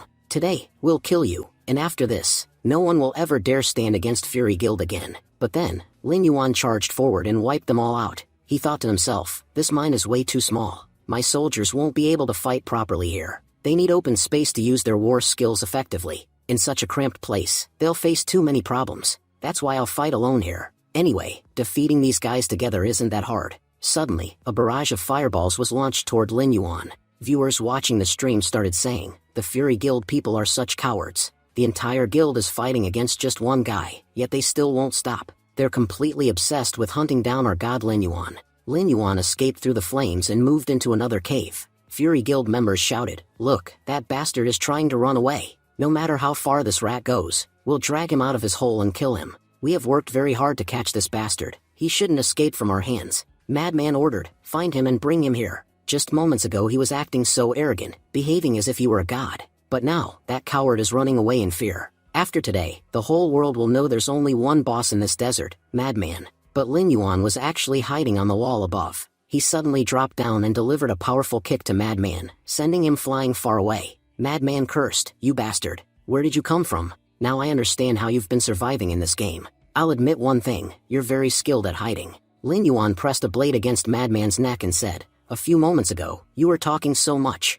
What happened now? Why are you silent?" Panicking, Madman screamed, "Where are you all? Come here quickly. He's right here." Lin Yuan coldly replied, "They're not coming back. Death has already reached them." He continued, "By the way, I want to know something. If your guild is destroyed because of you, won't your leader, Mad God, get angry at you? He might even blame you and throw you out." Madman refused to believe it. "That's impossible. I admit you're powerful, but it's absolutely impossible for you to kill everyone at once." Just then, Lin Yuan summoned all his wolves and sent them toward Fury Guild members. Using his explosion skill, he blew them all up in one strike. Madman screamed, "You bastard. What have you done?" Lin Yuan answered calmly, "I did exactly what you came here to do. You were my enemies, so I destroyed you all." The stream's viewership shot past 100,000. Viewers flooded the chat, saying, "God Lin Yuan, you're amazing. This is what we expected from you. You single-handedly destroyed the entire guild." After killing Madman, Lin Yuan obtained an artifact. He said, "I never thought killing such a useless guy would give such an incredible reward. Anyway, I'll quickly claim it and get out of here." So many people were watching the stream, surely, more players will be rushing here soon. I better leave before anyone arrives. The system announced, Bloodthirsty Double Blade, effect. Whenever you deal damage to an enemy, you will recover the same amount of health. Later, Lin Yuan met Tong. Tong admitted, "To be honest, I underestimated you before. I thought you wouldn't be able to deliver so much mineral ore. But boy, you're truly capable. I hope in the future we can work together on many more things." The system announced, Tong's favorability has reached 100. He now considers you his friend. Lin Yuan thought to himself, Tong only needs 100 mineral ores per day, but if I want him to forge a gold item for me, I'll need to wait a long time. Giving it to him once won't be enough. I'll have to increase his favorability even more. Anyway, thanks to Fury Guild, I now have so many items that I don't even know what to do with them. If I sell them all to Han Cheng at once, it'll cause him big trouble, but selling them one by one will also be a huge hassle. Still, I guess that's what I'll have to do, but I can't just focus on this.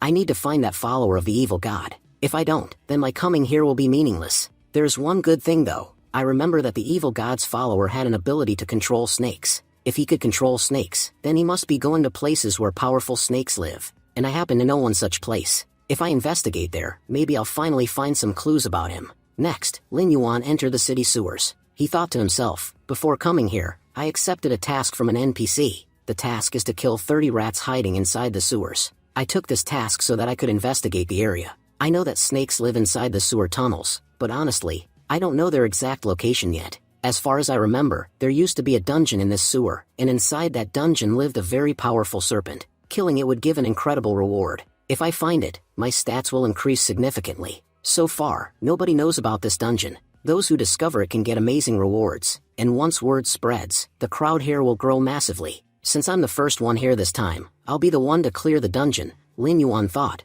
moving forward while killing snakes along the way. He realized, the snakes must be living in one of these rooms. It seems I finally know where they are. Suddenly, a massive explosion occurred. Shocked, Lin Yuan thought, something's wrong here. The snakes I've encountered so far were weak, but this one is extremely powerful, so powerful that the system only shows its level, nothing else. Level 60? Why is such a powerful monster in the sewers? This is just the early stage of the game. How can monsters be this strong? There must be something strange going on here. He realized that this level 60 serpent was far beyond his current strength. The difference between my strength and this monster's is enormous. If I want to survive, there's only one option, run. Lin Yuan activated invisibility and ran, thinking, I cannot afford to die now. If I die here, my level will drop, and all the equipment I've worked so hard to acquire will be lost. No matter what, I have to survive. But even with invisibility, how is it tracking me? Wherever I go, it follows. Does this mean invisibility has no effect on snakes? I'll try hiding, maybe then I can escape.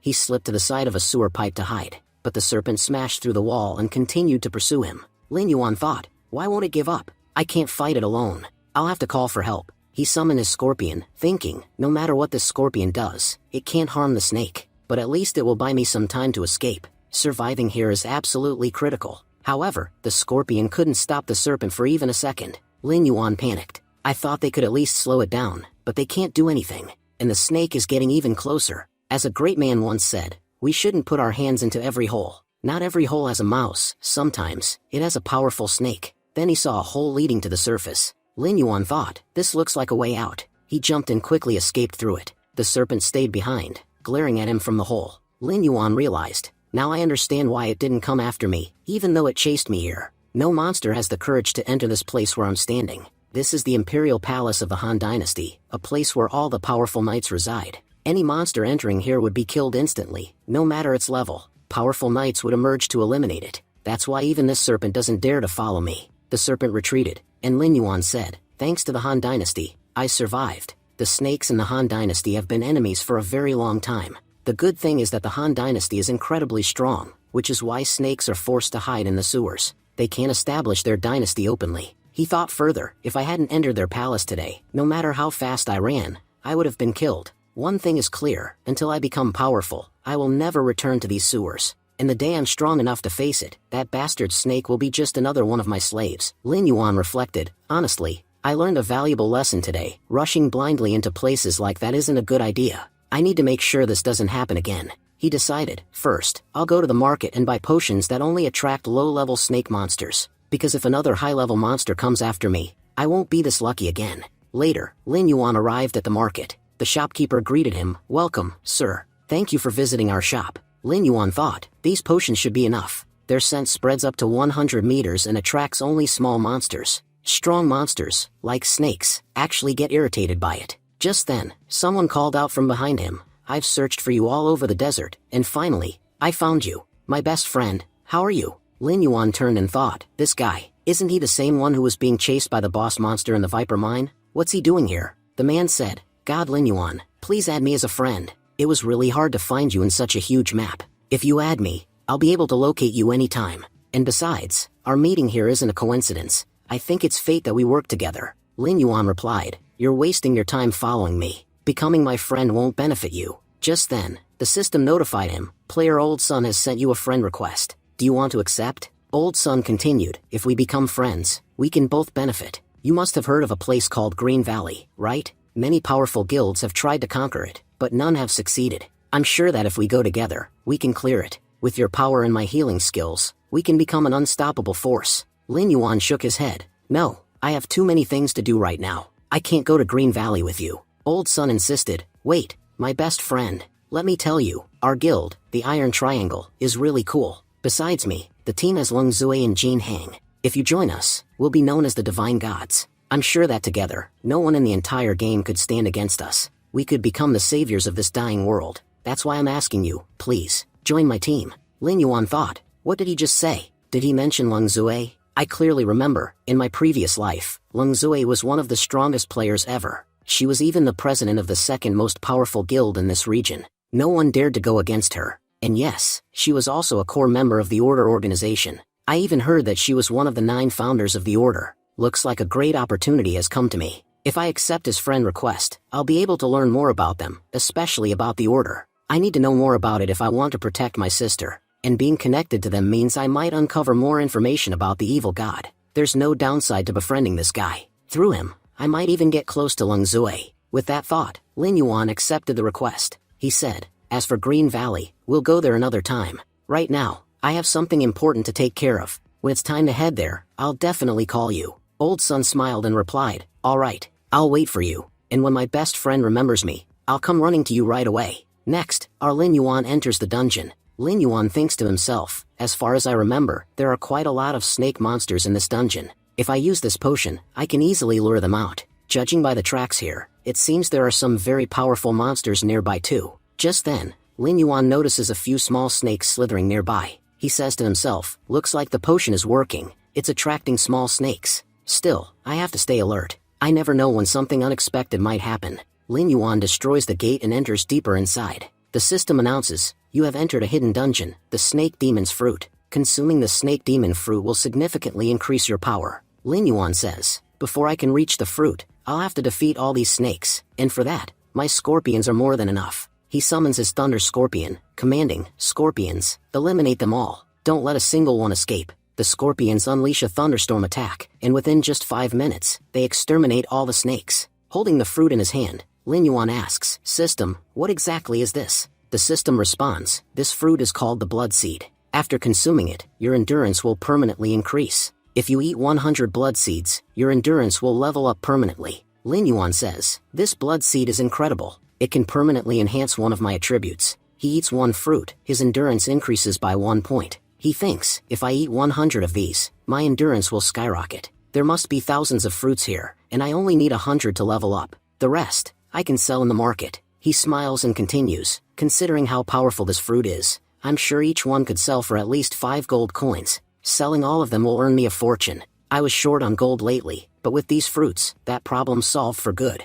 He continues thinking, "The best part is, these fruits regrow once every week. So, if I come here weekly to harvest them, I can make a steady income. I won't need to join any guild just to earn money. This place alone can cover all my expenses." Lin Yuan then starts eating the fruits, and within a short while, consumes all 100 blood seeds. He says, "After eating these fruits, my strength has increased tremendously. This new power will definitely help me in upcoming battles." He looks around and notes, even after eating 100 fruits, there are still about 900 left. "I'll sell them later. For now, I'll leave 3 of my soldiers here to guard this area. If regular players come and see them, they'll be too scared to enter. This way, no one will find out about this place for a long time." After securing the dungeon, Lin Yuan reflects, "One thing's certain, I don't think the evil god's follower has ever been here. The snakes here are completely different from the ones that followed him. Maybe that guy has an ability to transform monsters, because seeing a level 60 monster appear at this early stage of the game is just too strange. Maybe he was the one who transformed it."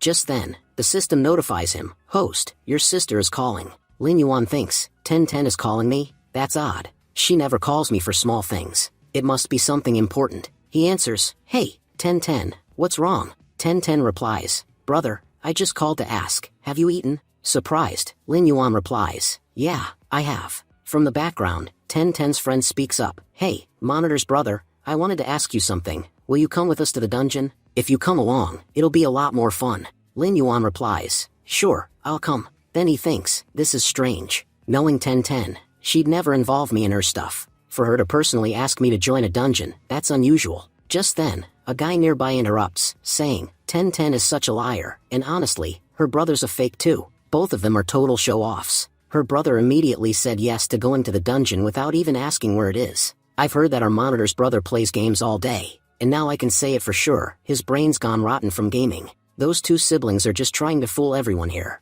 Trust me, they're terrible players who only pretend to be good. A girl standing beside him says, "Brother Yen, you're absolutely right. They've just created unnecessary hype about being the best players in our school. But the truth is, the real best player isn't them. It's you, Brother Yen. Let me tell everyone, Brother Yen is heading to Green Valley, one of the most dangerous places in the entire game.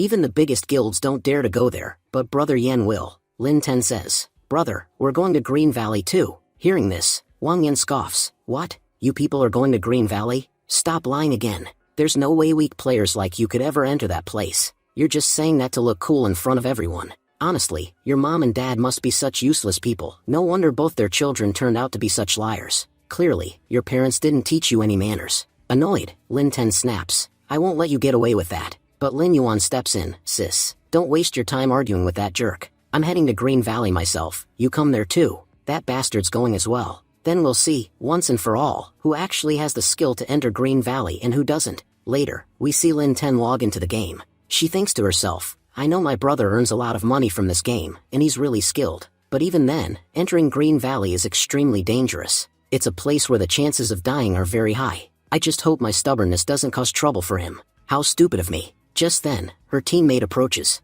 Lin Ten asks, "Did you say something?" Her teammate replies, "I just wanted to apologize for everything that happened earlier. It's all my fault. I was the one who told my desk mate about your new villa, and he went and bragged about it to everyone in class. He was telling everyone how amazing your new villa is, and that's when that jerk Wang Yan overheard it. You know how jealous he is. The moment he found out you bought a villa, he completely lost it. He started spreading lies, saying you didn't actually buy it, and began talking nonsense about your family. If I hadn't mentioned anything, none of this would have happened. But don't worry, now that your brother is coming, we'll teach Wang Yan a lesson he won't forget. He'll realize who he messed with." Smiling confidently, Lin Ten says, "You're right. I have complete faith in my brother's abilities. Compared to that jerk Wang Yan, he's way more powerful." Wang Yan interrupts with a mocking laugh. "You girls are so gullible. Lin Ten told you her family bought a villa, and you actually believed her? Working as servants in a villa doesn't mean it's yours. I'm sure her parents work there, and she's just pretending it belongs to her. I know their family well. They couldn't afford a villa even if they sold everything they owned." Furious, Lin Ten shouts, "Just wait until my brother gets here. Then you'll see exactly who's out of your league. I'll admit, Wang Yan, your family is rich, but that doesn't give you the right to insult others. You're not qualified to judge anyone." Jijin, her teammate, adds, "Lin Ten, don't waste your time arguing with trash like him. Talking to such people is just a waste of time." Enraged, Wang Yan says, "Maybe in real life I'd let your nonsense slide, but in the game, you can't do anything to me here. Move forward and teach them a lesson. I'll pay you double for the job." His teammates grin and step up to attack. They mock, "These girls look weak. What can they possibly do to us? They act all high and mighty at school. Let's finally put them in their place today." But before they can strike, Lin Yuan appears, and in an instant, he cuts through Wang Yan's entire team like paper. Furious, Lin Yuan says, "How dare you dogs even think about touching my sister? Looks like you've got no love left for your own lives." He turns around and asks gently, "Lin Ten, are you okay?" She nods, "Yes, brother, I'm fine." Jijin stares in awe. "Wow, Lin Ten, your brother is amazing. He's not just powerful, he's incredibly handsome too.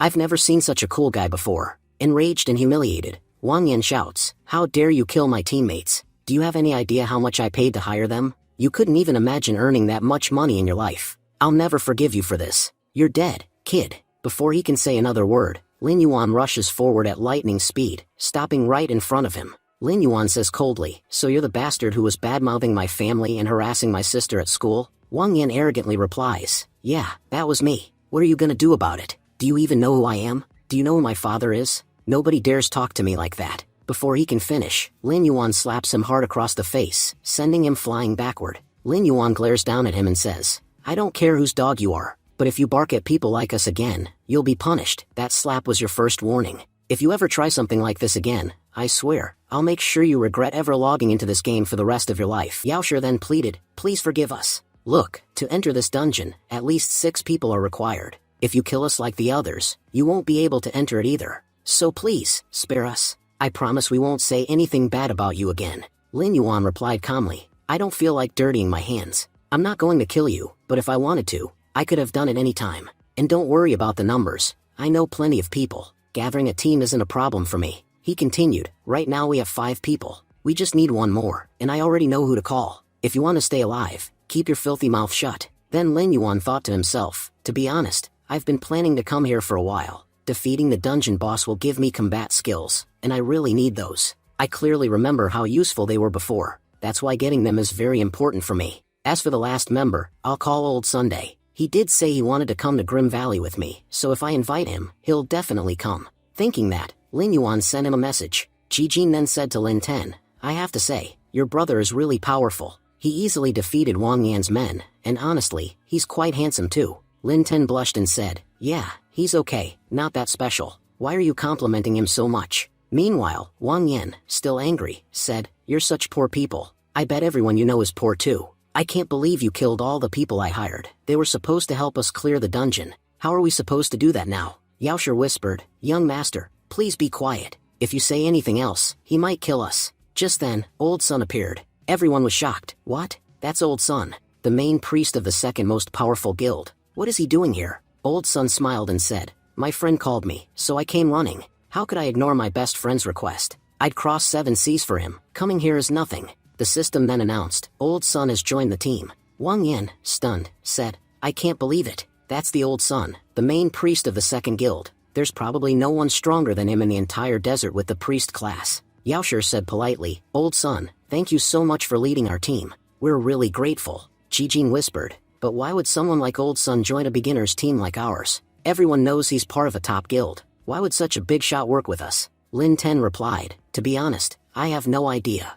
I didn't call him, and I don't even know him personally. Looking at Wang Yan and Yaoshe, it doesn't seem like they did either. So who in our team knows him? Then Old Sun stepped forward and said with a smile, my best friend. Finally, you remembered me. Ever since I met you, I've been waiting for you to invite me to a dungeon. The moment I got your message, I rushed over. How could I say no to my best friend? Lin Yuan chuckled and said, all right, that's enough. You're being dramatic. Old Sun replied, together, we're an invincible team. Your strength and my healing make an unbeatable combo. No matter how strong the dungeon boss is, we'll handle it. Wang Yan, still in disbelief, muttered, what on earth is going on here? Old Sun, one of the biggest names in the game, connected to so many top players, came here just because Lin Yuan called him, and he's calling him his best friend? Last I heard, Lin Ten's brother was just a useless gamer who did nothing all day. How could Old Sun be friends with him? Old Sun glared at him and said, kid, I don't know who you are, but watch your mouth. I won't let anyone badmouth my best friend. He called me here, and that's all that matters. And by the way, the guy you just called a useless gamer, he's actually the best of the best. You've heard of God Yuan, right? Well, that's him. Lin Yuan said, alright, enough talking. Let's go inside now. There's no need to waste any more time here, Wang Yan said. I understood everything. I now know what's really going on here. Lin Ten, your brother has hired a very powerful player, just like me. That's why this strong person is speaking on his behalf. But even if your team has one powerful player, it won't be enough. This place is the Grim Valley. You can't clear it depending on just one person. The entire Fury Guild once entered here, but even they couldn't do anything against these monsters. Many were killed, and others had to run for their lives. If the entire second guild were here, that would be a different story. But what can a single priest really do? Lin Yuan said, time will tell who can do what. For now, shut your mouth and follow me inside. Open your eyes and see how this game is really played. Saying that, everyone entered the Grim Valley. Inside, they saw a bunch of level 18 lizard monsters. Jijin said, so, these are the monsters that live inside this valley. Fighting them will actually be a lot of fun. Meanwhile, Lin Ten was thinking, my level is too low to help my brother properly. If only I were stronger, I could be more useful. Wang Yan spoke, Lin Ten's brother has hired a priest. Everyone knows that priests can give powerful buffs, but they can't act fast like a warrior. Their plan must be to kill the monsters slowly, one by one. But we're here to ruin that plan. He turned to Yaoshe. Do something to attract all the monsters toward them. Yaoshe replied, yes, young master. I'll make all the monsters attack them within 2 minutes. Saying this, she caused explosions near the monsters. Yaoshe smirked, now all the monsters will go after them, and they won't be able to do anything about it. Soon, all the monsters surrounded Lin Yuan and his team. Shocked, Jijin said, what happened? Why are all the monsters coming after us? Lin Ten said, before coming here, we watched the Fury Guild's live stream. In that stream, the monsters were peaceful and didn't attack unless provoked. So why are they attacking us now? Wang Yan said, does it really matter how or why they came? If we don't have the strength to defeat them, we're doomed anyway. So stop talking and start fighting.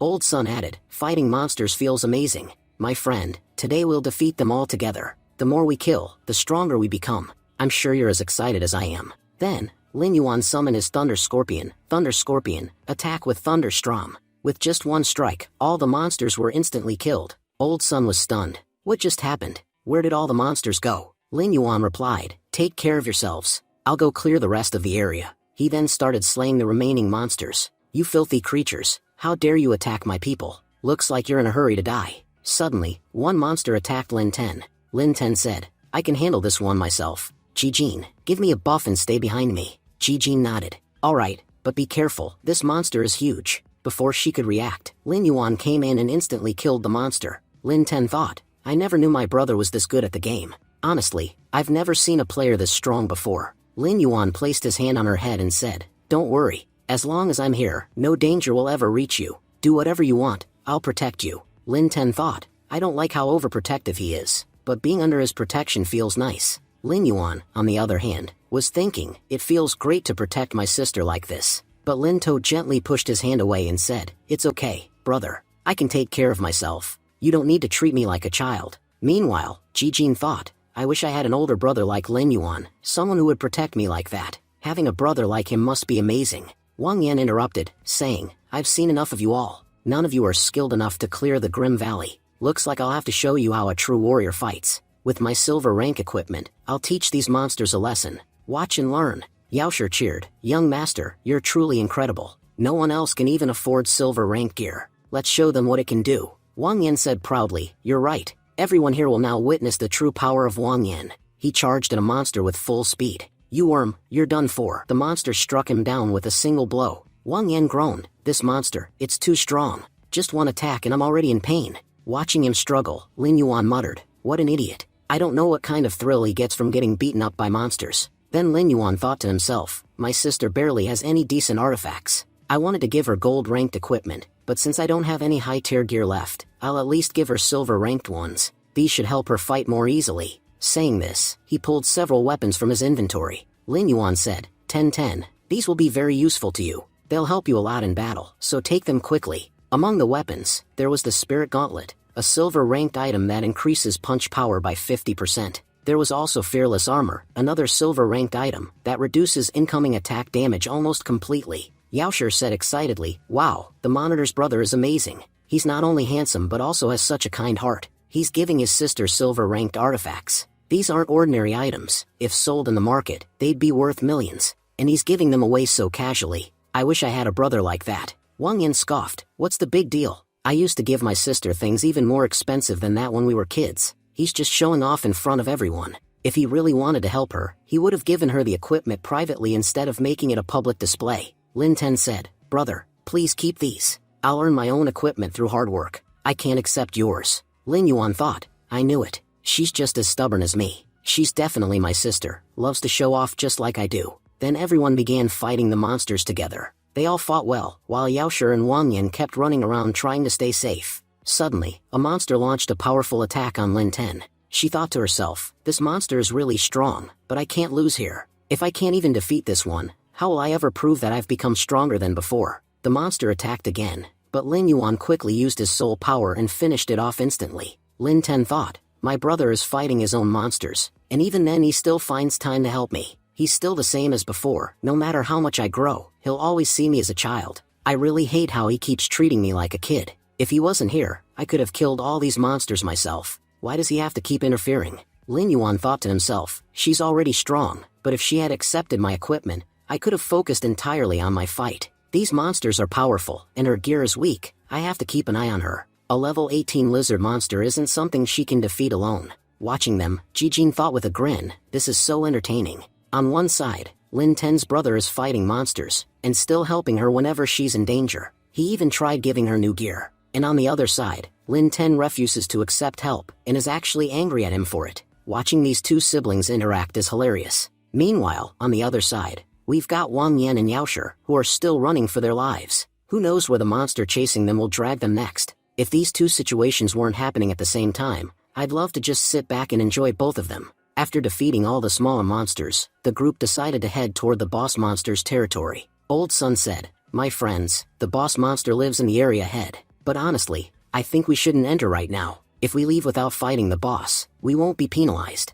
But if we go in and get killed like the Fury Guild did, we'll lose all our equipment, and even our levels will drop. The losses will far outweigh the rewards. So, what do you think we should do? Lin Yuan said, yes, you're absolutely right. Just then, Wang Yan sneered from behind. What happened? Huh? Lost your courage already? A moment ago, when you were fighting those small monsters, you acted like it was child's play. But now that we're talking about a big monster, why are you suddenly scared? You're supposed to be powerful, right? If you can handle small monsters, then show us. Take down a big one.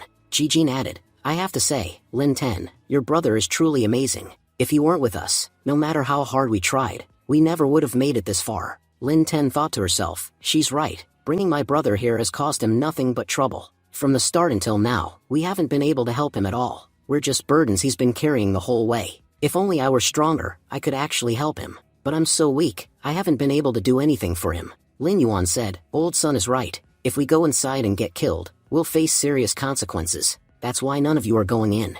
I'll take care of the boss monster alone. I want to see if that thing can do anything against me and my army. Everyone was shocked. Wang Yan gasped, what the hell? Lin Ten's brother just summoned all his beasts. I've never seen a summoner call this many before. Most can only summon 4 or 5 at once, but he's summoned an entire army. There's definitely something strange about this guy. He's far more powerful than any normal player. Old son grinned proudly. What did you expect? Now you've seen my best friend's true power. Foolish boy, weakness doesn't even exist in his dictionary. You're about to witness the real strength of God Yuan. Do you know why? Whenever people talk about the strongest players within 50 miles, the first name they mention is always God Yuan. Whether it's slaying world bosses in the desert, or taking down an entire 30-member guild alone, whenever great feats happen in the desert zone, there's only one man behind them, our God Yuan. There are many strong players in this game, some even call themselves the best, but our God Yuan isn't just the best, he's the greatest. Scene shifted. We see the boss monster, sleeping peacefully deep inside its territory.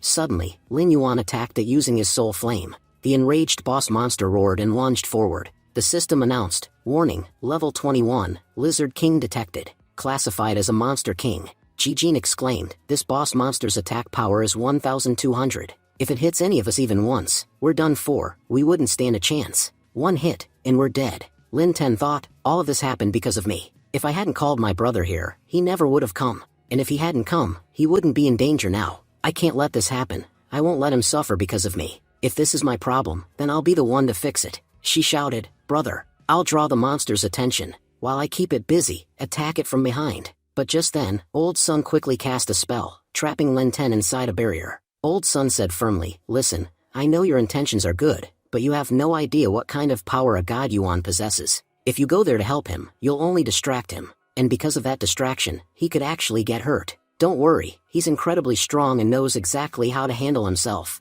Lin Ten protested, but how can he fight such a powerful boss monster alone? Shouldn't we go help him? Meanwhile, the Lizard King launched a fierce flame attack toward Lin Yuan, but he dodged effortlessly with a quick leap. He thought to himself, once I kill this thing, I'll make it serve under me. Its skills will be extremely useful. Then he commanded his undead army, undead, move forward, surround the boss monster and trap it completely. Keep it so busy it won't even realize what's happening. Lin Ten watched in awe, thinking, my brother, he's truly incredible at fighting. Old Sun said with admiration, I've never seen anyone fight like this. Our God Yuan isn't just battling, he's performing. Look at how perfectly he commands his monsters. It doesn't even feel like a fight, it's like watching a brilliant artist at work, an art no one else could ever master. Yaoshi added, seriously, Lin Ten's brother is amazing. I don't think there's anything in this entire game that he can't do. Once he finishes this battle and kills that boss monster, we'll finally be able to leave this place. Meanwhile, Wang Yan, clearly irritated, said, Yaoshi, shut your mouth. Do you even realize what you're saying? The way that bastard's fighting, he's definitely going to kill the boss monster soon. And if that happens, I'll be completely humiliated in front of the entire class. He clenched his fists in frustration. I told everyone that those siblings were nothing but frauds. But once people find out that her brother actually killed such a powerful monster, I'll lose all my respect. No one will take me seriously ever again. No, I can't let that happen. He smirked wickedly. I'll use my sneak attack. If I strike him now, he'll lose his balance, and the boss monster will kill him in a single hit. After that, no one will believe Lin Ten, even if she cries that her brother almost defeated the boss. Perfect. Meanwhile, Lin Yuan's relentless attacks had already brought the boss monster's health down significantly. He thought to himself, it takes this creature 8 seconds between attacks. That gives me a perfect opening window. If I time it right, I can finish it off with one powerful strike. Just as he was about to move in for the final blow, Wang Yan stepped forward arrogantly and shouted, what, you think you can kill this boss monster alone? Don't make me laugh. The one who will take down this beast isn't you, it's the great Wang Yan. Lin Yuan glared at him, thinking, he really thinks he's smart, huh? Does he take me for some kind of fool, who can't see through his pathetic little tricks? Fine, kid, today I'll show you why a noob should never mess with a pro. Then, stepping aside casually, Lin Yuan said aloud, alright then, go ahead, kill the boss monster yourself. I'm not really interested in fighting it anyway. Wang Yan smirked, thinking, ha, he backed off. I was just attacking, and suddenly he moved out of the way, but Lin Yuan's eyes glimmered mischievously. Why aren't you moving, Wang Yan? Need some help reaching the boss? Lin Yuan unleashed a powerful kick, launching Wang Yan straight toward the boss monster. The massive creature opened its jaws wide, waiting, ready to devour him whole. Taking advantage of the moment, Lin Yuan activated his special ability, Corpse Explosion, and unleashed a massive explosion that wiped out both the boss monster and Wang Yan instantly. Ji Jin exclaimed in awe, wow, 10-10, your brother is amazing. Because of him, all of us leveled up. He's not only handsome but incredibly powerful too. If your brother ever has some free time, please tell him to join us on more quests. We'll level up even faster with him on the team. 10-10 smiled and replied, my brother's been really busy lately. He doesn't have time for this right now, but I'll definitely talk to him about it later. Meanwhile, Old Sun laughed proudly and said, I knew it. My best friend is a total legend. Defeating a boss monster like that is nothing for him. But next time, I'll be the one to take down the boss. I want to show the world what a priest can do. Yaosher giggled, you guys are so awesome. Can you add me to your friend list? Old Sun glared at her. Shut up. After all the dirty tricks you pulled, how dare you even ask to be on our friend list? Do you think we're blind? We saw how you backstabbed my best friend in battle. We were all on the same team, and you still attacked him. People like you don't belong with us. Get lost. You're permanently out of this team. He then eliminated Yaosher from the party. The system notification popped up. In your 6-member team, 2 members have been killed. Meanwhile, Lin Yuan activated his dark summoning skill and successfully summoned the defeated boss monster as his own summoned creature. He thought to himself, this monster is incredibly powerful.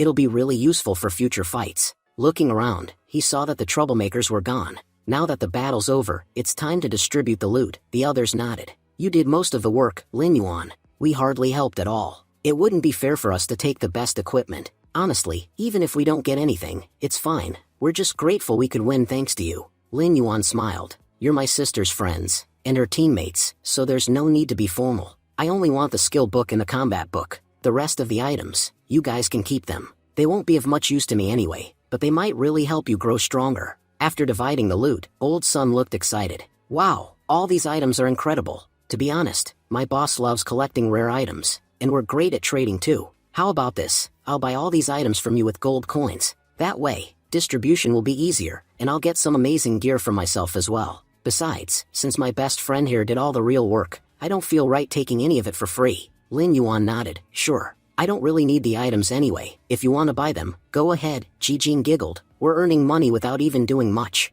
At this rate, we'll be rich in no time. As Lin Yuan prepared to leave, he said, don't worry, I've already dealt with Wang Yan. That jerk won't bother you anymore. But if he ever tries to cause trouble again, just tell me once. I'll knock some sense into him myself. After all, your brother knows how to handle guys like him. 10-10 called out, brother, wait a second. I wanted to ask you something. He turned back. Yeah? What is it? Do you want some equipment? I've got plenty. They'll really help you in future battles. 10-10 thought quietly. Ever since my brother entered the dungeon, he's shown just how powerful he really is. Whether it's defeating monsters with raw strength, magical attacks, or commanding his army, he's unstoppable. I've watched countless pro players' streams, but none of them compare to his power. He must have a special class, way stronger than mine. She hesitated and asked, brother, you've been playing for quite a while now, right? Has playing the game affected your body at all? Lin Yuan paused. Looks like she noticed. If she had asked me earlier, I might have told her the truth, but now that she's been meeting people from the order, I can't risk it.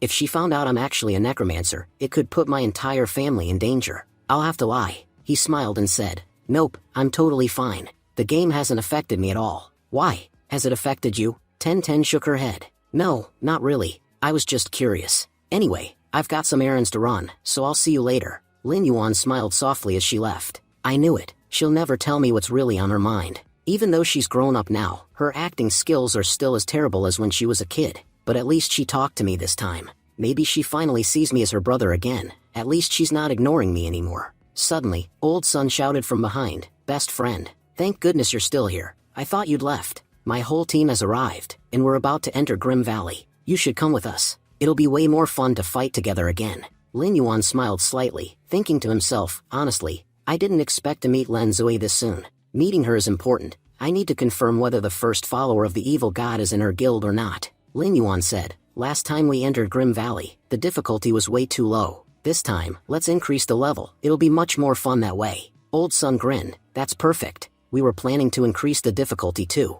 Since our goals align, let's team up and go in together. But before that, let me introduce you to my guild members. He pointed ahead and said proudly, this is Len Zui, captain of our Iron Triangle squad, and the leader of the second strongest guild. She's one of the most powerful and skilled warriors in the entire guild. When it comes to combat, there's no one like her. Len Zui smiled and said, so you're Lin Yuan, the player everyone's been talking about. I've heard a lot about you. Welcome to our team. I'm really looking forward to fighting alongside you. Old Sun continued, and this here is Jing Han, our strongest mage. His profession is extremely rare, and his spells are powerful enough to destroy even the toughest monsters. With him around, nobody dares to mess with us. Jing Han scoffed, Old Sun, that's exactly your problem. You trust people too easily. To be honest, I don't even consider this guy a teammate yet. Inviting a random outsider like him isn't being smart, it's being careless. You'd better stay cautious around him. We've chosen the dead difficulty level for Grim Valley, something that most players can't even survive. If he tags along, he'll just be a burden. Let's not take unnecessary risks. Old Sun frowned. Jing Han, what are you saying? Lin Yuan is my best friend. I wouldn't bring him here without a reason. You have no idea how much I requested Lin Yuan before he came here, and if you saw his power for yourself, you wouldn't be talking like this. Jing Han crossed his arms. I've met plenty of people like him, all talk, no action. Let me tell you something, kid, our team is full of skilled, powerful players. If someone weak like you joins, you'll just slow us down. So here's my offer, prove yourself. If you can reduce the boss monster's HP by 50%, I'll give you a gold-ranked equipment as a reward. But if we fail the dungeon because of your mistake, you'll have to compensate everyone here. He smirked. If you accept my bet, fine, come along. But if not, leave now, because you won't be able to handle what's coming. Lin Yuan smiled calmly. This is the first time I've met someone who's willing to give away gold equipment for free. And since I've been offered such an interesting challenge, why would I say no? Fine, I accept your bet. But remember, when you lose, don't come crying to me. Len Zui stepped forward, clearly annoyed.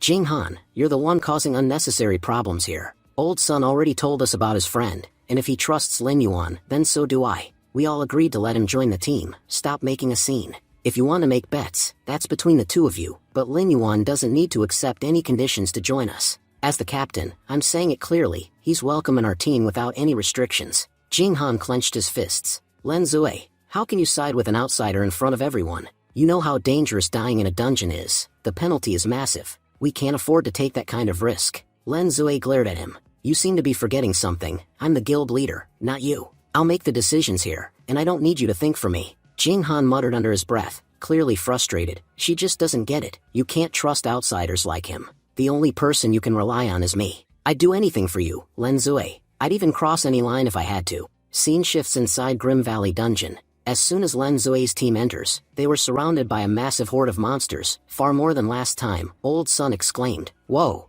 increasing the difficulty really changed everything. Last time there were only a few monsters here, but this time, there are tons of them, and they're way stronger too. We're surrounded already, this fight won't be easy. Len Zui raised her sword and shouted, alright, everyone. There are too many of them, we'll need to use proper formation. I'll draw the monsters toward me. While I have their attention, you all strike from behind and take them out. Jing Han glanced toward Lin Yuan with irritation. Just looking at that guy pisses me off. I swear, I feel like throwing lightning bolts straight at his head. What does Len Zui even see in him? Why does she always favor him? Just then, a monster lunged forward. Old Sun exclaimed, wait, how did it get this close? Jing Han immediately bowed his head. I'm sorry, it was my job to cover the rear. I must have slipped up. Len Zui glared at him. Jing Han, what are you even thinking? Old Sun is giving buffs to everyone. If monsters reach him, how will we get support? Do your job properly. Old Sun nodded grimly. She's right, because we didn't pay attention. Too many monsters have gotten close. We need to act fast, or we'll be wiped out. A girl nearby muttered nervously, there are just too many monsters. We can't handle all of them. Looks like I'll have to summon my bear monster. The man beside her shouted, wait, don't do that. If you summon your brown bear cub now, it'll be torn apart by these monsters. You spent a silver tier equipment piece to get it. You can't waste it like that. Then Lin Yuan stepped forward calmly. Don't worry, everyone. I'll handle this. He raised his hand, summoning his entire army of undead warriors, who immediately charged the monsters, tearing them apart one by one. Everyone watched in awe. The red-haired girl exclaimed, brother, you're amazing. You defeated so many monsters all by yourself. Now I won't have to sacrifice my pet monster. But behind her, Jing Han was fuming. This bastard's cursed luck. Because of him, Len Zui scolded me. And now, he's become the hero who saved everyone. No matter what it takes, I'll make sure this guy doesn't leave here alive. He prepared his attack, but but suddenly Lin Zui appeared beside him, blocking a blow that was heading his way. Jing Han, where's your focus? We're in the middle of a life or death fight, not a walk in the park. Pay attention, or you'll get yourself killed for nothing. Then the system's voice echoed, warning, more monsters approaching. All players, prepare for combat. Lin Zui looked around and thought, everyone's panicking after seeing so many monsters, but not him. Lin Yuan hasn't flinched even once. Keeping a calm mind during a crisis, that's an incredible ability. I must admit, Old Sun brought us quite an exceptional recruit. She smirked slightly. When this battle is over, I'll definitely invite Lin Yuan to join our guild. Talents like him don't appear every day. Meanwhile, Jing Han was watching from the back, seething with jealousy. Because of this bastard, my reputation is ruined. Lin Zui keeps looking at him like she's known him for years. Why has she never fought beside me like that? He gritted his teeth. I have to kill him, or my pride will never recover. Raising his hands, he gathered lightning energy. Lin Yuan, get out of the way. My lightning ball might hit you by accident, he shouted with fake concern. Lin Yuan glanced back, thinking, this guy's just like Wang Yan, doing the same cheap tricks as that idiot. I came here to build a good relationship with Lin Zui, so that in the future, when I need information, I won't have to struggle to get it. But this fool is doing his best to mess that up for me.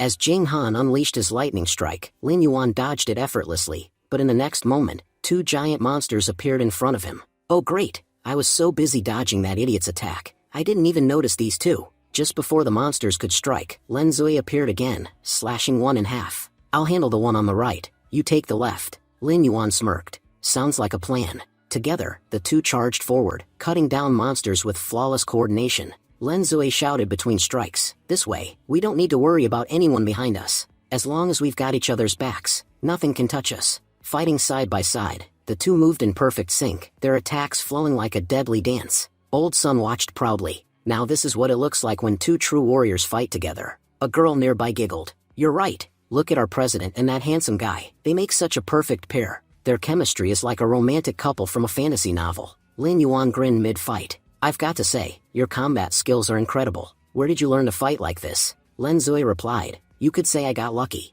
I found a skill book once, it's helped me a lot. Lin Yuan nodded. I see. Your guild must have a lot of talented members. If any of them have special skill sets, I'd love to collaborate and exchange techniques sometime. Lin Zui smiled. How about this instead? Why don't you just join our guild? That way, you can meet and work directly with all of them. Lin Yuan chuckled. Not right now. I prefer to play solo. I'm not really a team type of guy. Lin Zui glanced at him thoughtfully. That smile, it's exactly like his. But how can two people be so alike? Meanwhile, from a distance, Jing Han clenched his fists in anger. What the hell is happening here? Why is Lin Zui talking to him like they've known each other forever? And the way she fights beside him, she's never fought like that with me. Just then, Old Sun walked up, holding a bag of loot. I've collected all the dropped equipment. Once the fight's over, I'll distribute it evenly. Jing Han stepped forward and said with a forced smile, Lin Yuan, I owe you an apology. Honestly, I underestimated you. But now, everyone has seen how amazing you truly are. Your strength is remarkable, and I'm sure with that kind of power, you can perform even better. So, how about I give you a great opportunity to shine? You attract the boss monster's attention, and will attack it from behind while it's distracted. What do you say? Lin Yuan raised an eyebrow. If I lure the boss monster toward me, I won't even get a chance to fight it properly. And as far as I remember, according to our deal, I need to reduce the boss's health by half on my own. Don't tell me, you're trying to trick me so you won't have to hand over that gold equipment you promised? Jing Han smirked internally, thinking, this idiot, does he even realize what he's talking about? This isn't a regular monster, it's a boss monster. Does he really think he can withstand even a single hit from it? Ha! I praised him a little and it's already gone to his head. He said aloud with fake sincerity, my friend, you're overthinking it. If you help us complete this mission, I promise you'll get the equipment I mentioned. I'm not the kind of man who goes back on his word. Before Lin Yuan could reply, Lin Zui interjected sharply, no, I don't agree with this plan. We've been following our original strategy from the start, and if we change it now, in the middle of the fight, it could cause serious problems. Jing Han chuckled and replied slyly, Lin Zui, it's obvious you admire this guy a lot, but don't speak for him, he's smart enough to make his own decisions. Lin Yuan thought to himself, if I want to stay ahead of Lin Zui's plans, I'll have to deal with this idiot sooner or later. He clearly has a grudge against me, and if I don't shut him up today, he'll keep running his mouth every chance he gets. Finally, Lin Yuan nodded. Fine, I'll attract the boss monster's attention. Soon, they reached the boss monster's lair. Old Sun grinned. Best friend, show everyone what you can do. Jing Han smirked quietly. This guy's a total fool. He has no idea how dangerous this boss's attack skills are. If even one of its attacks connects, he's dead for sure. Even his summoned beasts won't be able to save him. He's about to die like an idiot. Meanwhile, Lin Yuan studied the massive creature in front of him. This boss is strong, even stronger than the last one I fought, at least 4 levels higher. If I had to fight it without preparation, I'd be in trouble. But luckily, I already know its attack patterns. That's why I'm confident I can take it down. He summoned his soul flames, launching a blazing attack that enraged the creature. The boss monster, a level 25 beast with an attack power of 1500, roared furiously, shaking the ground beneath them. One of the team members shouted, "This boss is level 25. Most of us are only level 15. The gap is too big. This fight's going to be brutal." Lin Zui shouted, "Everyone, get ready. We have to support Lin Yuan, move in quickly." Jing Han smirked to himself, "Go on, play the hero. You'll regret this hero act soon enough." But to his shock, Lin Yuan dodged the boss's first massive strike perfectly. Lin Yuan said calmly, "Just as I expected, its first attack pattern is exactly the same as the last boss I fought." Lin Zui called out, "Everyone, take advantage of this opening, attack now." Jing Han scowled. Watching this fool fight the boss is oddly satisfying. It's like watching an ant try to take down an elephant. No matter how hard you try, boy, you're doomed. Suddenly, the boss's massive tail whipped around, smashing the ground. Lin Zui shouted, "Jing Han, paralyze its tail, now." But Jing Han hesitated deliberately and said, "It's too late for that." The boss's tail slammed into the ground, unleashing a shockwave that sent everyone flying backward. Lin Zui coughed, furious. "Jing Han, are you out of your mind? The boss was about to attack us, and you didn't even use your lightning skill to paralyze it? Every mission, you're always responsible for immobilizing the monster. How could you forget that? Do you realize you just wasted a perfect opportunity? We may never get another one like that again." Jing Han bowed his head, pretending to be remorseful. "I'm sorry, Lin Zui. I promise, it won't happen again." Old Sun groaned. "We didn't even get to do anything, and our health bars are already down to half. It's going to take a long time to recover, and until then, my best friend will have to fight alone. If he fights solo, he doesn't stand a chance." Another player added, "You're right. We've left Lin Yuan in a really bad spot. I don't know how he's going to survive this." Lin Zui clenched her fists. "We have no other choice now. Either we all die here and take the penalty, or we quit the dungeon. Yes, we'll lose some progress if we quit, but that's still better than dying." But just then, one of the team members shouted, "Leader, wait. Look, Lin Yuan's still fighting, and he's doing fine on his own." Meanwhile, Lin Yuan continued battling the monstrous beast, his movements sharp and precise. "I knew Jing Han would try something. That's why I prepared myself for a solo fight from the start, and I know exactly where this monster's weak spot is." He dashed forward. "If I attack right there, I can finish this fast." He raised his hand and commanded, "Thunder Scorpion, begin your assault." A giant thunder scorpion appeared beside him, its tail crackling with electricity. With a roar, it unleashed a lightning storm, striking the boss directly and paralyzing it completely. The earth trembled as arcs of thunder danced across the battlefield, and the boss monster froze in place, unable to move. Lin Yuan shouted, "It won't be able to move for a few seconds. Everyone, move in and attack now." Lin Zui said in amazement, "This is the first time I've seen a summoned beast with lightning powers." Even though Lin Yuan is technically fighting alone, it doesn't look like that at all. It feels as if he's fighting as part of a powerful team. Meanwhile, Jing Han thought bitterly, "How much longer will this Lin Yuan humiliate me? Lin Zui just compared me to one of his beasts. That bastard must die. I can't stand this anymore." Old Sun said proudly, "Didn't I tell you? My best friend is incredible. No matter how strong the boss monster is, he can handle it easily. Alright, we've all recovered enough. Let's move in and support him. He's already done an amazing job on his own." Jing Han glared and thought, no matter how smart Lin Yuan pretends to be, there must be a limit to his power. He summons so many beasts at once. When they get damaged during the fight, he'll be helpless. And indeed, the boss monster's attack started weakening the undead beasts badly. But suddenly, Lin Yuan used his dark curse to restore their energy instantly. Jing Han gasped and thought, what kind of joke is this? Lin Yuan can not only summon beasts, he can heal them too. That means he'll have no problem killing the boss monster. He could easily defeat it all by himself. Lin Zui shouted, "Everyone, move forward. Let's push ahead and help finish off the boss monster." The boss, enraged by Lin Yuan's continuous attacks, suddenly activated his ultimate skill. Lin Zui said urgently, "Lin Yuan, be careful. That's the boss's strongest technique. If it hits you even once, you won't survive." Jing Han smirked and thought, the boss is using his final move. If Lin Yuan survives that, he'll definitely win. But I can't allow that, otherwise, I'll have to hand over my gold rank equipment. No, I'll launch an attack that kills both the boss monster and Lin Yuan together. He then activated his lightning strike skill. Jing Han shouted, "Everyone, get back. I'm finishing off the boss monster with this strike." But his attack went off course and hit Lin Zui directly. Lin Zui shouted angrily, Jing Han, are you insane? What are you doing? Dodging the aftermath of the blast, Lin Yuan thought, I've seen fools like this before. I knew he'd try to attack me from behind, that's why I was prepared. Then he looked over and saw Lin Zui being thrown into the air by the explosion. Lin Yuan thought quickly, I have no choice. I have to save her. He leapt forward and caught her mid-air. Lin Yuan said softly, don't be afraid. Hold on tight. Nothing will happen to you while you're in my arms. Then, using his corpse explosion skill, he unleashed one final strike that destroyed the boss monster completely. Lin Zui blushed deeply and said, I've played with many players before, and I've watched countless streams of powerful fighters, but I've never seen anyone your age with such incredible experience. Lin Yuan smiled and replied, honestly, I've never seen a beauty as powerful as you either. Maybe our meeting was destiny. Lin Zui said warmly, if you don't want to join our guild, that's fine. I'd still like to be your friend. So if we ever face a really dangerous situation and need help, I'll definitely call you. Lin Yuan nodded, alright. Immediately after, Lin Zui sent Lin Yuan a friend request, which he gladly accepted. Old Sun teased, our leader, the one who's always so strict and focused, is actually blushing like a tomato right now. Who's the guy who made our leader blush this hard? Lin Zui, flustered, said, Lin Yuan, put me down now. Meanwhile, Jing Han fumed with jealousy. Jing Han thought furiously, how dare that bastard hold Lin Zui in his arms? I've been working with her for ages, and I've never even touched her hand, and this guy, who just joined yesterday, is already acting like a hero. Just then, the system announced, in Grim Valley, Lin Yuan's contribution rate is 87%. Lin Yuan said confidently, Jing Han, as you can see, my contribution in clearing this dungeon is 87%.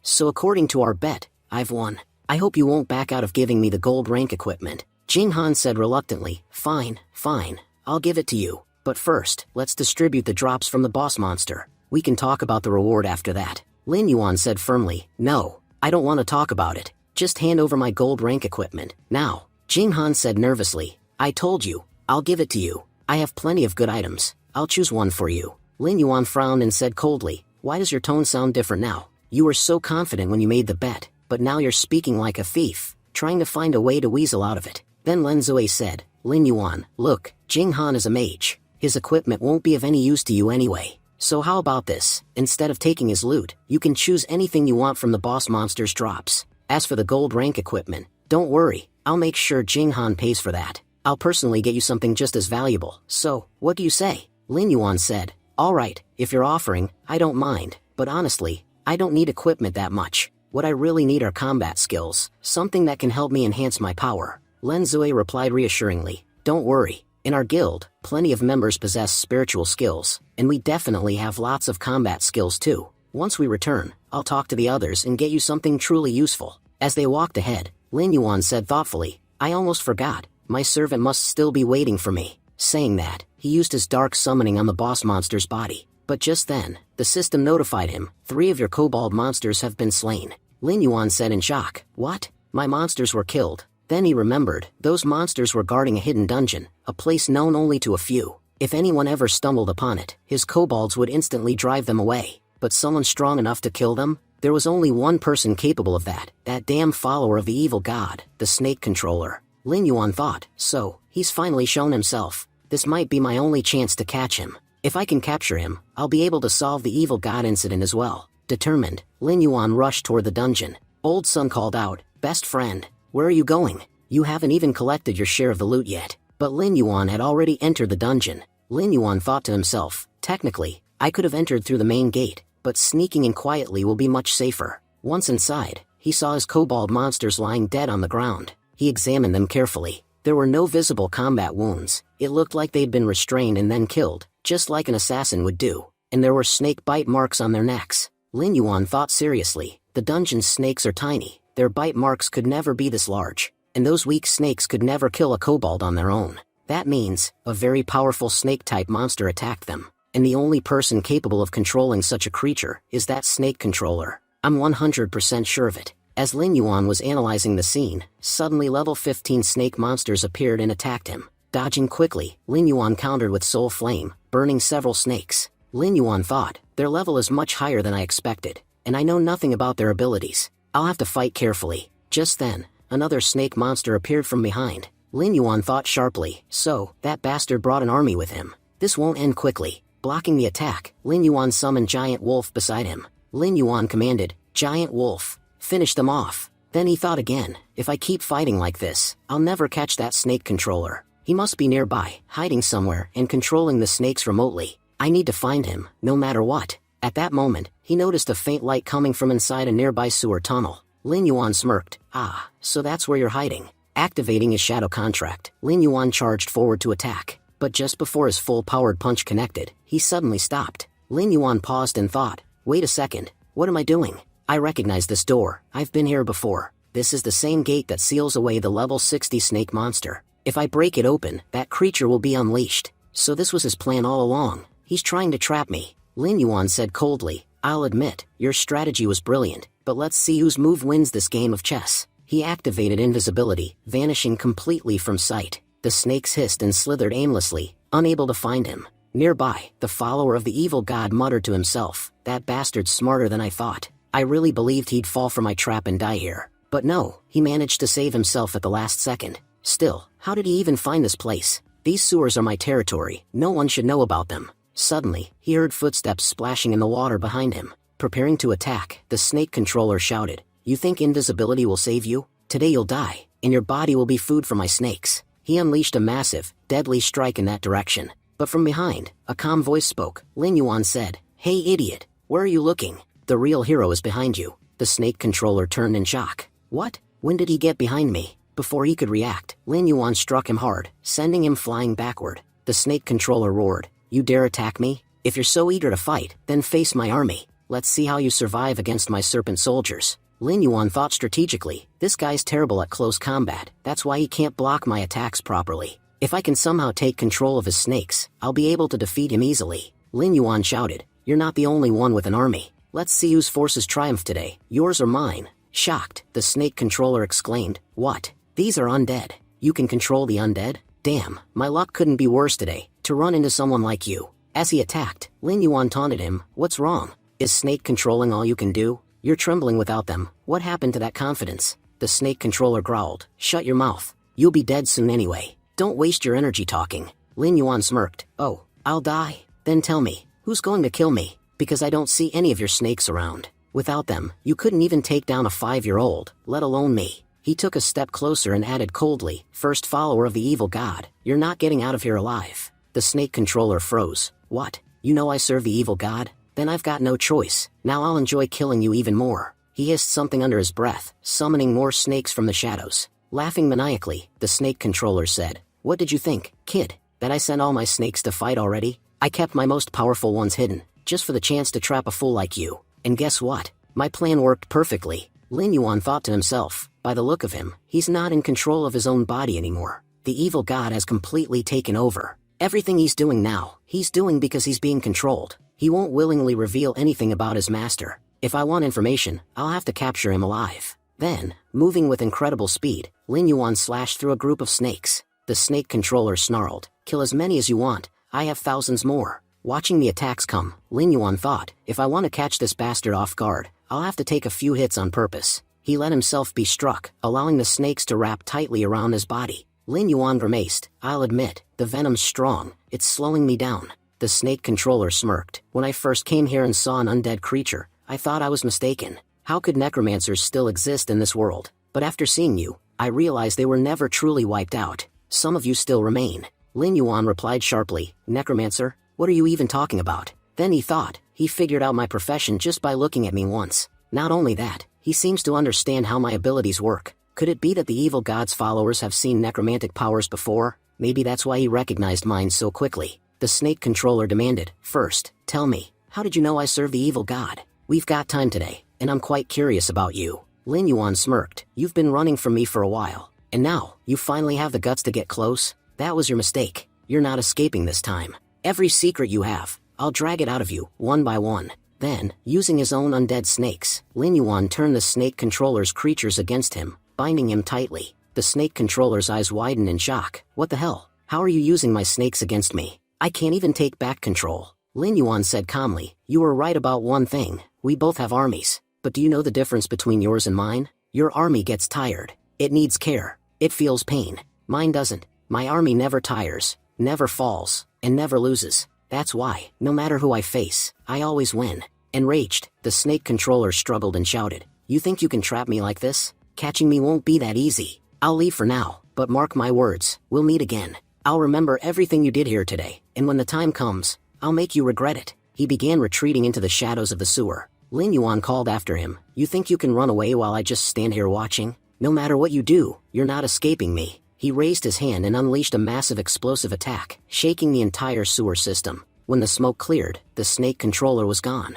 Lin Yuan frowned. Even after that blast, he escaped. Of course, the sewers are his territory. He knows every inch of this place. If I'd managed to catch him today, that would have been ideal. As this game goes on, those snakes will keep getting stronger, and so will he. If I want to face him again, I need to keep getting stronger myself, and I'll have to strengthen my undead army too. Otherwise, when the time comes, I might not be able to keep up. As Lin Yuan was deep in thought, something shimmered beneath the ground. He noticed a faint light and bent down to pick up the mysterious object. Picking up the object, Lin Yuan said, "A pocket watch? What's this doing here? There's no energy coming from it at all. That means it's not an equipment item. Then what is it? A symbol of something, maybe? Like a guild token?" He thought for a moment and continued, "If this guy belonged to a secondary guild, I can get this verified through Len Zui. And if I find out where that bastard is hiding, I can destroy him before he causes more trouble." Right after that, Lin Yuan sent a message to Len Zui. "I need to talk to you tonight. Can you come to the nearby lodge?" Later that night,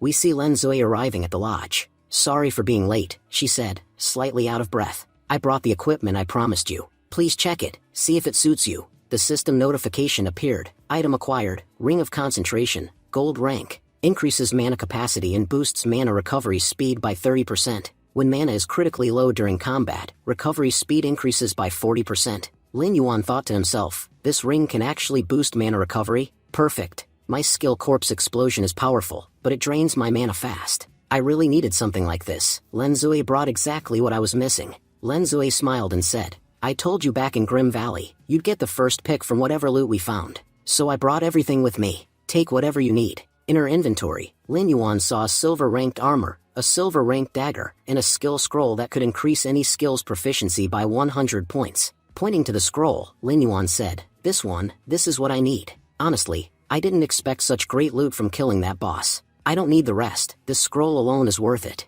Len Zui chuckled softly. "To be honest, when I first met you, I thought you were the kind of guy who preferred to stay alone. So when you messaged me to meet at the lodge, I was shocked. I even wondered if the message was really from you." Lin Yuan replied, "I do like fighting alone, but that doesn't mean I'm always by myself. Earlier today, I went into the sewers to fight, and I ran into a powerful master. His guild badge, it looked almost identical to yours. That's why I wanted to ask if you knew anything about his skills or his guild. I'm not sure if I can even use what I found, or if I should." Len Zui nodded. "So, you met someone in the sewers, huh? Alright, I'll ask around the guild about it. You said he dropped something?" Lin Yuan showed her the pocket watch. "Yeah, do you know who in your guild might carry something like this?" Len Zui examined it closely and said, "To be honest, I've never seen this watch before. It doesn't look like any equipment I've ever encountered. I think this might be the first time something like this has appeared in the game." Lin Yuan said firmly, "Alright, please ask around and let me know anything you find. This matter is more important than you might think." Len Zui reassured him, "Don't worry,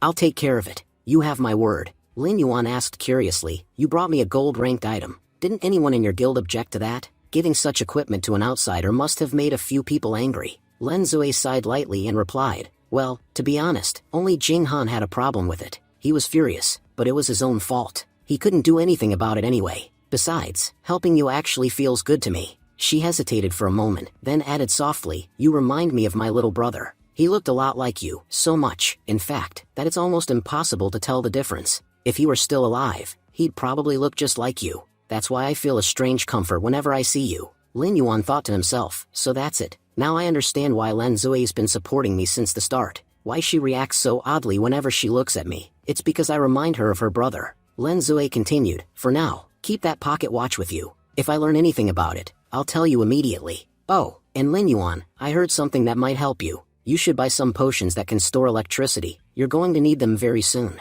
Lin Yuan thought, "She's warning me about this now, but I've already prepared for it long ago. It seems the people in the order have realized what's about to happen in the game. That's why they're telling their members to stock up on those potions." Standing up, Lin Yuan said, "Thanks for the tip. I'll make sure to buy them. Anyway, I should get going. I have some other things to do." Len Zui smiled and said, "How about we go together then?" The two of them walked out of the lodge side by side. Meanwhile, Jing Han, watching them from a distance, was fuming with jealousy. He clenched his fists and muttered angrily, "That bastard came here on a date with Lin Zui. If I get the chance, I'll smash his head in. I've been in this guild for ages, and even I couldn't get close to her. But this guy shows up for one day, and already wins her over?" Just then, Lin Zui walked up to Jing Han and asked, "Jing Han, what are you doing here? Did you come to the lodge to have dinner?" Jing Han replied calmly, "No, I was just passing by. Total coincidence that we met here. But Lin Zui, why are you hanging around with this worthless guy? He's trouble, you shouldn't be near him." Lin Yuan smiled faintly and said,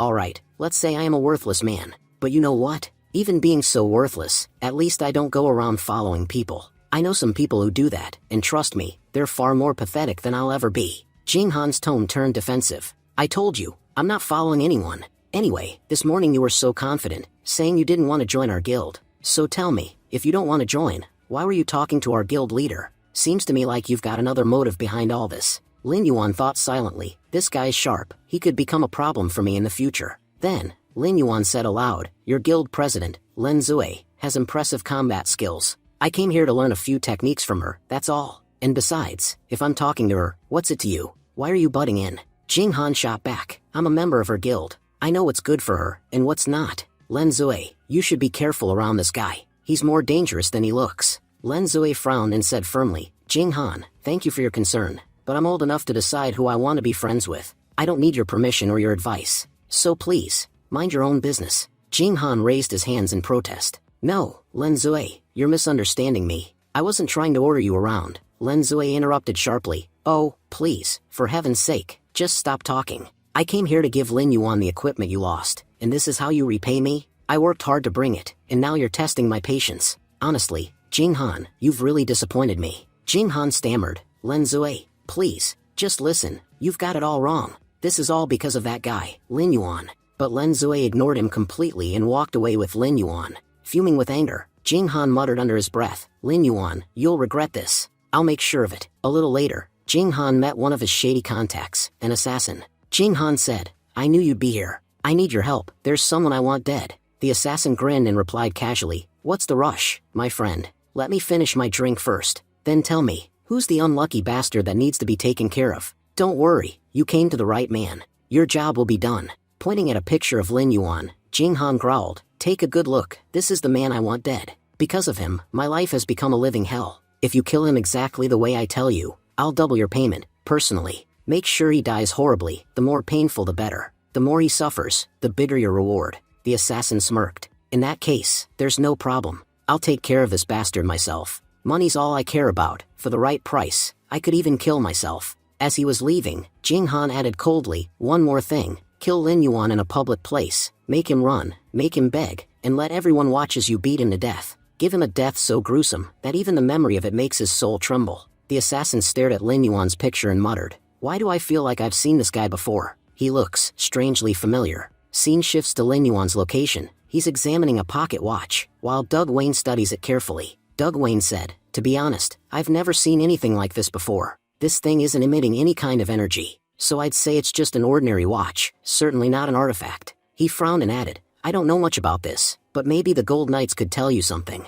They know everything about the ancient items found in the desert. The only issue is, getting this to them won't be easy. How do you plan to get inside their camp?" Lin Yuan thought deeply. What is this pocket watch, really? Even Doug Wayne, who's known for his vast knowledge, doesn't know anything about it. Doug Wayne sighed. "If I could, I'd go there myself. But the problem is, I'm retired. Without a valid reason, I can't just walk up to the captain. To meet him, you need an official purpose. And honestly, I can't think of any reason he'd want to see me now." Lin Yuan smiled politely. "It's okay, you've already helped me a lot by trying." Just then, a cheerful girl entered the room. "Uncle Doug Wayne, how are you? I brought you some delicious food. I'm sure you'll love it." Doug Wayne smiled widely. "Ah, Edith, my dear, even today, you still make time to visit this old man. You have no idea how happy it makes me to see you." Lin Yuan looked at her curiously. "Edith? Who is this girl?" Doug Wayne turned to him and said, "Lin Yuan, looks like your problem's solved. Remember how I said you'd need a reason to meet the captain? Well, Edith here, she's his daughter. If she agrees to help you, you'll have no trouble reaching him. In fact, just mentioning her name might be enough to get you through the gate." Edith smiled sadly. "You're right, Uncle Doug Wayne, I was the captain's daughter. But ever since I chose tailoring as my profession, he hasn't looked at me once. Now I'm not the captain's daughter anymore, Just an ordinary tailor struggling to make a name for herself. Lin Yuan said gently, Miss Edith, it sounds like there's been some misunderstanding between you and your father. Every family has its ups and downs. It's our job to fix them. If you keep avoiding each other, nothing will ever be resolved. Maybe, if you let me meet the captain, I could help you both in some way. Doug Wayne nodded in agreement. He's right, my dear. I'm sure the captain regrets what happened. You're his daughter. I know he still loves you deeply. Whatever happened back then was said in anger. If he had another chance, I'm sure he'd come back to you. Trust me, let Lin Yuan help you. He might just mend what's broken between you two. Edith thought for a moment and then nodded. All right. It's been 10 years since I last saw my father. That's a long time. Maybe his anger has faded by now.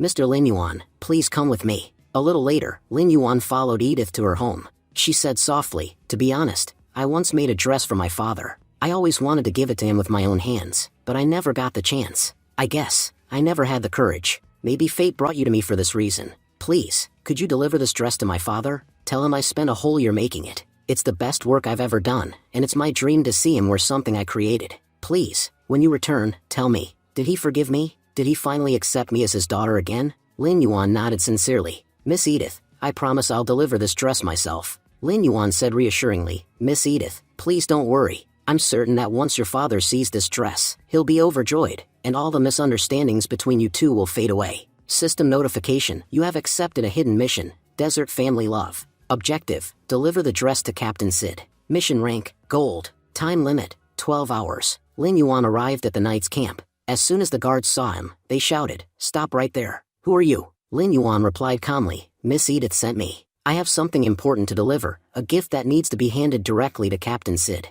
Please, could you inform him? One of the knights nodded. Miss Edith, wait here a moment. We'll report to the captain right away. While waiting, Lin Yuan thought to himself, the Golden Knights are the second most powerful force in this entire desert. Only the National Guards rank above them. If I can build a connection with these knights, it'll be a huge advantage for me later. Through them, I might gain access to knowledge that ordinary players could never hope to learn. A few minutes later, the knight returned. Sorry for the wait. Please follow me. The captain wants to see you. As Lin Yuan walked through the camp, his eyes caught sight of a manticore, a massive flying beast. He thought, so this is what the knights use in aerial combat, but a normal player could never buy one of these. Even if I had enough gold, it wouldn't be enough. To purchase a manticore, I'd need a high reputation with the knights. Only those with their approval can own one. The knight pointed ahead. That's the captain's tent. You can go in and speak with him directly. Lin Yuan nodded. Thank you for guiding me this far. As he approached, he thought, Captain Sid, the man everyone in the desert reveres as a legend. Doug Wayne said his power is terrifying, strong enough to fight level 60 Lord-class monsters head-on. If that's true, his strength rivals theirs completely. I'll have to be careful and keep my identity hidden. If he finds out I'm a necromancer, I'm dead. Inside the tent, Lin Yuan greeted him politely. Hello, Captain Sid. My name is Lin Yuan. Captain Sid looked up. So, Edith sent you. Tell me, how is my daughter? Is she doing well? Lin Yuan smiled. Miss Edith is perfectly fine, sir. In fact, she misses you deeply. She has only one regret, that you're still angry with her. She sent me here to give you this. He carefully handed over the dress. This is a dress Miss Edith made for you. She spent an entire year creating it. She said it's the best work she's ever done. I hope you'll like it. Captain Sid's expression softened. She spent a whole year making this, just for me. He held the dress gently. I always knew my daughter was capable of anything. But why didn't she come here herself? If she had, I could have seen her after all these years. 10 years ago, when she said she wanted to become a tailor, that she loved creating clothes, I thought she was joking. But now, after seeing her work, I realize how wrong I was. He sighed deeply. I dismissed her dream as something small and meaningless. But her art, her passion, is extraordinary. I've never seen a dress so beautiful in my life. 10 years ago, in my anger and stubborn pride, I ignored everything she said. All I could think back then was that tailoring was beneath our family's name. I refused to accept that my daughter would choose such a humble path. But she's my daughter, as stubborn as I am. I wanted her to change, but she refused, choosing her own way. And so, we drifted apart. 10 years have passed since then. We haven't even seen each other once. And now, I regret it every single day. My pride, my foolishness, none of it matters anymore. But the 10 years that are gone, they'll never come back. Lin Yuan thought to himself, so this is Captain Sid, the man the world sees as an indestructible war hero. No one would ever guess he had such a gentle and caring side. He smiled slightly. This might be my chance to ask about the pocket watch. He spoke respectfully. Captain Sid, Miss Edith feels the same regret you do. She doesn't blame you for anything. She just wishes she could see you again, and make things right. Captain Sid nodded. Tell Edith, I don't care about pride or glory anymore. I just want my daughter to come home. She doesn't need to travel or struggle anymore. If she wants, she can continue her craft right here, safe at home. Lin Yuan replied, I'll be sure to tell her that, sir. By the way, there's something else I'd like to ask. I found this pocket watch, and I'd like to know its origin. Do you recognize it? Captain Sid examined the watch closely. This design, this craftsmanship, I've never seen anything like it before. I'm certain of one thing. I know nothing about it. He looked up. But don't forget to tell Edith. I'll be waiting for her. Lin Yuan smiled. Of course, Captain. You have my word. He turned to leave, but just then, Captain Sid stopped him. Wait a second. I forgot to ask. Who exactly are you? Lin Yuan's thoughts. Why did his aura suddenly become so intense? Did he somehow find out who I really am? Captain Sid suddenly said, Wait a second. Why am I even questioning you? If my daughter trusted you enough to send you here, then you must be a good man. There's no need for me to doubt you. I have complete faith in my daughter's judgment, and I won't repeat the same mistake I made 10 years ago. If it weren't for you, I might never have reconciled with Edith. For everything you've done, you have my deepest gratitude. And listen, if anyone ever dares to harm my daughter, don't hesitate for even a moment. Eliminate them. Also, take this badge. It's proof that you are now recognized as one of the Golden Knights. As long as you hold it, no one in this dynasty will dare to lay a hand on you. Lin Yuan nodded. Understood, Captain. I promise, I'll protect Edith with my life and ensure her safety no matter what. System notification. Host, you have received Captain Sid's approval. Your reputation points have increased by 1,000. Status. You are no longer just a friend of the Golden Knights. You are now an honorary member. Lin Yuan thought to himself, I never expected that such a small act would earn me Captain Sid's personal badge.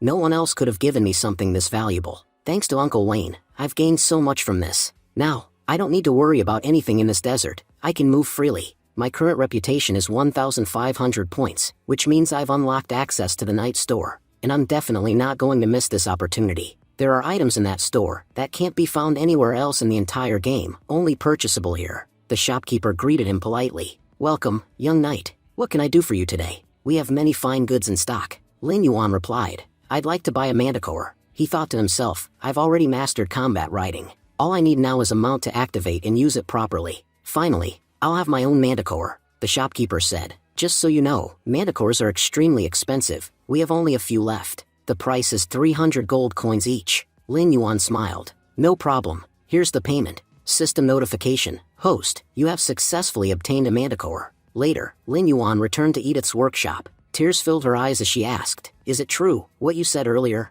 Did my father really say all that? She trembled slightly. I honestly thought he'd never forgive me, that he'd already forgotten I existed. He always seemed to care only about his Golden Knights, never about me. But now, it turns out I was wrong. Lin Yuan said gently, Captain Sid deeply regrets how he treated you. He said he no longer cares about his glory or pride. He just wants you to come home. You can continue your work from there if you want. He'll support you completely. Edith smiled tearfully. If that's what my father wants, then I'll do exactly as he says. System notification. Host, your mission Desert Family Love is complete. Edith said warmly, You've done something truly incredible for me. Please, accept this gift as my token of gratitude. And when you see my father again, tell him I'm very happy now, and that I'm enjoying my work more than ever. I'll keep visiting him whenever I can. System notification. Host, you have received a gold rank equipment item. Lin Yuan looked at the item in shock. A gold rank equipment? No curse or mind control ability will work on it. With this, fighting against snake control will be so much easier.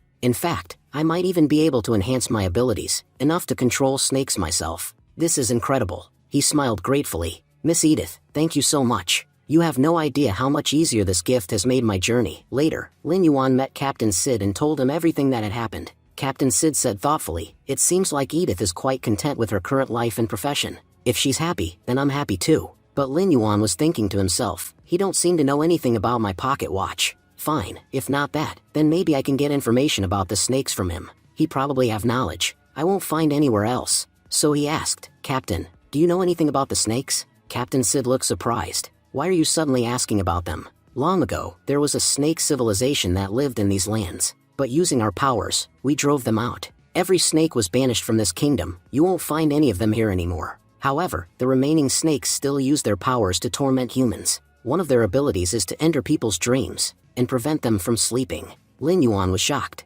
What? Snakes can enter people's dreams? I've never heard of such a terrifying ability before. Captain Sid nodded. Yes, there's a particularly powerful serpent in the snake civilization that possesses the ability to invade dreams. He uses it to torment countless people. You seem very interested in the snakes, kid. And since you're now officially a member of the Golden Knights, I might just have the perfect job for you. You'll probably love it. It's related to the snakes, and you might learn even more about them through it. Lin Yuan immediately agreed. If it's about the snakes, I'll definitely go. He thought to himself, Captain Sid mentioned a great serpent. Could it be related to that Pluto snake I met in the sewers? That one was enormous. Maybe it has the same dream power. But when I fought it, it never used any such ability on me. Is it possible that the snake controller is behind all this? That guy has the power to unlock any snake's hidden potential. Maybe he's the one who awakened new powers in that Pluto snake. Just then, his system interface appeared. Mission accepted. Count Cardo's nightmare. Objective: travel to Count Cardo's estate and uncover the source of the nightmare. Reveal all the secrets hidden there. Time limit: 48 hours. Soon after, Lin Yuan arrived at Count Cardo's mansion. As he approached, he saw a group of men beating a maid mercilessly. One of them shouted angrily, "How dare a lowly commoner talk back to us? Looks like she's forgotten her place." The butler ordered coldly, "What are you all waiting for? Keep beating her. She needs to learn how big of a mistake she's made." The men punched and kicked the maid while sneering, "Next time, don't ever make the same mistake. You're nothing but a filthy commoner and a servant. Getting beaten by us is an honor for someone like you. We're actually doing you a favor." Suddenly, Lin Yuan grabbed the man's wrist mid-swing and said coldly, "No need to do her any favors. From what I see, the Count's household seems full of thugs instead of nobles." The men glared at him. "You bastard. Who the hell are you? We can beat or kill our own maid if we want. What's it to you? Don't meddle in Count Cardo's affairs, or you'll regret it." The butler sneered, "So this fool wants to play hero, huh? Fine, boys, show him what happens to people who try to be heroes around here." The terrified maid cried out, "Please, brother, run away. These people are dangerous. They'll kill you if they catch you." But before anyone could react, Lin Yuan knocked out several of the men in seconds, and walked straight toward the butler. "Tell me, the man you're threatening me with, Count Cardo, where is he? I came here specifically to find him." The butler's face went pale. "Do you even know who you're talking about? If our Count hears this, you're dead. You're standing in Count Cardo's territory. You can't just do whatever you want here." Just then, Count Cardo himself arrived, his presence exuding arrogance and menace. He looked at Lin Yuan and sneered, "So, a commoner thinks he can play hero here? Tell the Golden Knights to arrest this fool immediately. In my territory, no outsider gets to act on his own." Lin Yuan narrowed his eyes and muttered, "So, you're Count Cardo," Lin Yuan said calmly. "For your information, Count, I was sent here by the Golden Knights themselves. I came to investigate and solve the problem you've been facing." Count Cardo froze in shock. You're a knight?" He turned furiously toward his butler. "You idiot! How dare you and your men attack a knight? Take these fools away, lock them up in the dungeon. No food or water for 3 days. How could you morons not recognize that he's not a commoner but a knight? Are you blind?" Then, turning back to Lin Yuan, the Count forced a polite smile. "Sir Knight, I've been waiting for you. If you can solve my problem, I'll personally tell Captain Sid to recommend you for a promotion." Lin Yuan nodded. "Don't worry, Count. I'll take care of your problem, permanently." A little later, Lin Yuan followed Count Cardo inside the mansion. The Count explained, "Every time I try to sleep, a huge snake appears in my dreams. It terrifies me and won't let me rest. I even called a powerful priest once, but even he couldn't help me. Despite being a count, I've been living in constant torment. I sincerely hope you can put an end to this nightmare." He took out a sketch from his drawer. "This is the snake I see in my dreams. I had an artist draw it for me. Can you help me get rid of it?" Lin Yuan looked closely at the drawing and thought, "Just as I suspected, it's a Pluto snake." He replied calmly, "Count, don't worry. I'll handle this, but I'll need a little time to prepare." Cardo nodded. "If you're confident that you can fix this, then take all the time you need.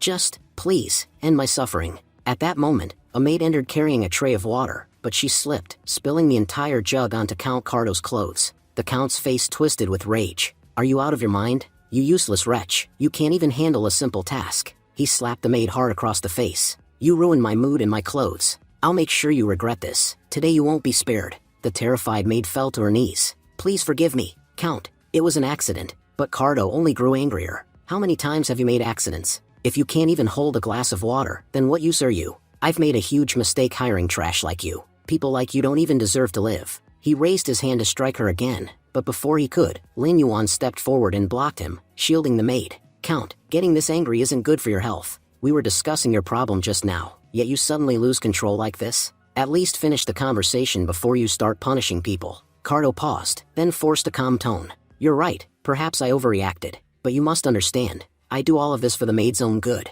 If they can't handle small tasks, how will they survive in this cruel world? Not every noble is as kind as I am. I give them shelter, food, food, and clothing, things they'd never have otherwise. Without me, they'd all be starving in the streets. Isn't that true, Anna? The frightened maid nodded quickly. Yes, Count, we are all very grateful to you. If you hadn't taken us in, we'd have died of hunger long ago. Cardo smiled smugly. See, I told you, I'm practically a god to these servants. Without me, they couldn't survive a single day. I've done them countless favors, and yet I never boast about it. I give them good food and a comfortable life, and in return, all I ask is that they serve me properly. If they make mistakes, then of course they must be punished. That's only fair, isn't it? Lin Yuan stood silently, thinking, this man is disgusting. He hides his cruelty behind fake kindness. A true hypocrite who thinks being a count gives him the right to do anything he wants. Then the count clapped his hands. Butler, prepare the banquet. We'll celebrate the knight's arrival tonight. As the servants hurried away, Cardo smirked to himself. This knight is acting too bold. He beat up my men and dared to talk back to me. Let's see how proud he feels after I humiliate him in front of everyone tonight. A while later, the butler returned. Count, all the preparations are complete. Every dish has been cooked to perfection, Cardo said with a grin. Excellent, though I doubt our guest is used to such fine food. Just serve him fish, something simple, fitting for a low-ranking knight. After all, a small-time knight shouldn't look too grand eating at a count's table. Lin Yuan thought to himself, so, this bastard is trying to humiliate me, huh? Fine, to be honest, this mission is extremely important for me. If it weren't, I'd have already taught this arrogant fool a lesson. He clenched his fists under the table. No matter. Once this mission is complete, I'll deal with him properly, in a way he can't even imagine. For now, I'll let him run his mouth. Aloud, he said calmly, all right, I don't mind. Honestly, I wasn't expecting much from the food here anyway. Just then, Anna, the maid, came forward and gently served him a plate. Sir Knight, this is for you. I hope you like it. Count Cardo smirked and asked, tell me, Knight, how exactly do you plan to solve my problem? You must have some idea already, right? Because, to be frank, I'm suffering terribly, and I don't want you to waste time. Lin Yuan nodded. I'll need to inspect the place where you sleep. I suspect I might find a clue there, so I'd like to check your room tonight. Cardo's expression darkened immediately. Are you insane? Don't joke with me like that. No one, and I mean no one, is allowed to enter my room. I will not grant you permission under any circumstances. Find another way to solve this problem. My room is off limits. Lin Yuan sighed inwardly. This bastard's reaction is suspicious. He's clearly hiding something in that room, something he doesn't want anyone to see. If I want to complete this mission, I'll have to enter no matter what. Later that night, Lin Yuan turned invisible and appeared outside Count Cardo's bedroom door. He thought, yeah, that reaction was way too strange. There's definitely a secret hidden inside that room. Time to find out what he's hiding. Just as he was about to enter, he heard voices from inside, angry shouts, and the sound of someone crying. Lin Yuan peered through the slightly open door and saw Count Cardo beating the maid from earlier that morning. The Count shouted, you stupid wench. How many times do I have to tell you? What's so hard about serving me properly? I am Count Cardo. Serving me should be an honor for you. The butler, standing beside him, sneered. You don't even realize how lucky you are. There are plenty of girls who'd kill for a chance to get close to Count Cardo, but he never gives anyone the opportunity. And here you are, wasting it. The maid trembled, tears streaming down her face. Please, Count, let me go. Count Carlo continued proudly. Don't think that knight outside can save you. He's nothing but my pawn. He'll do exactly what I command. If I tell him to walk, he'll walk. If I tell him to stop, he won't move an inch. The butler laughed. That knight? He's nothing more than a monkey dancing to our Count's tune. If you think he's your savior, forget it. He'll never come to help you. Lin Yuan, watching from outside, clenched his fists. This Count is a complete monster. He abuses his own maids like slaves and thinks he's untouchable. Inside, Count Carlo boasted, my name is Count Carlo, the most powerful count in the entire Western Desert. Not only in this country, but even other nations recognize my title and authority. So if you think you can run away, don't bother. No matter which country you flee to, my influence will find you. Accept your fate, girl, serve me, and be grateful. The butler nodded. Our Count is truly merciful. Even after all your mistakes, he's giving you another chance. No other Count would be this generous. Count Carlo smiled smugly. You're right. These fools don't realize how kind I am. I'm the only one here who actually cares about their well-being. Lin Yuan thought to himself, something's off about this guy. He's a count in the West because the king appointed him. But why would other countries treat him as a count too? That's not normal. A foreign nation wouldn't respect another country's noble unless there's some secret connection. Just then, a hidden mission appeared before him. Mission unlocked. Expose the traitor, Count Carlo. Objective, gather evidence against Count Carlo and prove his betrayal of the kingdom. Rank, gold level. Time limit, 48 hours. Lin Yuan smirked. I knew it. This bastard's a traitor. He immediately sent messages to the other knights, informing them that Count Carlo has been attacked, and it's serious. Come quickly, or his life will be in grave danger. Inside, Count Carlo was furious. Girl, do you not understand words? My patience has limits. If you push me, you'll regret it dearly. Thanks to those cursed snakes, I haven't slept all night. Don't make me take out my anger on you. Suddenly, the door burst open. Lin Yuan stepped inside. Lin Yuan said calmly, Count Carlo, I heard screams from outside, so I came to check what's happening. He thought to himself, it'll take time for the knights to arrive. I'll have to keep him distracted until then. Count Carlo glared. You've grown bold, haven't you? Ever since you came here, you've been disrespecting me. Have you forgotten your place? The butler added, entering the count's chambers without permission is a serious crime. Even as a knight, you should know that much. Lin Yuan turned to the maid and said softly, you can go now. I'm here to discuss something with the count. Count Carlo sneered. How dare you ignore me while standing in front of me? You've completely ruined my mood. I spared you because you're a knight, but not anymore. Now, I'll show you what real power looks like. Power in the hands of a fool is like a weapon in the hands of a monkey. Both are dangerous and clueless. You may be a knight, but deep down, you're just another lowly combatant. The butler nodded eagerly. My lord, this knight has committed too many offenses. What punishment shall we give him? Count Carlo smirked. Hang him, but break his arms first. It's time he learned what happens when you defy a count. The butler shouted to the guards. What are you waiting for? Attack him. Several guards charged at Lin Yuan, weapons drawn. The maid screamed, Sir, please run. If you stay, they'll frame you and kill you. Lin Yuan replied calmly, Don't worry, they're not strong enough to even touch my boots. Killing me is far beyond their reach. He summoned his sword, its blade shimmering with light. The guards surrounded him, but with a single strike, Lin Yuan cut them all down. The walls shook as he smashed through the mansion gates. The guards shouted in panic, He's escaping. Catch him. Don't let him get away. Outside, Lin Yuan thought, there are too many innocent maids and servants inside. If I fight seriously here, they'll get caught in the crossfire. I need to draw these men away before I deal with them. Meanwhile, the maids whispered among themselves. That's the knight, isn't it? Why are the count's men chasing him and calling him an assassin? No, he seemed like a good person. Maybe he discovered the truth about Count Carlo, that's why they're trying to silence him. As Lin Yuan fought his way through, he muttered, all the extra guards are down. Now I just need to keep that bastard count and his butler occupied until my team arrives. But just then,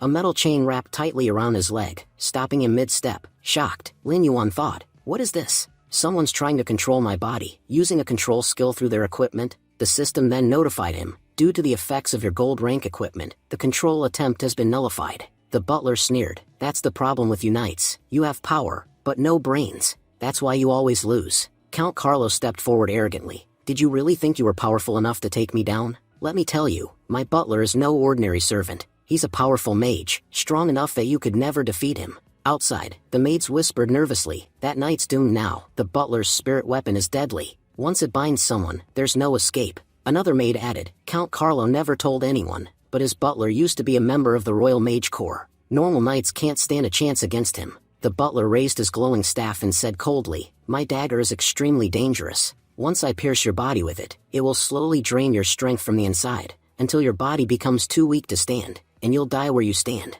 But before he could strike, Lin Yuan caught his hand mid-air. Lin Yuan smirked, so this spell slowly kills the target. Huh? Well, I don't feel like dying today. How about you die in my place? He stabbed the butler with his own weapon. The butler gasped in disbelief. How is this possible? I attacked you with my magic weapon. Why aren't you under my control? Lin Yuan replied calmly, that's the thing, you're finished. Now it's your master's turn. Count Carlo trembled. You can't do this. You were sent here to protect me, not to harm me. If you touch me, I'll report you to the king. Lin Yuan stepped closer and said coldly, funny, because I was just about to report you to the king. Whatever crime I've committed here can't possibly compare to treason. And that's exactly what you're guilty of. Count Carlo's face went pale. What? How do you know about that? The butler, barely standing, muttered, if you know our secret, then we can't let you live. But before he could move, Lin Yuan unleashed his soul flame, engulfing the butler in burning energy. Lin Yuan said, you two are lucky. My mission is to capture you, not kill you. If it were a kill mission, you'd already be dead. The butler coughed, terrified. How does a knight have magical abilities? Lin Yuan punched him so hard that he flew across the room and crashed into the wall. Count Carlo tried to flee, shouting, if I escape, you won't survive either, you miserable knight. I'll make you regret ever being born.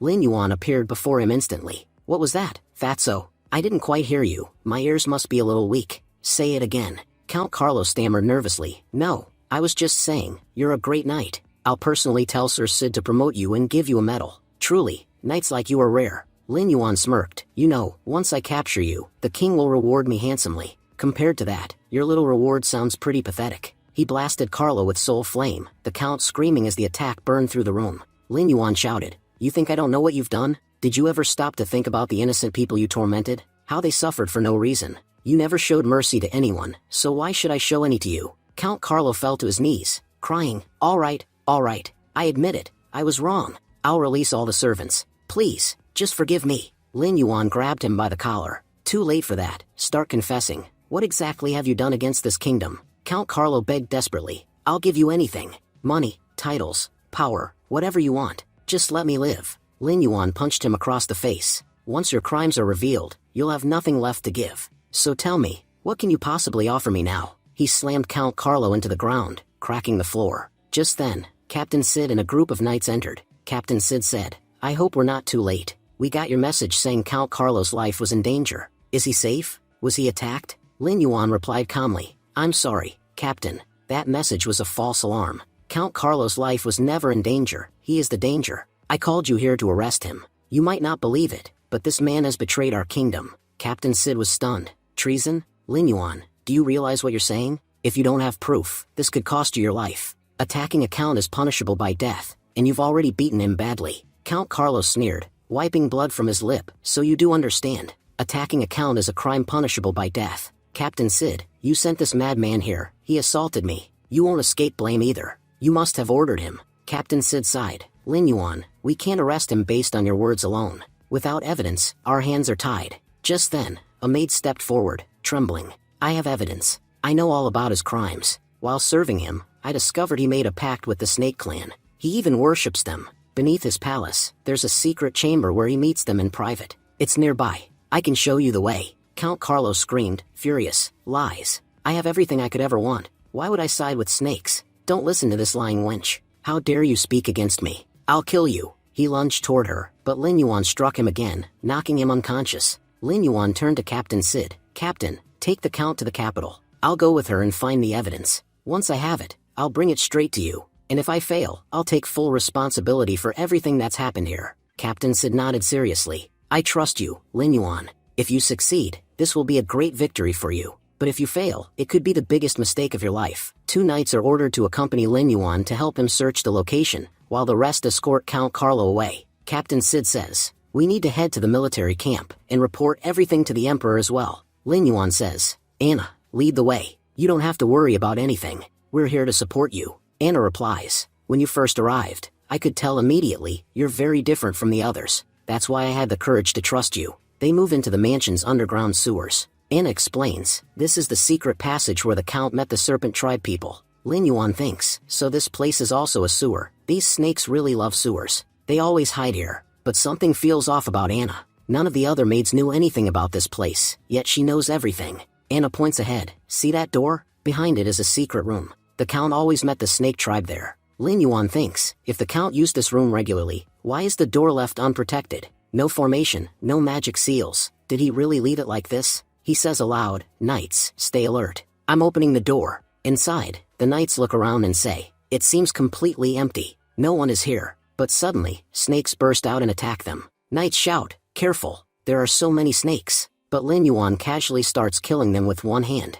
He says, "They're small and weak. There's nothing to fear. My wolf can easily handle them." The knights thank him. "If you weren't here, they would have bitten us already." Another knight adds, "It's too dark. Snakes can see in darkness, but we can't." Lin Yuan thinks, even these powerful knights panicked when they saw snakes. But Anna didn't flinch at all. It's almost like she already knew snakes would appear. And if she hadn't guided us here, we might never have found evidence against the Count. Could Anna also be a snake who changed her disguise? Maybe she was the one who communicated with Count Carlo. Perhaps she feared he would expose her after getting caught, so she came here herself to ensure he stays silent forever. He thinks, "I'll use a snake detection potion. If she's one of them, it'll reveal her. If not, nothing will happen." Lin Yuan tells everyone, "Don't worry, the potion I just used will prevent any snakes from coming near." Anna acts surprised. "There's something like that? I never knew such potions existed." Lin Yuan observes her. The potion had no effect on her. Maybe I'm overthinking this. Sometimes clues appear more easily than expected, like evidence. They move deeper into the room.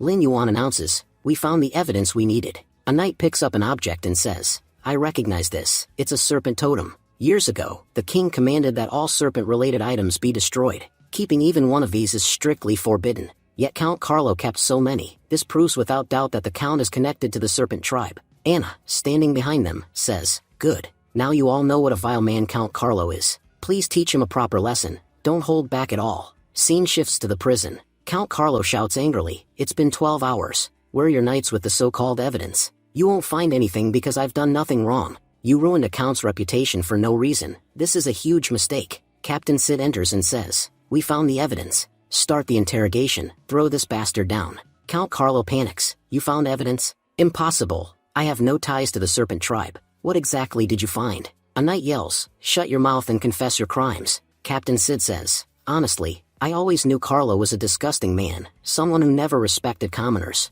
But betrayal against his own country? That is beyond anything I expected. Lin Yuan, if it weren't for you, we would have never uncovered his treason. You haven't even been a golden knight for 4 days, yet you've already accomplished something incredible. I'll report your work to the king, and request a proper reward for you." Lin Yuan says, "Thank you, Captain. I only did my duty." Count Carlo, gritting his teeth, shouts, "Lin Yuan, you've made a huge mistake. I did nothing wrong. Where did you even get this so-called evidence against me?" Captain Sid replies, "He must have sold a lot of our country's information to the snakes. We've only done a surface-level investigation so far. I'll bring my men and conduct a deeper investigation soon. Who knows how many secrets are still hidden inside that mansion." Lin Yuan thinks, Captain Sid is right. There must be many more secrets hidden in that fat man's mansion. If I go there myself, I might uncover even more. Lin Yuan says, "I'd like to personally investigate the mansion again." Suddenly, a knight arrives and says, "Captain, they are ready to confess." Captain Sid, "Good. Let's hear it."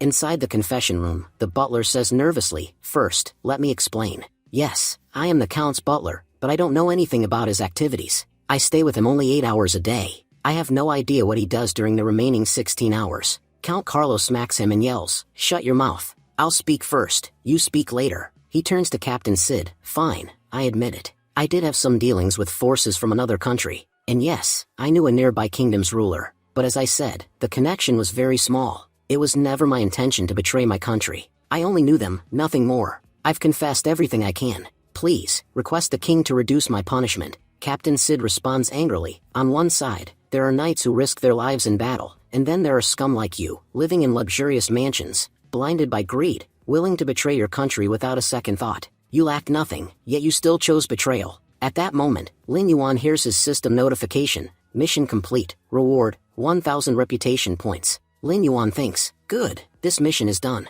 But what about the giant snake mission? It's still incomplete. Maybe I missed some details. I'll figure it out once I return Count's mansion." Lin Yuan says, "He has surrendered. We now need to decide what to do with him. I'll go now and settle the maids." Captain Sid nods, "Go ahead. I can't leave yet. I need to make this bastard reveal which countries he sold information to." Lin Yuan returns to the mansion. Captain Sid continues interrogating Carlo, "Speak. What connection do you have with the snakes? What secrets did you sell them?" Count Carlo insists, "I told you, I never had any contact with snake tribe people. My dealings were with another country, nothing more." Meanwhile, Lin Yuan reaches the Count's mansion. While searching the items, he thinks, "In my previous life, there was a news article about this place. It said the king gifted the Carlo family a special shield with powerful attributes. No other player reached this far before me, so the shield should still be here." He finds the shield's box, but it was empty. Lin Yuan thinks, "Someone already took it. Someone else must know about the shield, not just me." A knight arrives, "Sir, we brought all the maids, except one.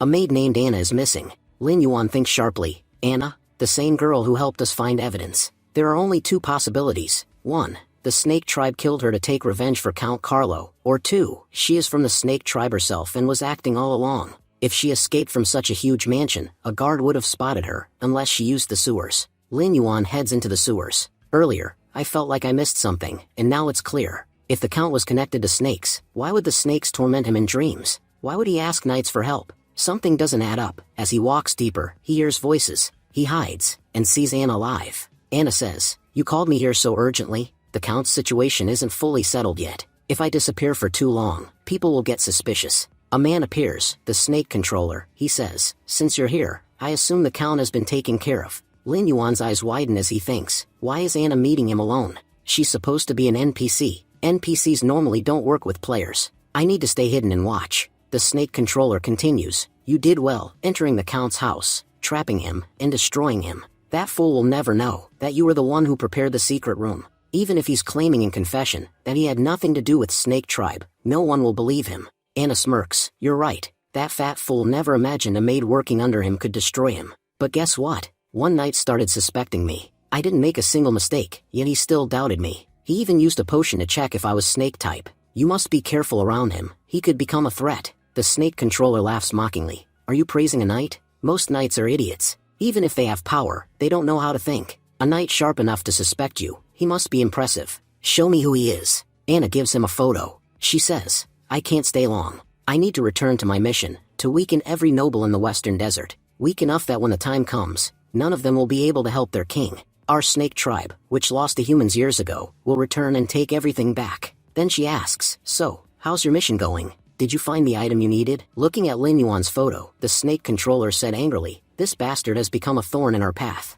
No matter where we go, he keeps showing up and causing trouble. Only because of him, I couldn't take control of the hidden dungeon. Otherwise, I would already have an entire army of snakes. He reached there before me and killed everyone. Lin Yuan thought, so, this girl Anna is actually a spy targeting the nobles of the Western Desert. The count I captured may have been a scum, but he was important for maintaining the country. By eliminating people like him, she intends to weaken the entire kingdom. It's a good thing I discovered this early. Anna then looked at the snake controller and said, from your reaction, it seems you've met this knight before. As far as I know, he's just a knight, and a normal knight shouldn't be able to defeat you. So how did you lose? Annoyed, the snake controller replied, you know nothing about him. Underestimating this guy is your biggest mistake. He has the ability to summon the undead, up to 100 of them. No matter how many monsters I kill, they just revive again. The hidden dungeon won't come under my control because of this cheat ability. Anna was shocked. He can summon the undead? That means he's a necromancer. The snake controller nodded. Yes, he's a very powerful necromancer.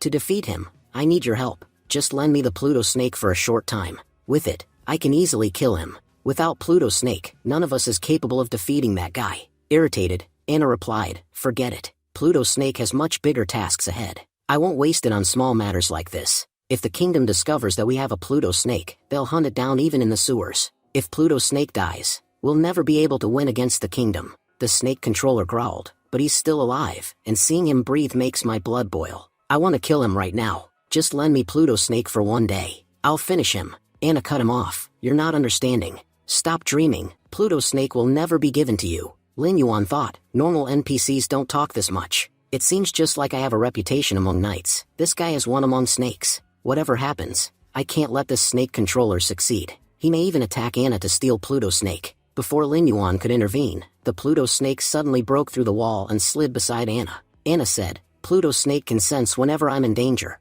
If it thinks I'm threatened, it rushes to me instantly. If you keep insisting on borrowing it, I don't think I'll be able to stop it from attacking you. The snake controller immediately backed off. Calm down, Pluto snake. I wasn't planning to hurt your master, just talking, that's all. Anna added, Pluto snake is too important. We won't use it for silly tasks like this. Defeated, the snake controller finally said, fine. I'll deal with that brat myself. Just focus on the main mission, and don't forget what our boss said. Anna warned him, as long as you stay within your limits, we'll cooperate. Step outside that line, and my snake will eat you alive. Working for that useless Carlo has been nothing but torture. After everything I did, all I got was a useless shield. Honestly, the time we've spent working under him was a loss. The snake controller said, whatever. I'm leaving. I have more work to do. Lin Yuan thought, my invisibility works against humans, but not against Pluto snake. If it notices me, I'm dead. I should send a small snake familiar to follow the snake controller instead. That way I can track his movements safely.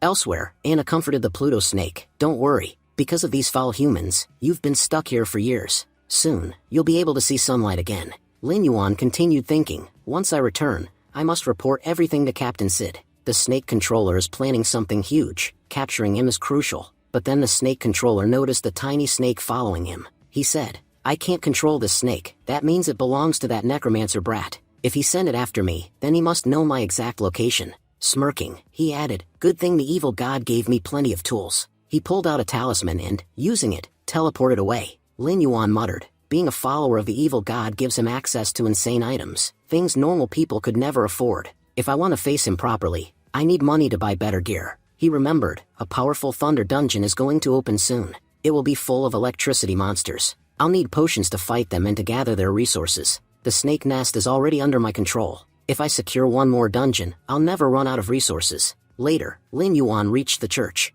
Edith said, Lin Yuan, you did a really good thing by bringing these girls here. All these homeless girls suffered a lot while living under the count. I'll teach them farming and clothing work. With those skills, they'll finally be able to live a good life. They won't have to become slaves ever again. The girls said, Miss Edith, thank you so much for thinking about us. In this world, no one ever thinks about people like us. Lin Yuan replied, all right, Edith, I'll leave now. I hope you take good care of everyone here. Then he asked, by the way, has that Carlo confessed to his crimes? A knight answered, yes, he has. Captain Sid beat him for an entire 24 hours. Only then did that fat pig finally open his mouth. Carlo admitted that he had strong connections with the Nanguan Empire, and had sold many of our country's secrets to them. The Nanguan Empire is our biggest enemy. By helping them, Count Carlo betrayed us. Lin Yuan thought, so that's why my mission got completed. Count Carlo wasn't helping the Snake faction, he was helping the Nanguan Empire, an empire that is a major enemy of our kingdom. Well, even if by accident, I still ended up doing something great.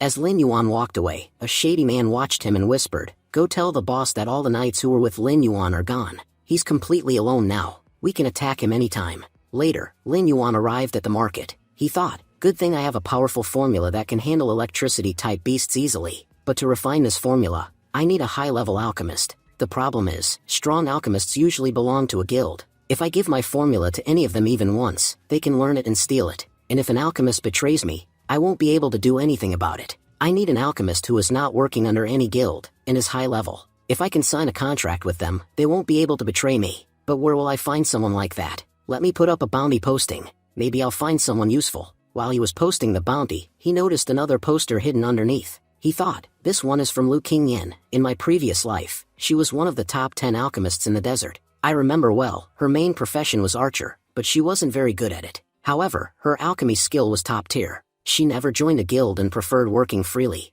She has posted a mission asking for someone who can help her kill 10 granite monsters. In return, she'll team up with that person and pay 3 gold coins. And honestly, I need her badly, so completing her mission won't be a problem. Lin Yuan accepted the mission. A system message appeared. The mission provider wants to chat with you. Lu Qingyan messaged, I must say, you're brave. Normally no one accepts my missions. I'm sure you noticed that the Flame Guild keeps covering my mission posters on purpose, because they don't want anyone to help me. Even after knowing all this, will you still accept my mission? Lin Yuan replied, once I take a task, I never abandon it, even if it kills me. So don't worry, whether it's the Flame Guild, or the Mad Guild, no one can stop me from completing your mission. Qingyan answered, you sound very confident. Alright then, I'm sending you the location. Come there. Lin Yuan thought, I have to say, luck is on my side. Running into a top alchemist like this is rare. I just hope she'll cooperate with me later. Soon, he reached the meeting spot. Lu Qingyan greeted him. Hello, are you the one who accepted my mission? Did you come alone? You know granite monsters are elite beasts, right? Fighting them alone might be dangerous. Lin Yuan said, I'll be fine. And thought, this is the same drunk girl I saw in the tavern that day. I had a feeling she might be Lu Qingyan. Qingyan looked at him and said, you're really handsome, you know? After looking at your face, I can tell, you seem trustworthy. Come on, let's go. Don't worry about anything. If the monsters appear, I'll fight them. I won't let anything happen to you. Lin Yuan replied, just focus on your job. Leave the monsters to me. Inside, he thought, to be honest, she doesn't look reliable at all. If I had other options, I wouldn't pick her. But right now, she's the only choice. Qingyan said, granite monsters are tricky. They hide behind rocks and ambush people with sneak attacks. Lin Yuan noticed some rocks moving behind them. Qingyan asked, what's wrong? Are you nervous? Don't worry even if the mission fails. I won't blame you. You can consider me your friend. Suddenly, a level 15 monster attacked them. Both jumped back in shock. Qingyan said, watch how I protect you. She fired an arrow, but the monster was made of stone, so it had no effect. Crying in frustration, she said, why does this always happen to me? Honestly, compared to combat, alchemy is so much easier. No matter how much I try, I can't become strong. More monsters began to surround her. Lin Yuan said, go hide behind those rocks. I'll take care of the rest. Then, using his soul flame, Lin Yuan attacked the monsters. He thought, these monsters have extremely tough defenses. If I fight them from the front, that would be stupid. I need to lure them behind me and strike from there. Watching him fight, Qingyan said, the more I look at Lin Yuan, the more he seems familiar. A handsome young man with such a cool personality. There are very few like him in the whole capital. Where have I seen him before? Suddenly she remembered. Yes. I was drunk one night, and some thugs were chasing me. Lin Yuan saved me from them that day. Is he really powerful enough to handle all these monsters alone? If he hadn't saved me that night, I might not be alive today. And now I gave him such a dangerous mission. If anything happens to him, I'll feel terrible. Little brother, don't worry. I'll bring healing potions for you. No matter what happens, I won't let you die. But just then, Lin Yuan killed 2 monsters and opened his underworld gate, summoning many undead. Together with the undead army, he wiped out all the monsters in seconds. Lin Yuan said, "This shiny orb, it's the monster core you wanted, right? You asked for 10, but I accidentally killed 15. This should be enough?" King Yan replied, "Yes, you've already done more than enough. But how did you kill so many monsters so fast? It hasn't even been 5 seconds. I've never seen anyone kill monsters that quickly." Lin Yuan said, "Why are you shocked? These were just elite monsters. Nothing special. If they were Lord rank, then I might have had trouble." King Yan asked, "Lin Yuan, was it you who carried me to my room that night? The strong young man who saved me when I was drunk? If it was you, thank you. You're powerful enough to kill Lord rank monsters easily, so why did you accept such a small mission from me? You could have earned far more doing other missions. Why come here?" Lin Yuan replied, "The truth is, I didn't take this mission for money. I need an alchemist, someone who hasn't signed a contract with any big guild. Most alchemists already work with major guilds, and I don't want to work with them. In this desert, you were the only one who matched my requirements. That's why I came, to ask if you'd sign a contract with me. It's good for both of us. I'll bring you any materials you need, and you just have to make potions for me." King Yan said, "To be honest, if anyone else had asked me that, I would have refused immediately. But you, I don't mind signing a contract with you. That night, you helped me. If you wanted, you could have done anything, but you simply put me in a safe room and left." Right then, I realized that a man like you is rare. Lin Yuan said, "We'll talk about the rest later. Let's sign the contract first." King Yan replied, "It will be fun working with you." Lin Yuan thought, now that the contract is signed, I won't have trouble getting potions, and I'll have a helper for smaller tasks. The system announced, "Player King Yan has signed your contract. She is now your subordinate." King Yan said, "Since I'm working for you now, tell me, what do you need? If it's alchemy, don't worry, I'll happily prepare any potion for you." Lin Yuan said, "I have a recipe, actually," but he suddenly stopped talking. His eyes fell on a strange rock. He thought, how could I forget this place? I've definitely been here before. I need to fly up and confirm. Lin Yuan summoned the griffin, sat on it, and flew into the sky. King Yan shouted, "Little brother, where are you going? You haven't finished explaining anything yet. Are you leaving already?" Looking down from above, Lin Yuan thought, yes, this is the place I saw in my previous life. Someone once posted a photo of this exact angle online. They mentioned there was a hidden dungeon here, but they never revealed the location, so no one ever found it. But today my luck is good. I found it. Lin Yuan landed, and both of them entered the desert. King Yan said, "A dungeon inside Stone Forest? That's extremely strange. I'm sure no one else knows about this. Little brother, it's just the 2 of us. If a monster attacks, what do we do?" Lin Yuan thought, that's the thing. I have no idea what dangers are inside. This place may be extremely dangerous, but without risk, you gain nothing. I'm sure the rewards here will be incredible, something we could never find outside. Then Lin Yuan said, "King Yan, when we were outside,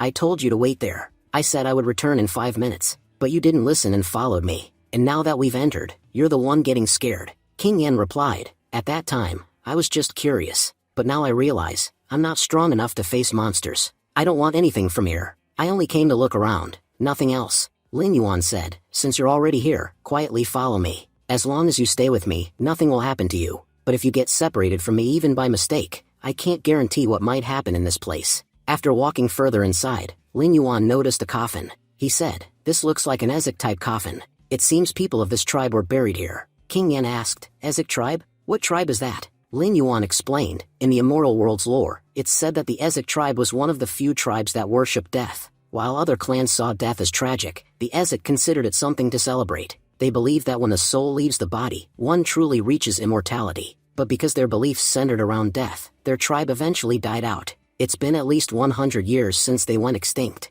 King Yan said, "I don't know why, but I'm feeling really scared. It feels like something bad is going to happen." As soon as Lin Yuan lightly touched the coffin, a strange sound echoed through the chamber. Turning around, he said, "Stay alert. Something is approaching us." Judging by the sound, it feels like a mosquito, but much bigger. Suddenly, a monster rushed toward them at extreme speed. Blocking the attack, Lin Yuan thought, that's impressive speed. If I wasn't careful, he would have definitely hit me. But the monster charged again, this time hitting King Yan hard, injuring her badly. Moments later, many level 17 spirit monsters appeared. Lin Yuan said, "King Yan, be careful. There are many spirit monsters here, and one fast insect-type monster." King Yan said weakly, "Lin Yuan, I can't move my body. The monster that attacked me, it had paralysis abilities. Lin Yuan responded, "Alright, Cobalt, take King Yan outside immediately. It's not safe for her here." Cobalt picked up King Yan and began running out. As they left, King Yan called out, "Lin Yuan, I have some potions for you. They'll help you in this fight." After drinking the potions, Lin Yuan's agility, defense, and speed increased sharply. He thought, having an alchemist isn't so bad. These spirit monsters are many in number. Without potions, this would have been difficult, but now, thanks to the boost, killing them will be easy. One by one, Lin Yuan wiped out all the spirit monsters. Just then, the insect-type monster attacked him. Blocking it again, Lin Yuan said, "You're fast, but not fast enough that I can't see you. No matter how many sneak attacks you try, you won't land a hit on me." He thought, this monster is strange. Its defense is 0, yet damaging it is extremely difficult. It's completely different from the others. The system announced, "This is the Ezek Empire's Scrap, a special monster. Its level is unknown. Defense, 0. Special ability, Immortal Body." Lin Yuan said, "This monster is extremely fast, and its defense ability is unique. If I can tame a monster like this, it would be incredibly useful. No matter what happens today, I will defeat it." He summoned a scorpion to block Scrap, but the monster dodged with incredible speed. Lin Yuan said, "You really think dodging the scorpion means you can escape? You're not getting away from me." He summoned another boss monster, but even that didn't stop Scrap. Laughing, Lin Yuan said, "I'll admit, you're fast. You dodged everything easily. But kid, in front of me, you can do nothing." With that, he stepped on Scrap, pinning it. Lin Yuan said, "I know you have the immortal body, but even then, you can die." He continued attacking relentlessly. Slowly, Scrap's energy started dropping. Lin Yuan said, "I haven't used this much energy, even on higher level monsters. This thing is ridiculously tough. But after all these attacks, it'll die soon." The system then announced, "Scrap monster's HP has reached 0. Despite immortal body, it has been internally destroyed." Lin Yuan said, "Great, finally, I can make it mine." He then resurrect the monster. He thought, this monster is different from the others. The rest follow my orders blindly, they have no mind of their own. But this one, it's thinking for itself. It's guiding me somewhere. Scrap moved forward and approached the coffin. Lin Yuan said, "Is there something inside?" It keeps pointing at it. As Scrap sat on the coffin, a bright glow emerged from within. Lin Yuan said, "So that's it. That's why the Cobalt monster couldn't open it. Only Scrap can open this coffin. Let's see what's inside." The system announced, "You have obtained the Holy Book of Curses. For a certain price, you may learn any curse technique within it. This is one of the best curse books in the entire game." A list of powerful techniques appeared before him. Lin Yuan said, "A tribe that used to worship death created these techniques. Every technique here is negative, none of them have a positive effect. They're all pure curse techniques. And the craziest part? No one in today's world even knows these techniques exist. So dispelling these curses will be extremely difficult. A necromancer like me having a curse book is incredible. It'll make my profession even more powerful." He examined the list of skills. There are so many, but this damage amplification skill is insane. With it, I can reduce an enemy's health by 200 points directly, and if someone only has 200 points left, I can kill them instantly. In my past life, I was an excellent mage and swordsman, but hiding, sneaking, and assassinations were my weaknesses. It was always difficult for me to perform sneak attacks, but now that I have Scrap, things will be much easier. Scrap will handle stealth attacks for me, and I'll focus on direct combat. The good thing was that Scrap could think for itself. I don't need to micromanage it. It will move on its own. My new curse technique and Scrap together make a perfect combo. With this, I can severely injure any enemy. He then purchased another skill, damage increase. If he used this on a group, their received damage would increase by 50%, and their healing speed would drop dramatically. For now, I've bought everything I need. With these two techniques, I can face anyone. He tried to resurrect the spirit monsters, but since they were already spirit monsters, they couldn't be resurrected. Walking away, he thought, this trip was worth it. And when that damned snake controller shows up again, I'll use my new powers to destroy him. Let's see how he handles Scrap's high speed and paralyzing power. If he falls into my hands again, he won't escape. The system added, if Scrap's attack hits someone, they won't be able to move for 60 seconds. Lin Yuan said, "This job is done. Now I need to work with King Yen to prepare the potions before the dungeon opens." As he was thinking, King Yen suddenly fell from above and crashed near him. Lin Yuan asked, "Who did this to you?" Then a group of men appeared. One of them said, "So you're the brave one who accepted this girl's mission. Don't you know our Flame Guild has banned her? Anyone who associates with her never gets away unharmed. Looks like you're tired of living." King Yin warned, "Little brother, these people are extremely dangerous. You still have a chance. Please run away. These bastards have been chasing me for a long time. I once issued a mission, and they accepted it, even after I told them they weren't strong enough. They insisted on fighting the monsters, and most of them died. and since then, they keep blaming me. They always sabotage any mission I create. One guild member shouted at her, "Shut up, bitch. You're acting like you're telling the truth. Because of you, we fought that powerful granite monster. My innocent brothers died, and they lost a level. All that loss? Your fault. So now you will compensate us. Give us 30 gold coins, and we'll let you leave. Otherwise, today will be your last day in this game." He was still speaking when suddenly a black mist surrounded them. Shocked, they cried, "What the hell is this? Where did this black mist come from?" The mage shouted, "Be careful. Someone has used a curse on us." Lin Yuan stepped forward. "Just a moment ago, you were threatening to kill me. Now look at you, you can't even break free from my curse." He thought to himself, "I just got new skills in scrap. I was wondering where to test them. Perfect timing, these fools came looking for death." He activated damage amplification. The Flame Guild member yelled at their mage, "What are you doing? Can't you dispel such a small curse?" The mage cried, "Boss, this curse is extremely strange. I've been trying to dispel it from the moment it hit us, but it won't disappear. I've never seen anything like it." The guild member growled, "Just because your curse hit us, don't think you've won. So what if we're cursed? There are 4 of us and 1 of you. Your attacks may injure us, but if all 4 of us attack even once, you'll die. Watch how we kill." Before he could finish, the mage standing behind him collapsed dead. The Flame Guild members shouted in shock, "What just happened? When did he get attacked? We didn't even see it." Lin Yuan replied, "I weakened him using my curse, and then sent Scrap to finish him off. Scrap is so fast that none of you could even see him. It seems killing enemies has become even easier now, with my new friend." The remaining Flame Guild member yelled, "Everyone attack. He just used his skill on us, so he definitely won't be able to use it again. His skill is on cooldown. Hit him now. He's only attacking from range, because he's afraid to fight close. If we get near him even once, he won't be able to do anything." Lin Yuan smirked, "Poor idiots, they're still so confused." He drew his sword. The Flame Guild members gasped, "What? Why does he have a sword?" Lin Yuan rushed forward and attacked them. "You all really are innocent fools. You tried to guess my powers and got everything wrong. That's why all of you will die here today." Scrap suddenly darted past them, striking repeatedly. Terrified, they shouted, "What is that thing? It's attacking us again and again. We can't even move our bodies because of it." The blonde man trembled. "I can't believe this. How did my entire team fall so easily?" "Kid, what is your profession? What kind of powers did you use on us?" "I don't know what King Yin offered you, but despite being this strong, you're helping her. Listen, join our Flame Guild. We have endless money. Whatever she's paying you, I'll give you 5 times more. Just stop helping her and help us instead." Lin Yuan thought, there weren't only a few of them. "I can sense more people running away. After I finish here, I need to catch them." Summoning his wolf, he said, "This is your last warning. Stop bothering King Yin. If you mess with her again, this time I'll just kill you, but next time, I won't let you log into the game ever again." He used his corpse explosion skill and blasted the entire area, killing them. Meanwhile, the ones running away were the assassins who came to kill Lin Yuan. One whispered, "What a coincidence, he almost caught us. Good thing the Flame Guild distracted him, otherwise we'd never escape." But suddenly, Lin Yuan appeared in front of them. "I knew it. There were more rats hiding here. Looks like I'll have to kill you too." The assassins snapped, "You made a huge mistake coming here." But before they could finish, Lin Yuan unleashed a powerful attack. He thought, "At first I assumed these guys were from the Flame Guild, but their power levels are completely different. They have nothing to do with the guild. They belong to another group. They must have been hired to kill me. But when they saw my power, they tried to run." While attacking, the assassins yelled, "Since our true identities are exposed, we don't need to hold back. We were going to leave you alive, but by showing yourself, you've invited death." They launched multiple attacks, but Lin Yuan dodged with perfect timing. Their whip even got close to his face, but he flipped away effortlessly. He said,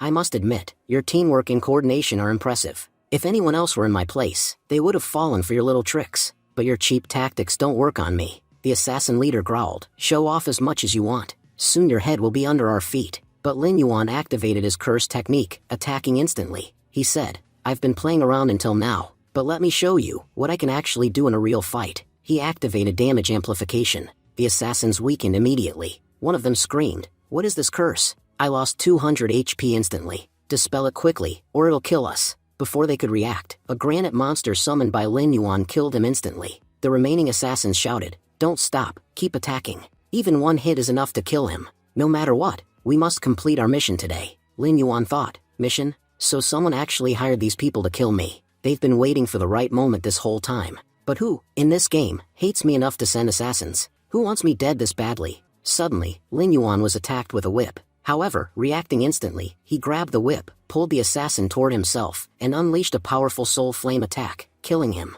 The last surviving assassin thought in shock. Who is this guy? My brothers and I have completed countless missions, and we've never failed even once. But today, this bastard killed both of my brothers in a single moment. He's killing us as if we're nothing. As she raised her crossbow to attack, Scrap struck first, paralyzing her. Lin Yuan said coldly, "Tell me right now, who sent you here? If you tell me who hired you, I'll spare your life." The girl laughed bitterly and replied, "What? You want me to tell you who sent me? I admit you're strong enough to defeat us, but you're not capable of making us talk. Do whatever you want, I won't tell you anything." Lin Yuan thought, it looks like they won't say anything, and it's not because of loyalty. They're terrified. Whatever organization they work for must be extremely powerful, so powerful that they'd rather die than reveal its name. At this point, finding out who is targeting me, and which organization is behind it will be very difficult, and there's nothing more I can do here. Lin Yuan said to Scrap, "She wants to die. Finish her." Scrap stepped forward and killed the woman on the spot. Just then, King Yan approached from behind and said cheerfully, "Little brother, you are amazing.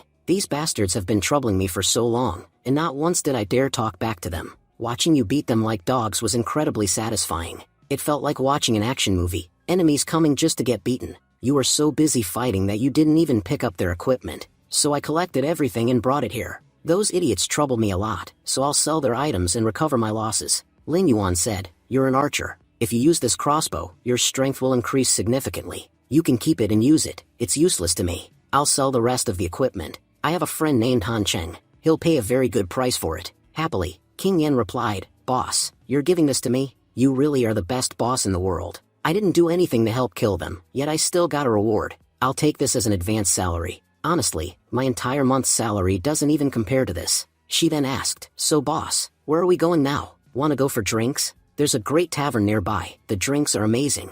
Lin Yuan replied, "No, we're not going there. We need to buy a shop so we can sell potions. So today, we'll focus on arranging a shop." As they walked away, another assassin asked his leader, "Boss, why didn't we attack? Because of that bastard, we suffered huge losses today. The team that had never failed a single mission was completely wiped out by him. Shouldn't we send our elite forces to kill him?" The boss replied calmly, "No, there's no need to kill him. To be honest, I find him very interesting. How often do you find someone like this in a game?" Shocked, the subordinate asked, "What? If we don't kill him, how will we complete the client's mission?" The boss replied, "I told you, my mind has changed. Instead of killing him, it would be better to recruit him. If someone that powerful joins our team, our organization will become much stronger. Killing talent is a waste, and I hate wasting talent. As for the client, don't worry, I'll handle it. For now, make sure no one attacks him. I'll personally talk to him about joining our team." Later, Lin Yuan arrives in the city. He thinks to himself, "I currently possess a very rare and extremely powerful anti-electric potion.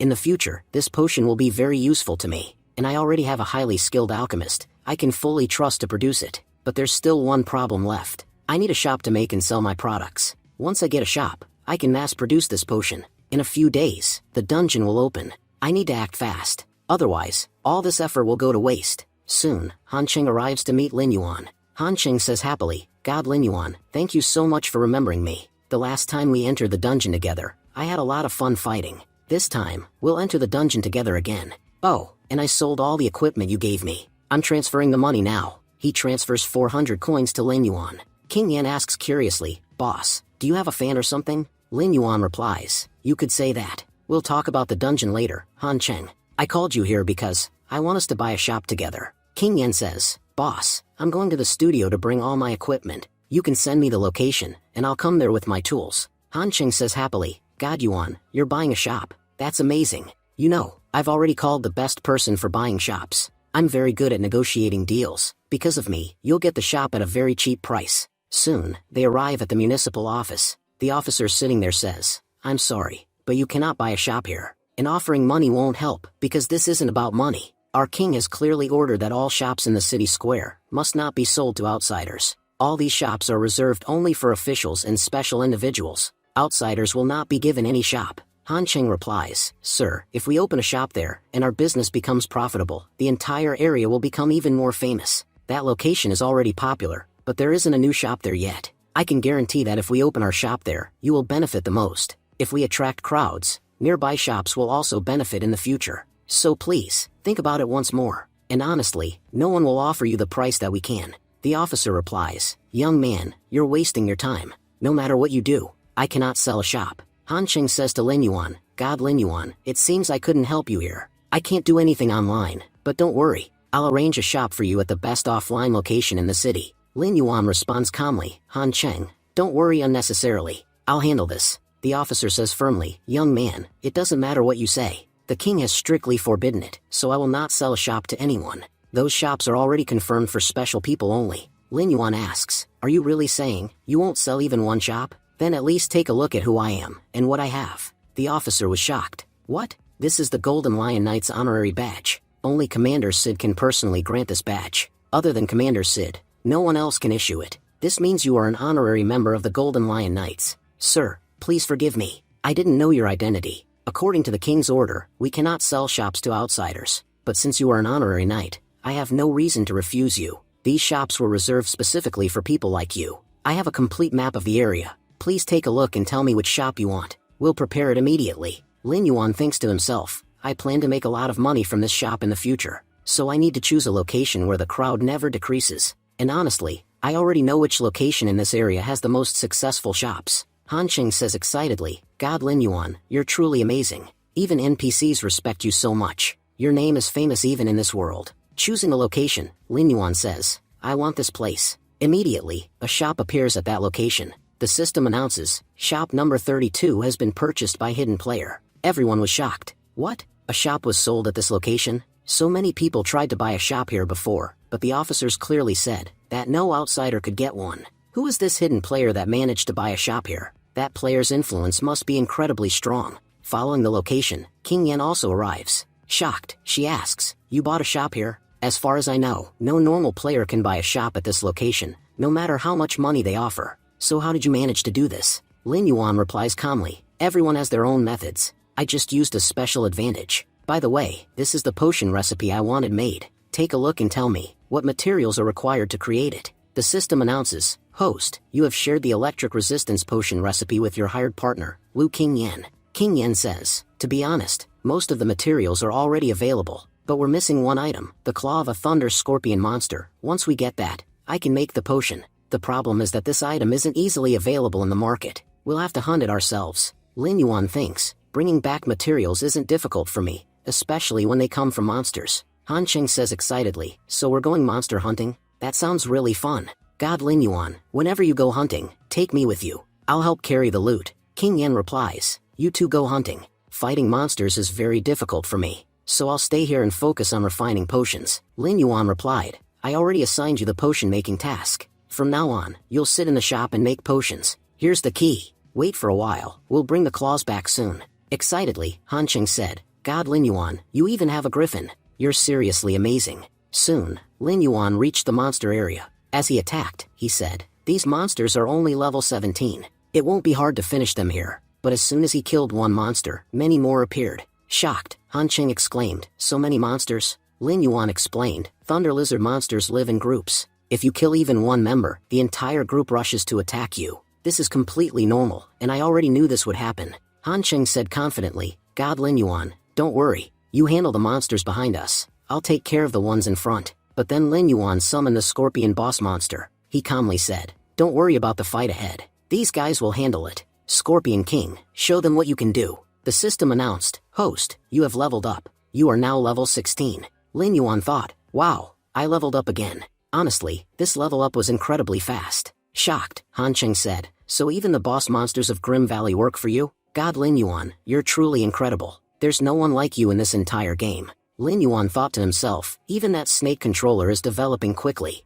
But judging by my current speed, I'm sure of one thing, the next time we meet, I'll be much stronger. On top of that, I have scrap, and my army is far more powerful than before. If that snake controller falls into my hands, he'll definitely die. I now have more than enough resources to capture him. And as for those assassins, I will investigate. Anyone who attacked me will not be spared. Han Cheng approached Lin Yuan and said, God Lin Yuan, I've collected all the drops we got here. We can leave now. Lin Yuan replied, thanks for your hard work, Han Cheng. Scene shifts to the shop. King Yan thought, I have to admit, this anti-electric potion is extremely strong. There aren't even electric monsters in this world as powerful as this potion. So what exactly is this potion meant for? I don't understand why we're even making it. It'll be very difficult to sell in the market. Just then, Lin Yuan arrived and said, I've brought everything you asked for. Take a look, will this be enough? If not, I can bring more. Shocked, King Yan asked, that fast? You left just 5 minutes ago, and you're already done? To be honest, I haven't mastered this formula yet. I know I'm a high-level alchemist, but this one isn't easy even for me. I'll fail a few times while perfecting it, but I promise I'll master it eventually. Lin Yuan replied, we've opened the shop. If we have nothing to sell, what will we do? Put these fruits on the shelf for now. At least if customers come, we'll have something to sell. Shocked, King Yan said, what? Our shop is in such a premium location, and you want to sell fruit here? That would ruin our reputation. I still have some potions in storage. Let's put those on the shelves instead. They're far better than fruit. Lin Yuan said confidently, these fruits may look ordinary, but once you taste them, you'll understand how special they are. Both of you should try one. While eating the fruit, King Yan said, no matter what you say, this fruit looks completely ordinary. Han Cheng replied, if God Lin Yuan says it's good, I'll try it. He's never been wrong before. After eating it, King Yan exclaimed, my stats increased. How can a single fruit improve stats like this? Han Cheng laughed, I told you. If God Lin Yuan says something is useful, it's definitely amazing. I ate the whole fruit in one go, and my physique increased by 3 points. Lin Yuan explained, a person can eat between 10 to 100 fruits, depending on how much their body can handle. We'll receive a limited stock every week. Once these fruits become famous, people will come here just to buy them. So initially, each fruit will cost 5 gold coins. Let's put them on the shelves today and open the shop. I'm certain these fruits will become extremely popular. Soon, all players received a notification. Shop number 32 is having a grand opening. All players are welcome to visit. Seeing this, Len Zui's team said, yesterday, Len Zui tried to buy a shop here, but the officer said shops couldn't be sold to outsiders. So how did a shop open at the same location today? Shocked, Ten's teammates said, this is the first player-owned shop in the entire game. No player has ever opened a shop before today. Shocked, the other players also started talking. Shop 32 is located at an incredible spot. At least 1,000 players pass through that area every single day. If that shop belonged to us, we could earn a huge amount of money. Let's go and see what they're selling there. The assassin's leader said in disbelief. What?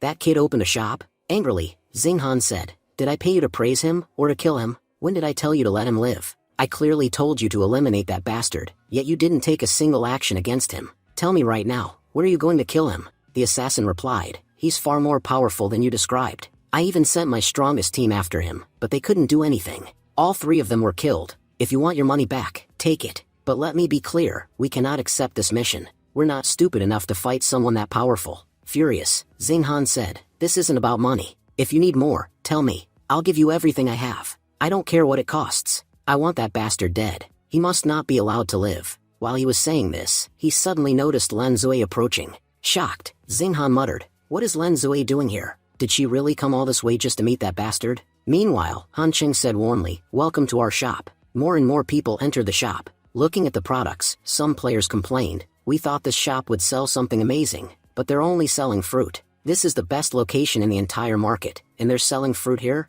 King Yan calmly replied, you're underestimating these fruits. They have many benefits. If you eat one, it can permanently increase your attributes, and the price is only 5 gold coins. Shocked, the customers said, what? 5 gold coins? That's expensive. My weapons cost less than 10 gold. Wait, did you say our attributes increase permanently after eating it? Another player added, that's hard to believe. We normally have to kill monsters, and grind endlessly to increase stats. How can eating a single fruit do that? The first player said, we won't know unless we try. He bought one fruit and ate it. Immediately, his constitution increased by 4 points. Excited, he shouted, this is amazing. My stats really increased by 4 points. This is a miracle fruit. Seeing this, a huge crowd gathered. I want 3. I want 4. Give us everything you have. At the side, one man silently observed everything. Soon, Len Zui approached Lin Yuan and said, it's been a long time since we last met. To be honest, I just came here casually, but the system told me you're the owner of the shop. I have to say, you opened the first player-owned shop in the entire game. But how did you get permission? I went to the municipal officer myself, and they clearly told me that shops cannot be sold to outsiders. I even offered a very high price, but they still refused. Lin Yuan replied, you could say my luck helped me this time. Len Zui smiled and said, your luck really is incredible. You were lucky in the sewers too. You asked me to investigate that sewer incident. I went to every major guild, and asked if any of their members entered the sewers. Every single one of them said no. Lin Yuan said sincerely, thank you for going that far for me. It seems my initial suspicion was wrong. He thought to himself, so Len Zui's guild wasn't involved after all. Lin Yuan then said, since it's your first time in my shop, feel free to look around. Maybe you'll find something you like. Len Zui replied, yes, I wanted to see what you're selling anyway. Suddenly, the system notified her, your teammate Xing Han is nearby. Would you like to send him an invitation? Shocked, Lin Zui said, what? Xing Han is nearby? Then why haven't I seen him? Elsewhere, Xing Han had grabbed the assassin and said, just tell me how much money you want to kill that bastard.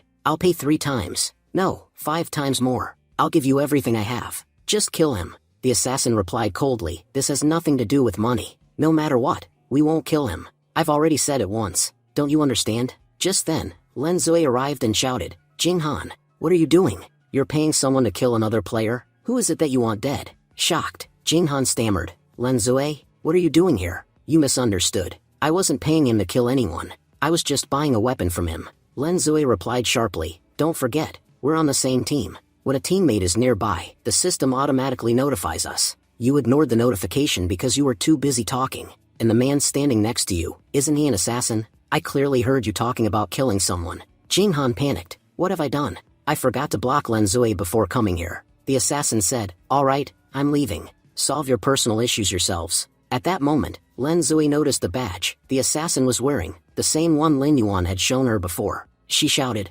wait, I need to ask you something. The assassin replied coldly, you want to stop me? There's no one in this world who can stop me. When I want to go somewhere, I go. Just as he was escaping, Scrap suddenly struck him. Shocked, the assassin exclaimed, what the hell is this? He quickly jumped aside and dodged the attack. But at the same time, Lin Yuan rushed into attack from close range. The assassin muttered, that attack was about to hit me, but I dodged it. Lin Yuan sneered, where are you looking? Just look to the side. Your death is standing right there. However, the assassin managed to dodge that attack as well. Lin Zui shouted in shock, Lin Yuan, what are you doing here? Lin Yuan replied, I was just passing by when I heard a lot of noise, so I came to check what was going on. You said this guy has the same pocket watch that belonged to that bastard, right? Lin Zui nodded firmly. Yes, I'm 100% sure. Even though I only saw it for a moment, it's the same watch you showed me before. Lin Yuan smiled coldly. That's great news. Honestly, I've been searching for this bastard everywhere. I never expected him to walk right up to my door. Now that he's here, I won't let him go. The assassin thought to himself, so he found out that I was behind the previous attack on him. That's why he's this furious. I underestimated him. He's not just powerful, his influence in the game is just as strong. That's why everyone knows about him. The assassin said calmly, brother, don't get angry. If you give me a chance to explain, I can clear everything up. There's no need for us to fight. Lin Yuan laughed coldly. Explain? I've got a better idea. I'll capture you first, and then you'll answer every question I ask. Watching the fight, Xing Han thought nervously, assassins are professionals. They never reveal their employer's name. I just hope this bastard doesn't say my name. If I feel like he's about to expose me, I'll attack first and kill him. The assassin continued, brother, there's really no need to fight. I already stopped the attack that was supposed to happen against you. If we fight here, both of us will suffer for no reason. Lin Yuan replied coldly, don't worry, you're the only one who'll die here. He launched a lightning attack using his scrap. The assassin shouted, everything I did was for money. I can't reveal the name of the person who hired me to kill you. Please try to understand. Lin Yuan froze. What? You did it all for money? He thought, what is this guy even saying? Suddenly, Xing Han attacked from the side. Shouting angrily, Xing Han yelled, you bastard. How dare you fight my friend? I'll kill you right here. Xing Han thought desperately, I have to kill him no matter what. If he opens his mouth in front of Lin Zui, I'm finished. Dodging the attack, the assassin shouted back, I was trying to save you, and you're trying to kill me, just so your name doesn't come out? You've made a huge mistake attacking me. I'm an assassin. Even if I die, I would never reveal my client's name. But since you have no ethics, why should I show any? He raised his voice and declared, listen carefully, everyone. Yes, I attacked Lin Yuan. And yes, I sent the assassin's team after him. But I didn't do this by choice. The one who paid us to kill Lin Yuan was Xing Han. Lin Yuan, your real enemy isn't me, it's him. I didn't even know who you were at first. And once I found out, I stopped all further attacks on you. If you don't believe me, see it with your own eyes. He opened his device, revealing recordings of Xing Han, clearly proving everything.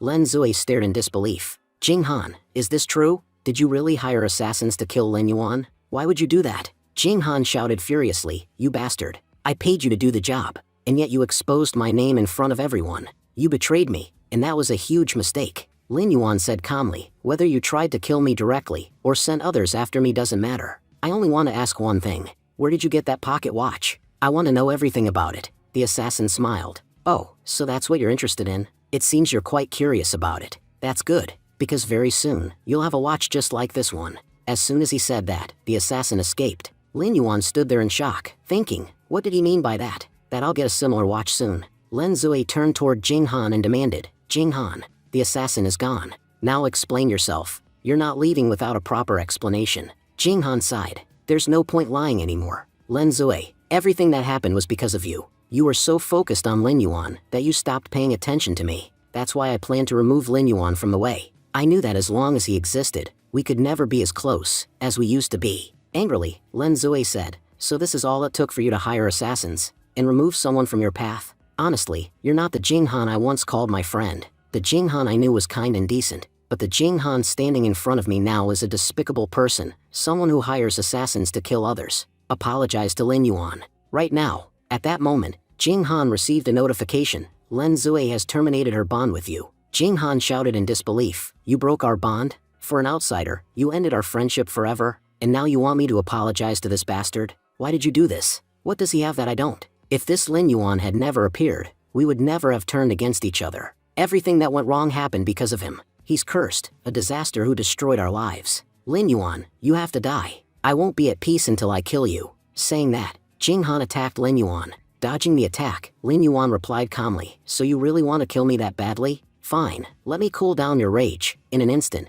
Lin Yuan closed the distance and struck Jing Han, sending him flying backward. Trembling, Jing Han shouted, did you think I'd lose from just one attack? Lin Yuan, I won't die so easily. This fight isn't over yet. Lin Yuan sent a scrap toward Jing Han and used his electricity to paralyze him. Lin Zui warned firmly, Jing Han, this is your last chance. Accept your mistake and apologize. Jing Han sneered, apologize? For what? I did nothing wrong. He thought desperately, where is Sun? If he were here, he could nullify this effect. Just then, Priest Sun arrived. Sun asked, Jing Han, what happened here? Why did Lin Zui break her bond with you? Pretending to be helpless, Jing Han cried, Sun, brother, help me. I was tricked and paralyzed. If you don't help me, I'll die. Priest Sun stepped forward to heal him, but Lin Zui stopped him. She said coldly, before helping Jing Han, you should know what he did. He hired assassins to kill someone. That's an unforgivable mistake. No one will interfere in this matter. Shocked, Sun asked, he hired assassins to kill someone? Then he turned to Lin Yuan, best friend.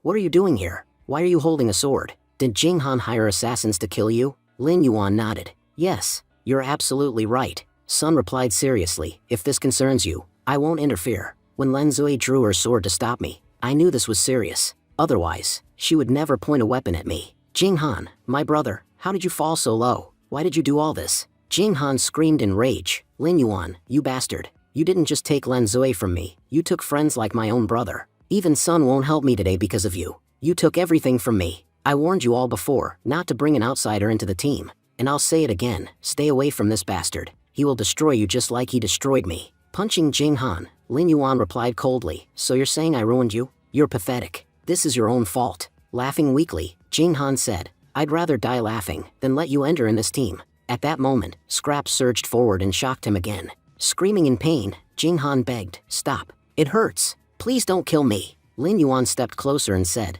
tell me, who did you hire to kill me? You must know everything about them. Jing Han cried desperately, don't kill me. I'll tell you everything. But first, tell that monster to stop shocking me. The people I hired are members of the Dead Apostle Guild. And that pocket watch everyone is asking about, it's their symbol. Anyone carrying that watch is a member of the Dead Apostle Guild. Lin Yuan thought to himself, Dead Apostle Guild, I've heard of them in my past life. I don't know much, but I do know all their members are assassins. If you pay them, they'll kill anyone. They commit assassinations purely for money, and very few people even know they exist. Even in my past life, when I became extremely powerful in the game, I never encountered them. Suddenly, Jing Han tried to run away. Lin Yuan shouted, did I say you could leave? Stay right where you are. Jing Han protested, why are you stopping me? I answered everything you asked. Lin Yuan replied coldly, a moment ago, you said you wouldn't rest until you killed me. You wanted me dead, and now you think I'll let you go? Using Soul Flame, Lin Yuan burned him. Jing Han screamed, please, my friends, help me. You're killing me in public. If I die here, I'll lose levels. Please, help me. Lin Zui declared firmly, Jing Han hired assassins to kill Lin Yuan.